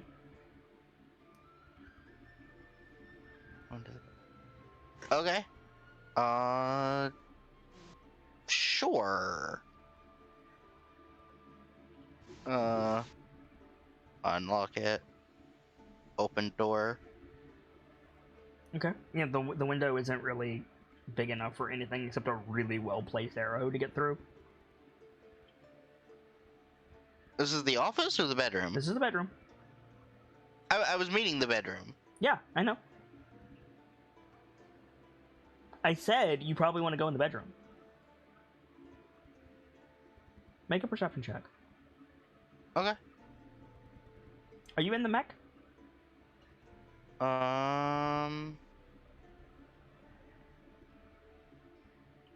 This is relevant.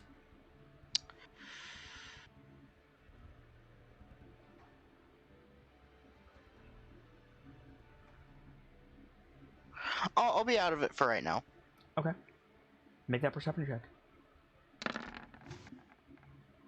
There's something under the bed.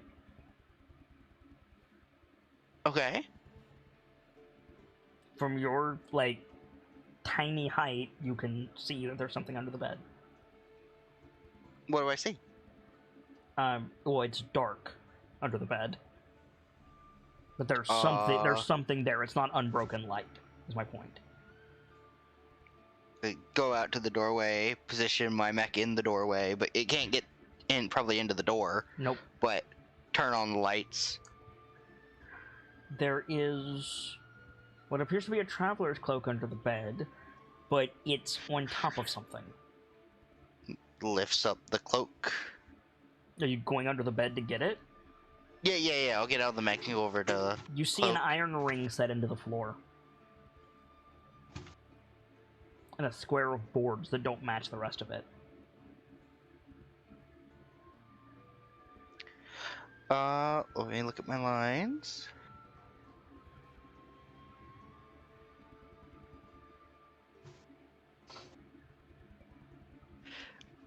Rev has found our entry point.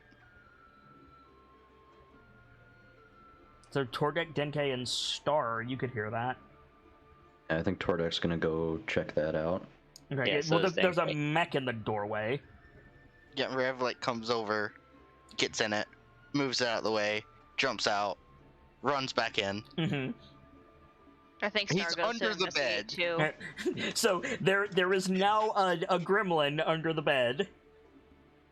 I think Star just tilts her head. I don't think we're all going to fit, Rev.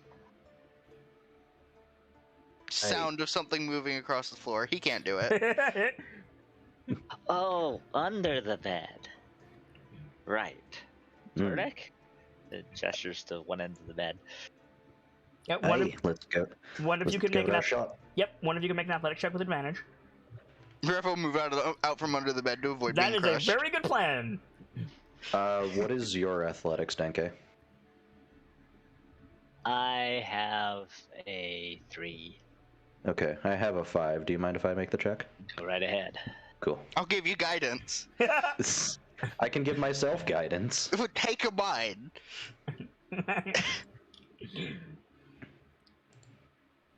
I only have one more in athletics than you. Okay, with a Goblin 24, you and Denke can budge the bed up against the door. So blocking Star, effectively, but the three of you can see a trap door. Rev goes to open it. It is locked. Or stuck, one or What'd the you other. guys find? It appears to be a trapdoor. Does it have a visible lock? No.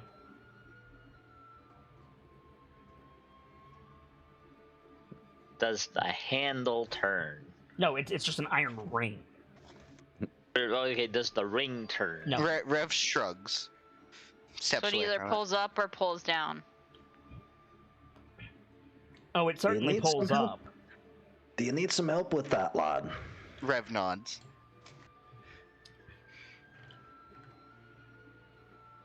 Tordek, make an athletic check. I'm adding guidance. Okay. Does not budge.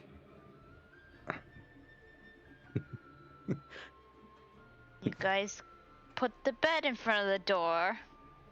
There's nowhere else to put it, to be fair. You've got a climb speed. You can go over it. No, it's cocked up on its side in front of the door. Ah. Mm. You're a cat. You're a liquid. You can just squeeze through. I mean, Starlight, if you want to try, there's a mechanism for this. Make an acrobatics check. Tordek absolutely laughs at that. Oh my god, she passed. What? They're liquid. So Star just sighs, and then just like you set your bow down, or set it like somewhere that it's more against your frame, and you take a couple steps back, and you jump, and you just fit through the hole between the side of the bed and the top of the door, and you just land like Superman style with one hand down between Tordek and Denke. This just Hi. in, tabaxis are liquid. Yep. I think she just looks at them. Oh, hello.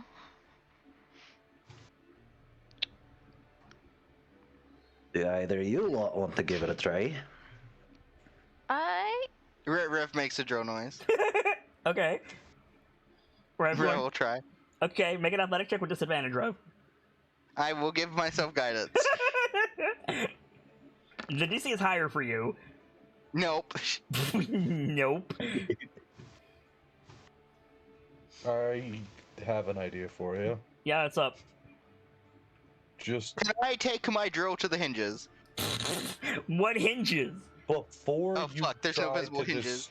before you try to destroy something, just tie a rope to the ring and set it up so when you mech moves, it should pull the thing open. That's a wonderful idea. I'm gonna steal that for my own. Thank you. Anybody else want to pull on the ring? You're welcome. I got it from an elementary grade physics book. I want to pull on the ring. Athletic check. You get a guidance. Swear to God, if the cat gets it.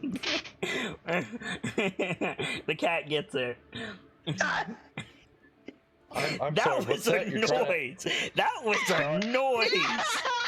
Star is the MVP of tonight.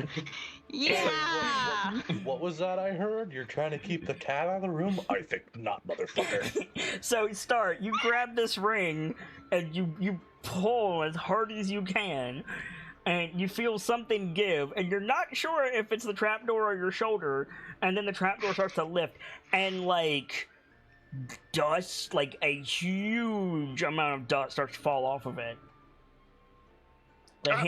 The hinges fucking shriek when you pull on them. I got it, guys. Nev looks down the trapdoor, looks It up is at the dark. cat, looks down at the trapdoor, looks up at Star, makes the same hinge shriek noise. Ah! You Of have course the given me a power. Of course, the Kenku takes that. You've given me power. Kenku, Rev activates thaumaturgy to be louder.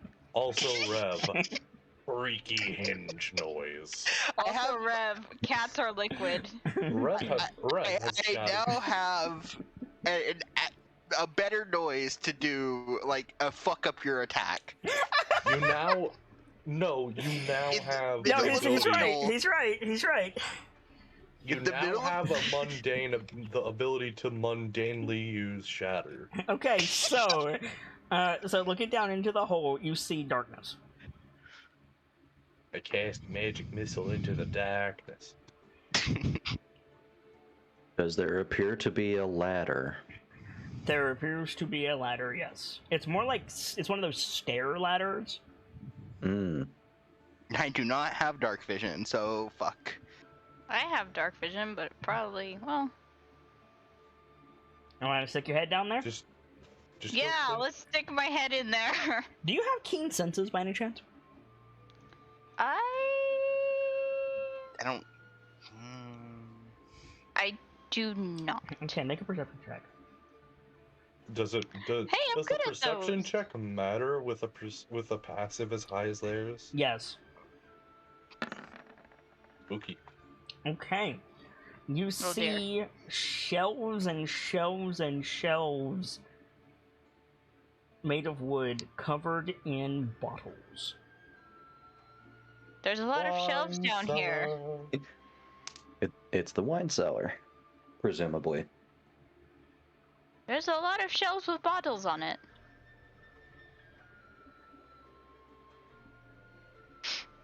A spirit cellar, perhaps.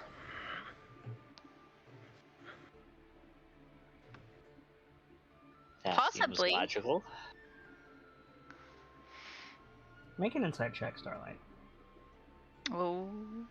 I'm gonna give you guidance. Okay. So add 3 to that roll. As soon as it rolls, there it goes. Okay. Oh. Oh. Good roll. Nice. The bottles are the wrong shape to be liquor. They're too small. I don't think they're liquor. They're very small. Looks at Tordek. In the tone of the group, a light in the darkness. You can't ask it as a question. No, sorry. Yeah, wrong intonation. A light in the darkness. If I had a light spell, I would have already done it, lad. Do none of you have lanterns? There's torches in the boot. The boot is on the other side of the bed. Could I, like, disconnect the light stone and use it by hand? Yes. But then you have to I'm put gonna it back. Yes. It requires a I'm gonna tinker's check to take it out and put it back.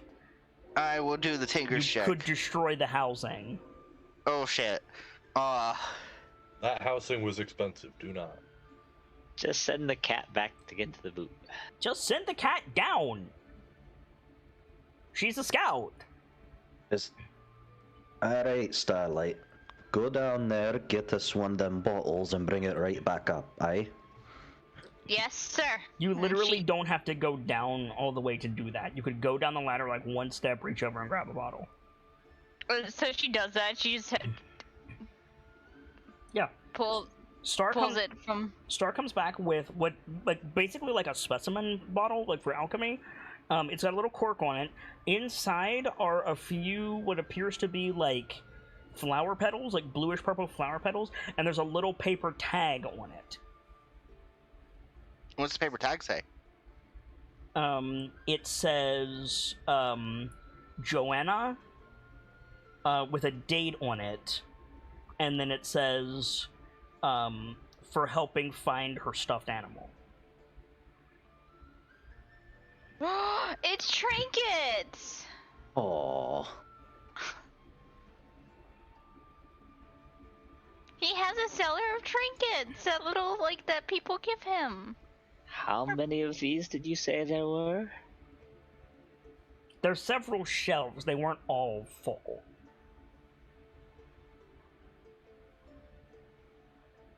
There might be other stuff down there. How big is the cellar anyway? About the size of the width of the office and the bedroom. So Starlight goes back down just to go and look around. Okay. So the cellar is roughly a big rectangle. You came in from here, and it's got like big freestanding bookcase style shelves like this. I have one down this way, another one here, another one here, etc. There's a couple of barrels and crates just like in the room, but that's the general makeup of the cellar. So she's gonna go up to each shelf and just or each bookcase and just look at it. Mostly bottles. There's a few things that won't fit in bottles. One of them has a necklace of beads on it. Everything has a tag. He has a lot of stuff down here. Anything potentially useful?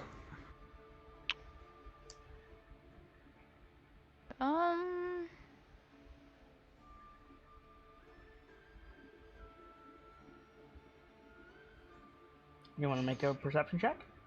Yes. Or actually investigation. I'm not sorry for backstage. I saw it, you bastard. Oh, Okay. I'm sorry. So I don't. Sorry. What, Th- Gibbsy? there is something that catches your eye, Starlight. Oh. There's a big wooden pirate-style chest right there.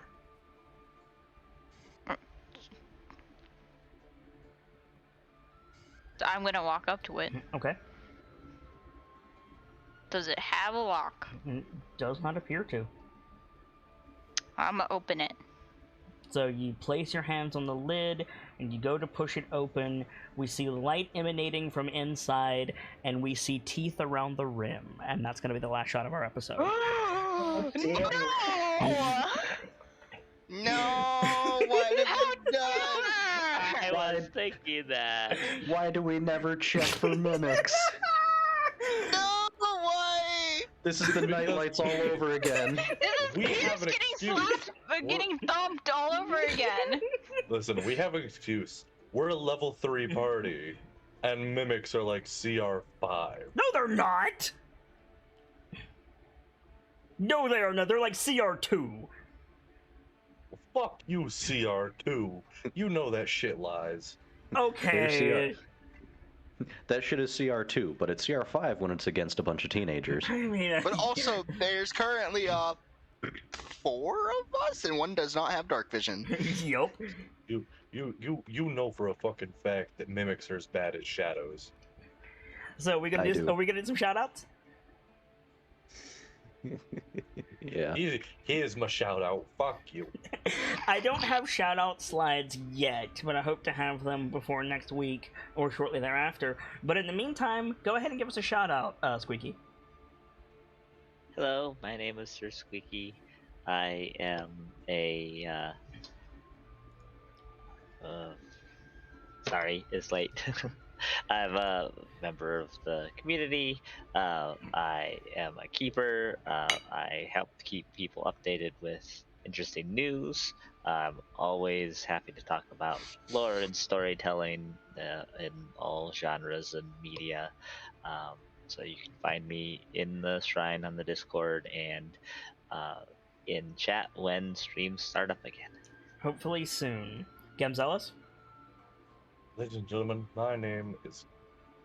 I should probably sit up for this. Ladies and gentlemen, my name is Guy Gamzelis. I am the bard of heroes, the teller of tales that need to be told. And there are a lot. If ever I'm needed, you can always find me on the Discord or in DMs. And speaking of finding us, if you're watching this on the YouTube, no, wait, this is Patreon exclusive, isn't it? For a while, but not necessarily for always. Right. If you're watching this after this has become a public show, even though that'll still be a while, the interactions you make with the video and the channel at large do us a lot, and we'd appreciate your help very much in spreading Kit's and our favorite hobby. All it takes is a like, a comment, or a subscription. And that's... And if you want to catch whatever show is coming out live, head on over to the Patreon, patreon.com/themasquerade for, well, this, if you're watching it from the Patreon, or whatever we have currently on the Patreon, if you're watching this on YouTube. And thank you, Gamzee. Yeah. Cookie? Hey, what up? I'm Cookie, also known as the Extinct Bacon on just about every other platform. I love a lot of things D&D and tabletop, and if you do too, my DMs are always open. Otherwise, you'll find me lurking in the streams or in the Shrine. Night Miss Okami, would you give us a shout out, please? Hi, I'm Night Miss Okami, also known as Wolfie. I am an admin in Kit's Discord server and usually hanging out. So if you ever want to talk, just shoot me a DM. I hope you had a great time. Nightfall, finish us out if you would. Hello, I'm Nightfall Kitsune. I do admin stuff and things around here for Kit's channel. Tonight I played Rev, and this Thursday I will be playing Killia Wolfwalker. If you like what I did here, make sure you're caught up on Voices of the Mountain as well. For my part, as ever, I am the Sharp-Eyed Kitsune, the teller of tales and the weaver of mysteries, the masked bard. This is a community devoted to lore and storytelling, world-building, role-playing, and discussions of those things. So if that's to your fancy, you're in excellent company here, and I do hope that you enjoy your time with us. I stream whenever I can, but currently dealing with a whole lot of internet issues, and mostly putting our tabletop stuff on YouTube, but this has been Dice-Icive Action Hell to Pay, our current, at least of the time of the live recordings of this, Patreon exclusive show. So if you're a patron, thank you very much for your support in helping fund this show and more like it in the future, hopefully. And if you want to bring some friends over, I would certainly appreciate the support. But for now, as ever, it's time to close the book on today and leave you with these parting words. From myself and my keepers to all of you, the regulars, the followers, the newcomers, and the lurkers, whether you're just having a seat by the fire or you've got a running tab at the bar, remember, there's always more stories to tell. And hopefully, I'll see you all next time for more Hell to Pay and a new chapter. Good night, guys. Thank you so much for stopping by, and hope to see you again very soon.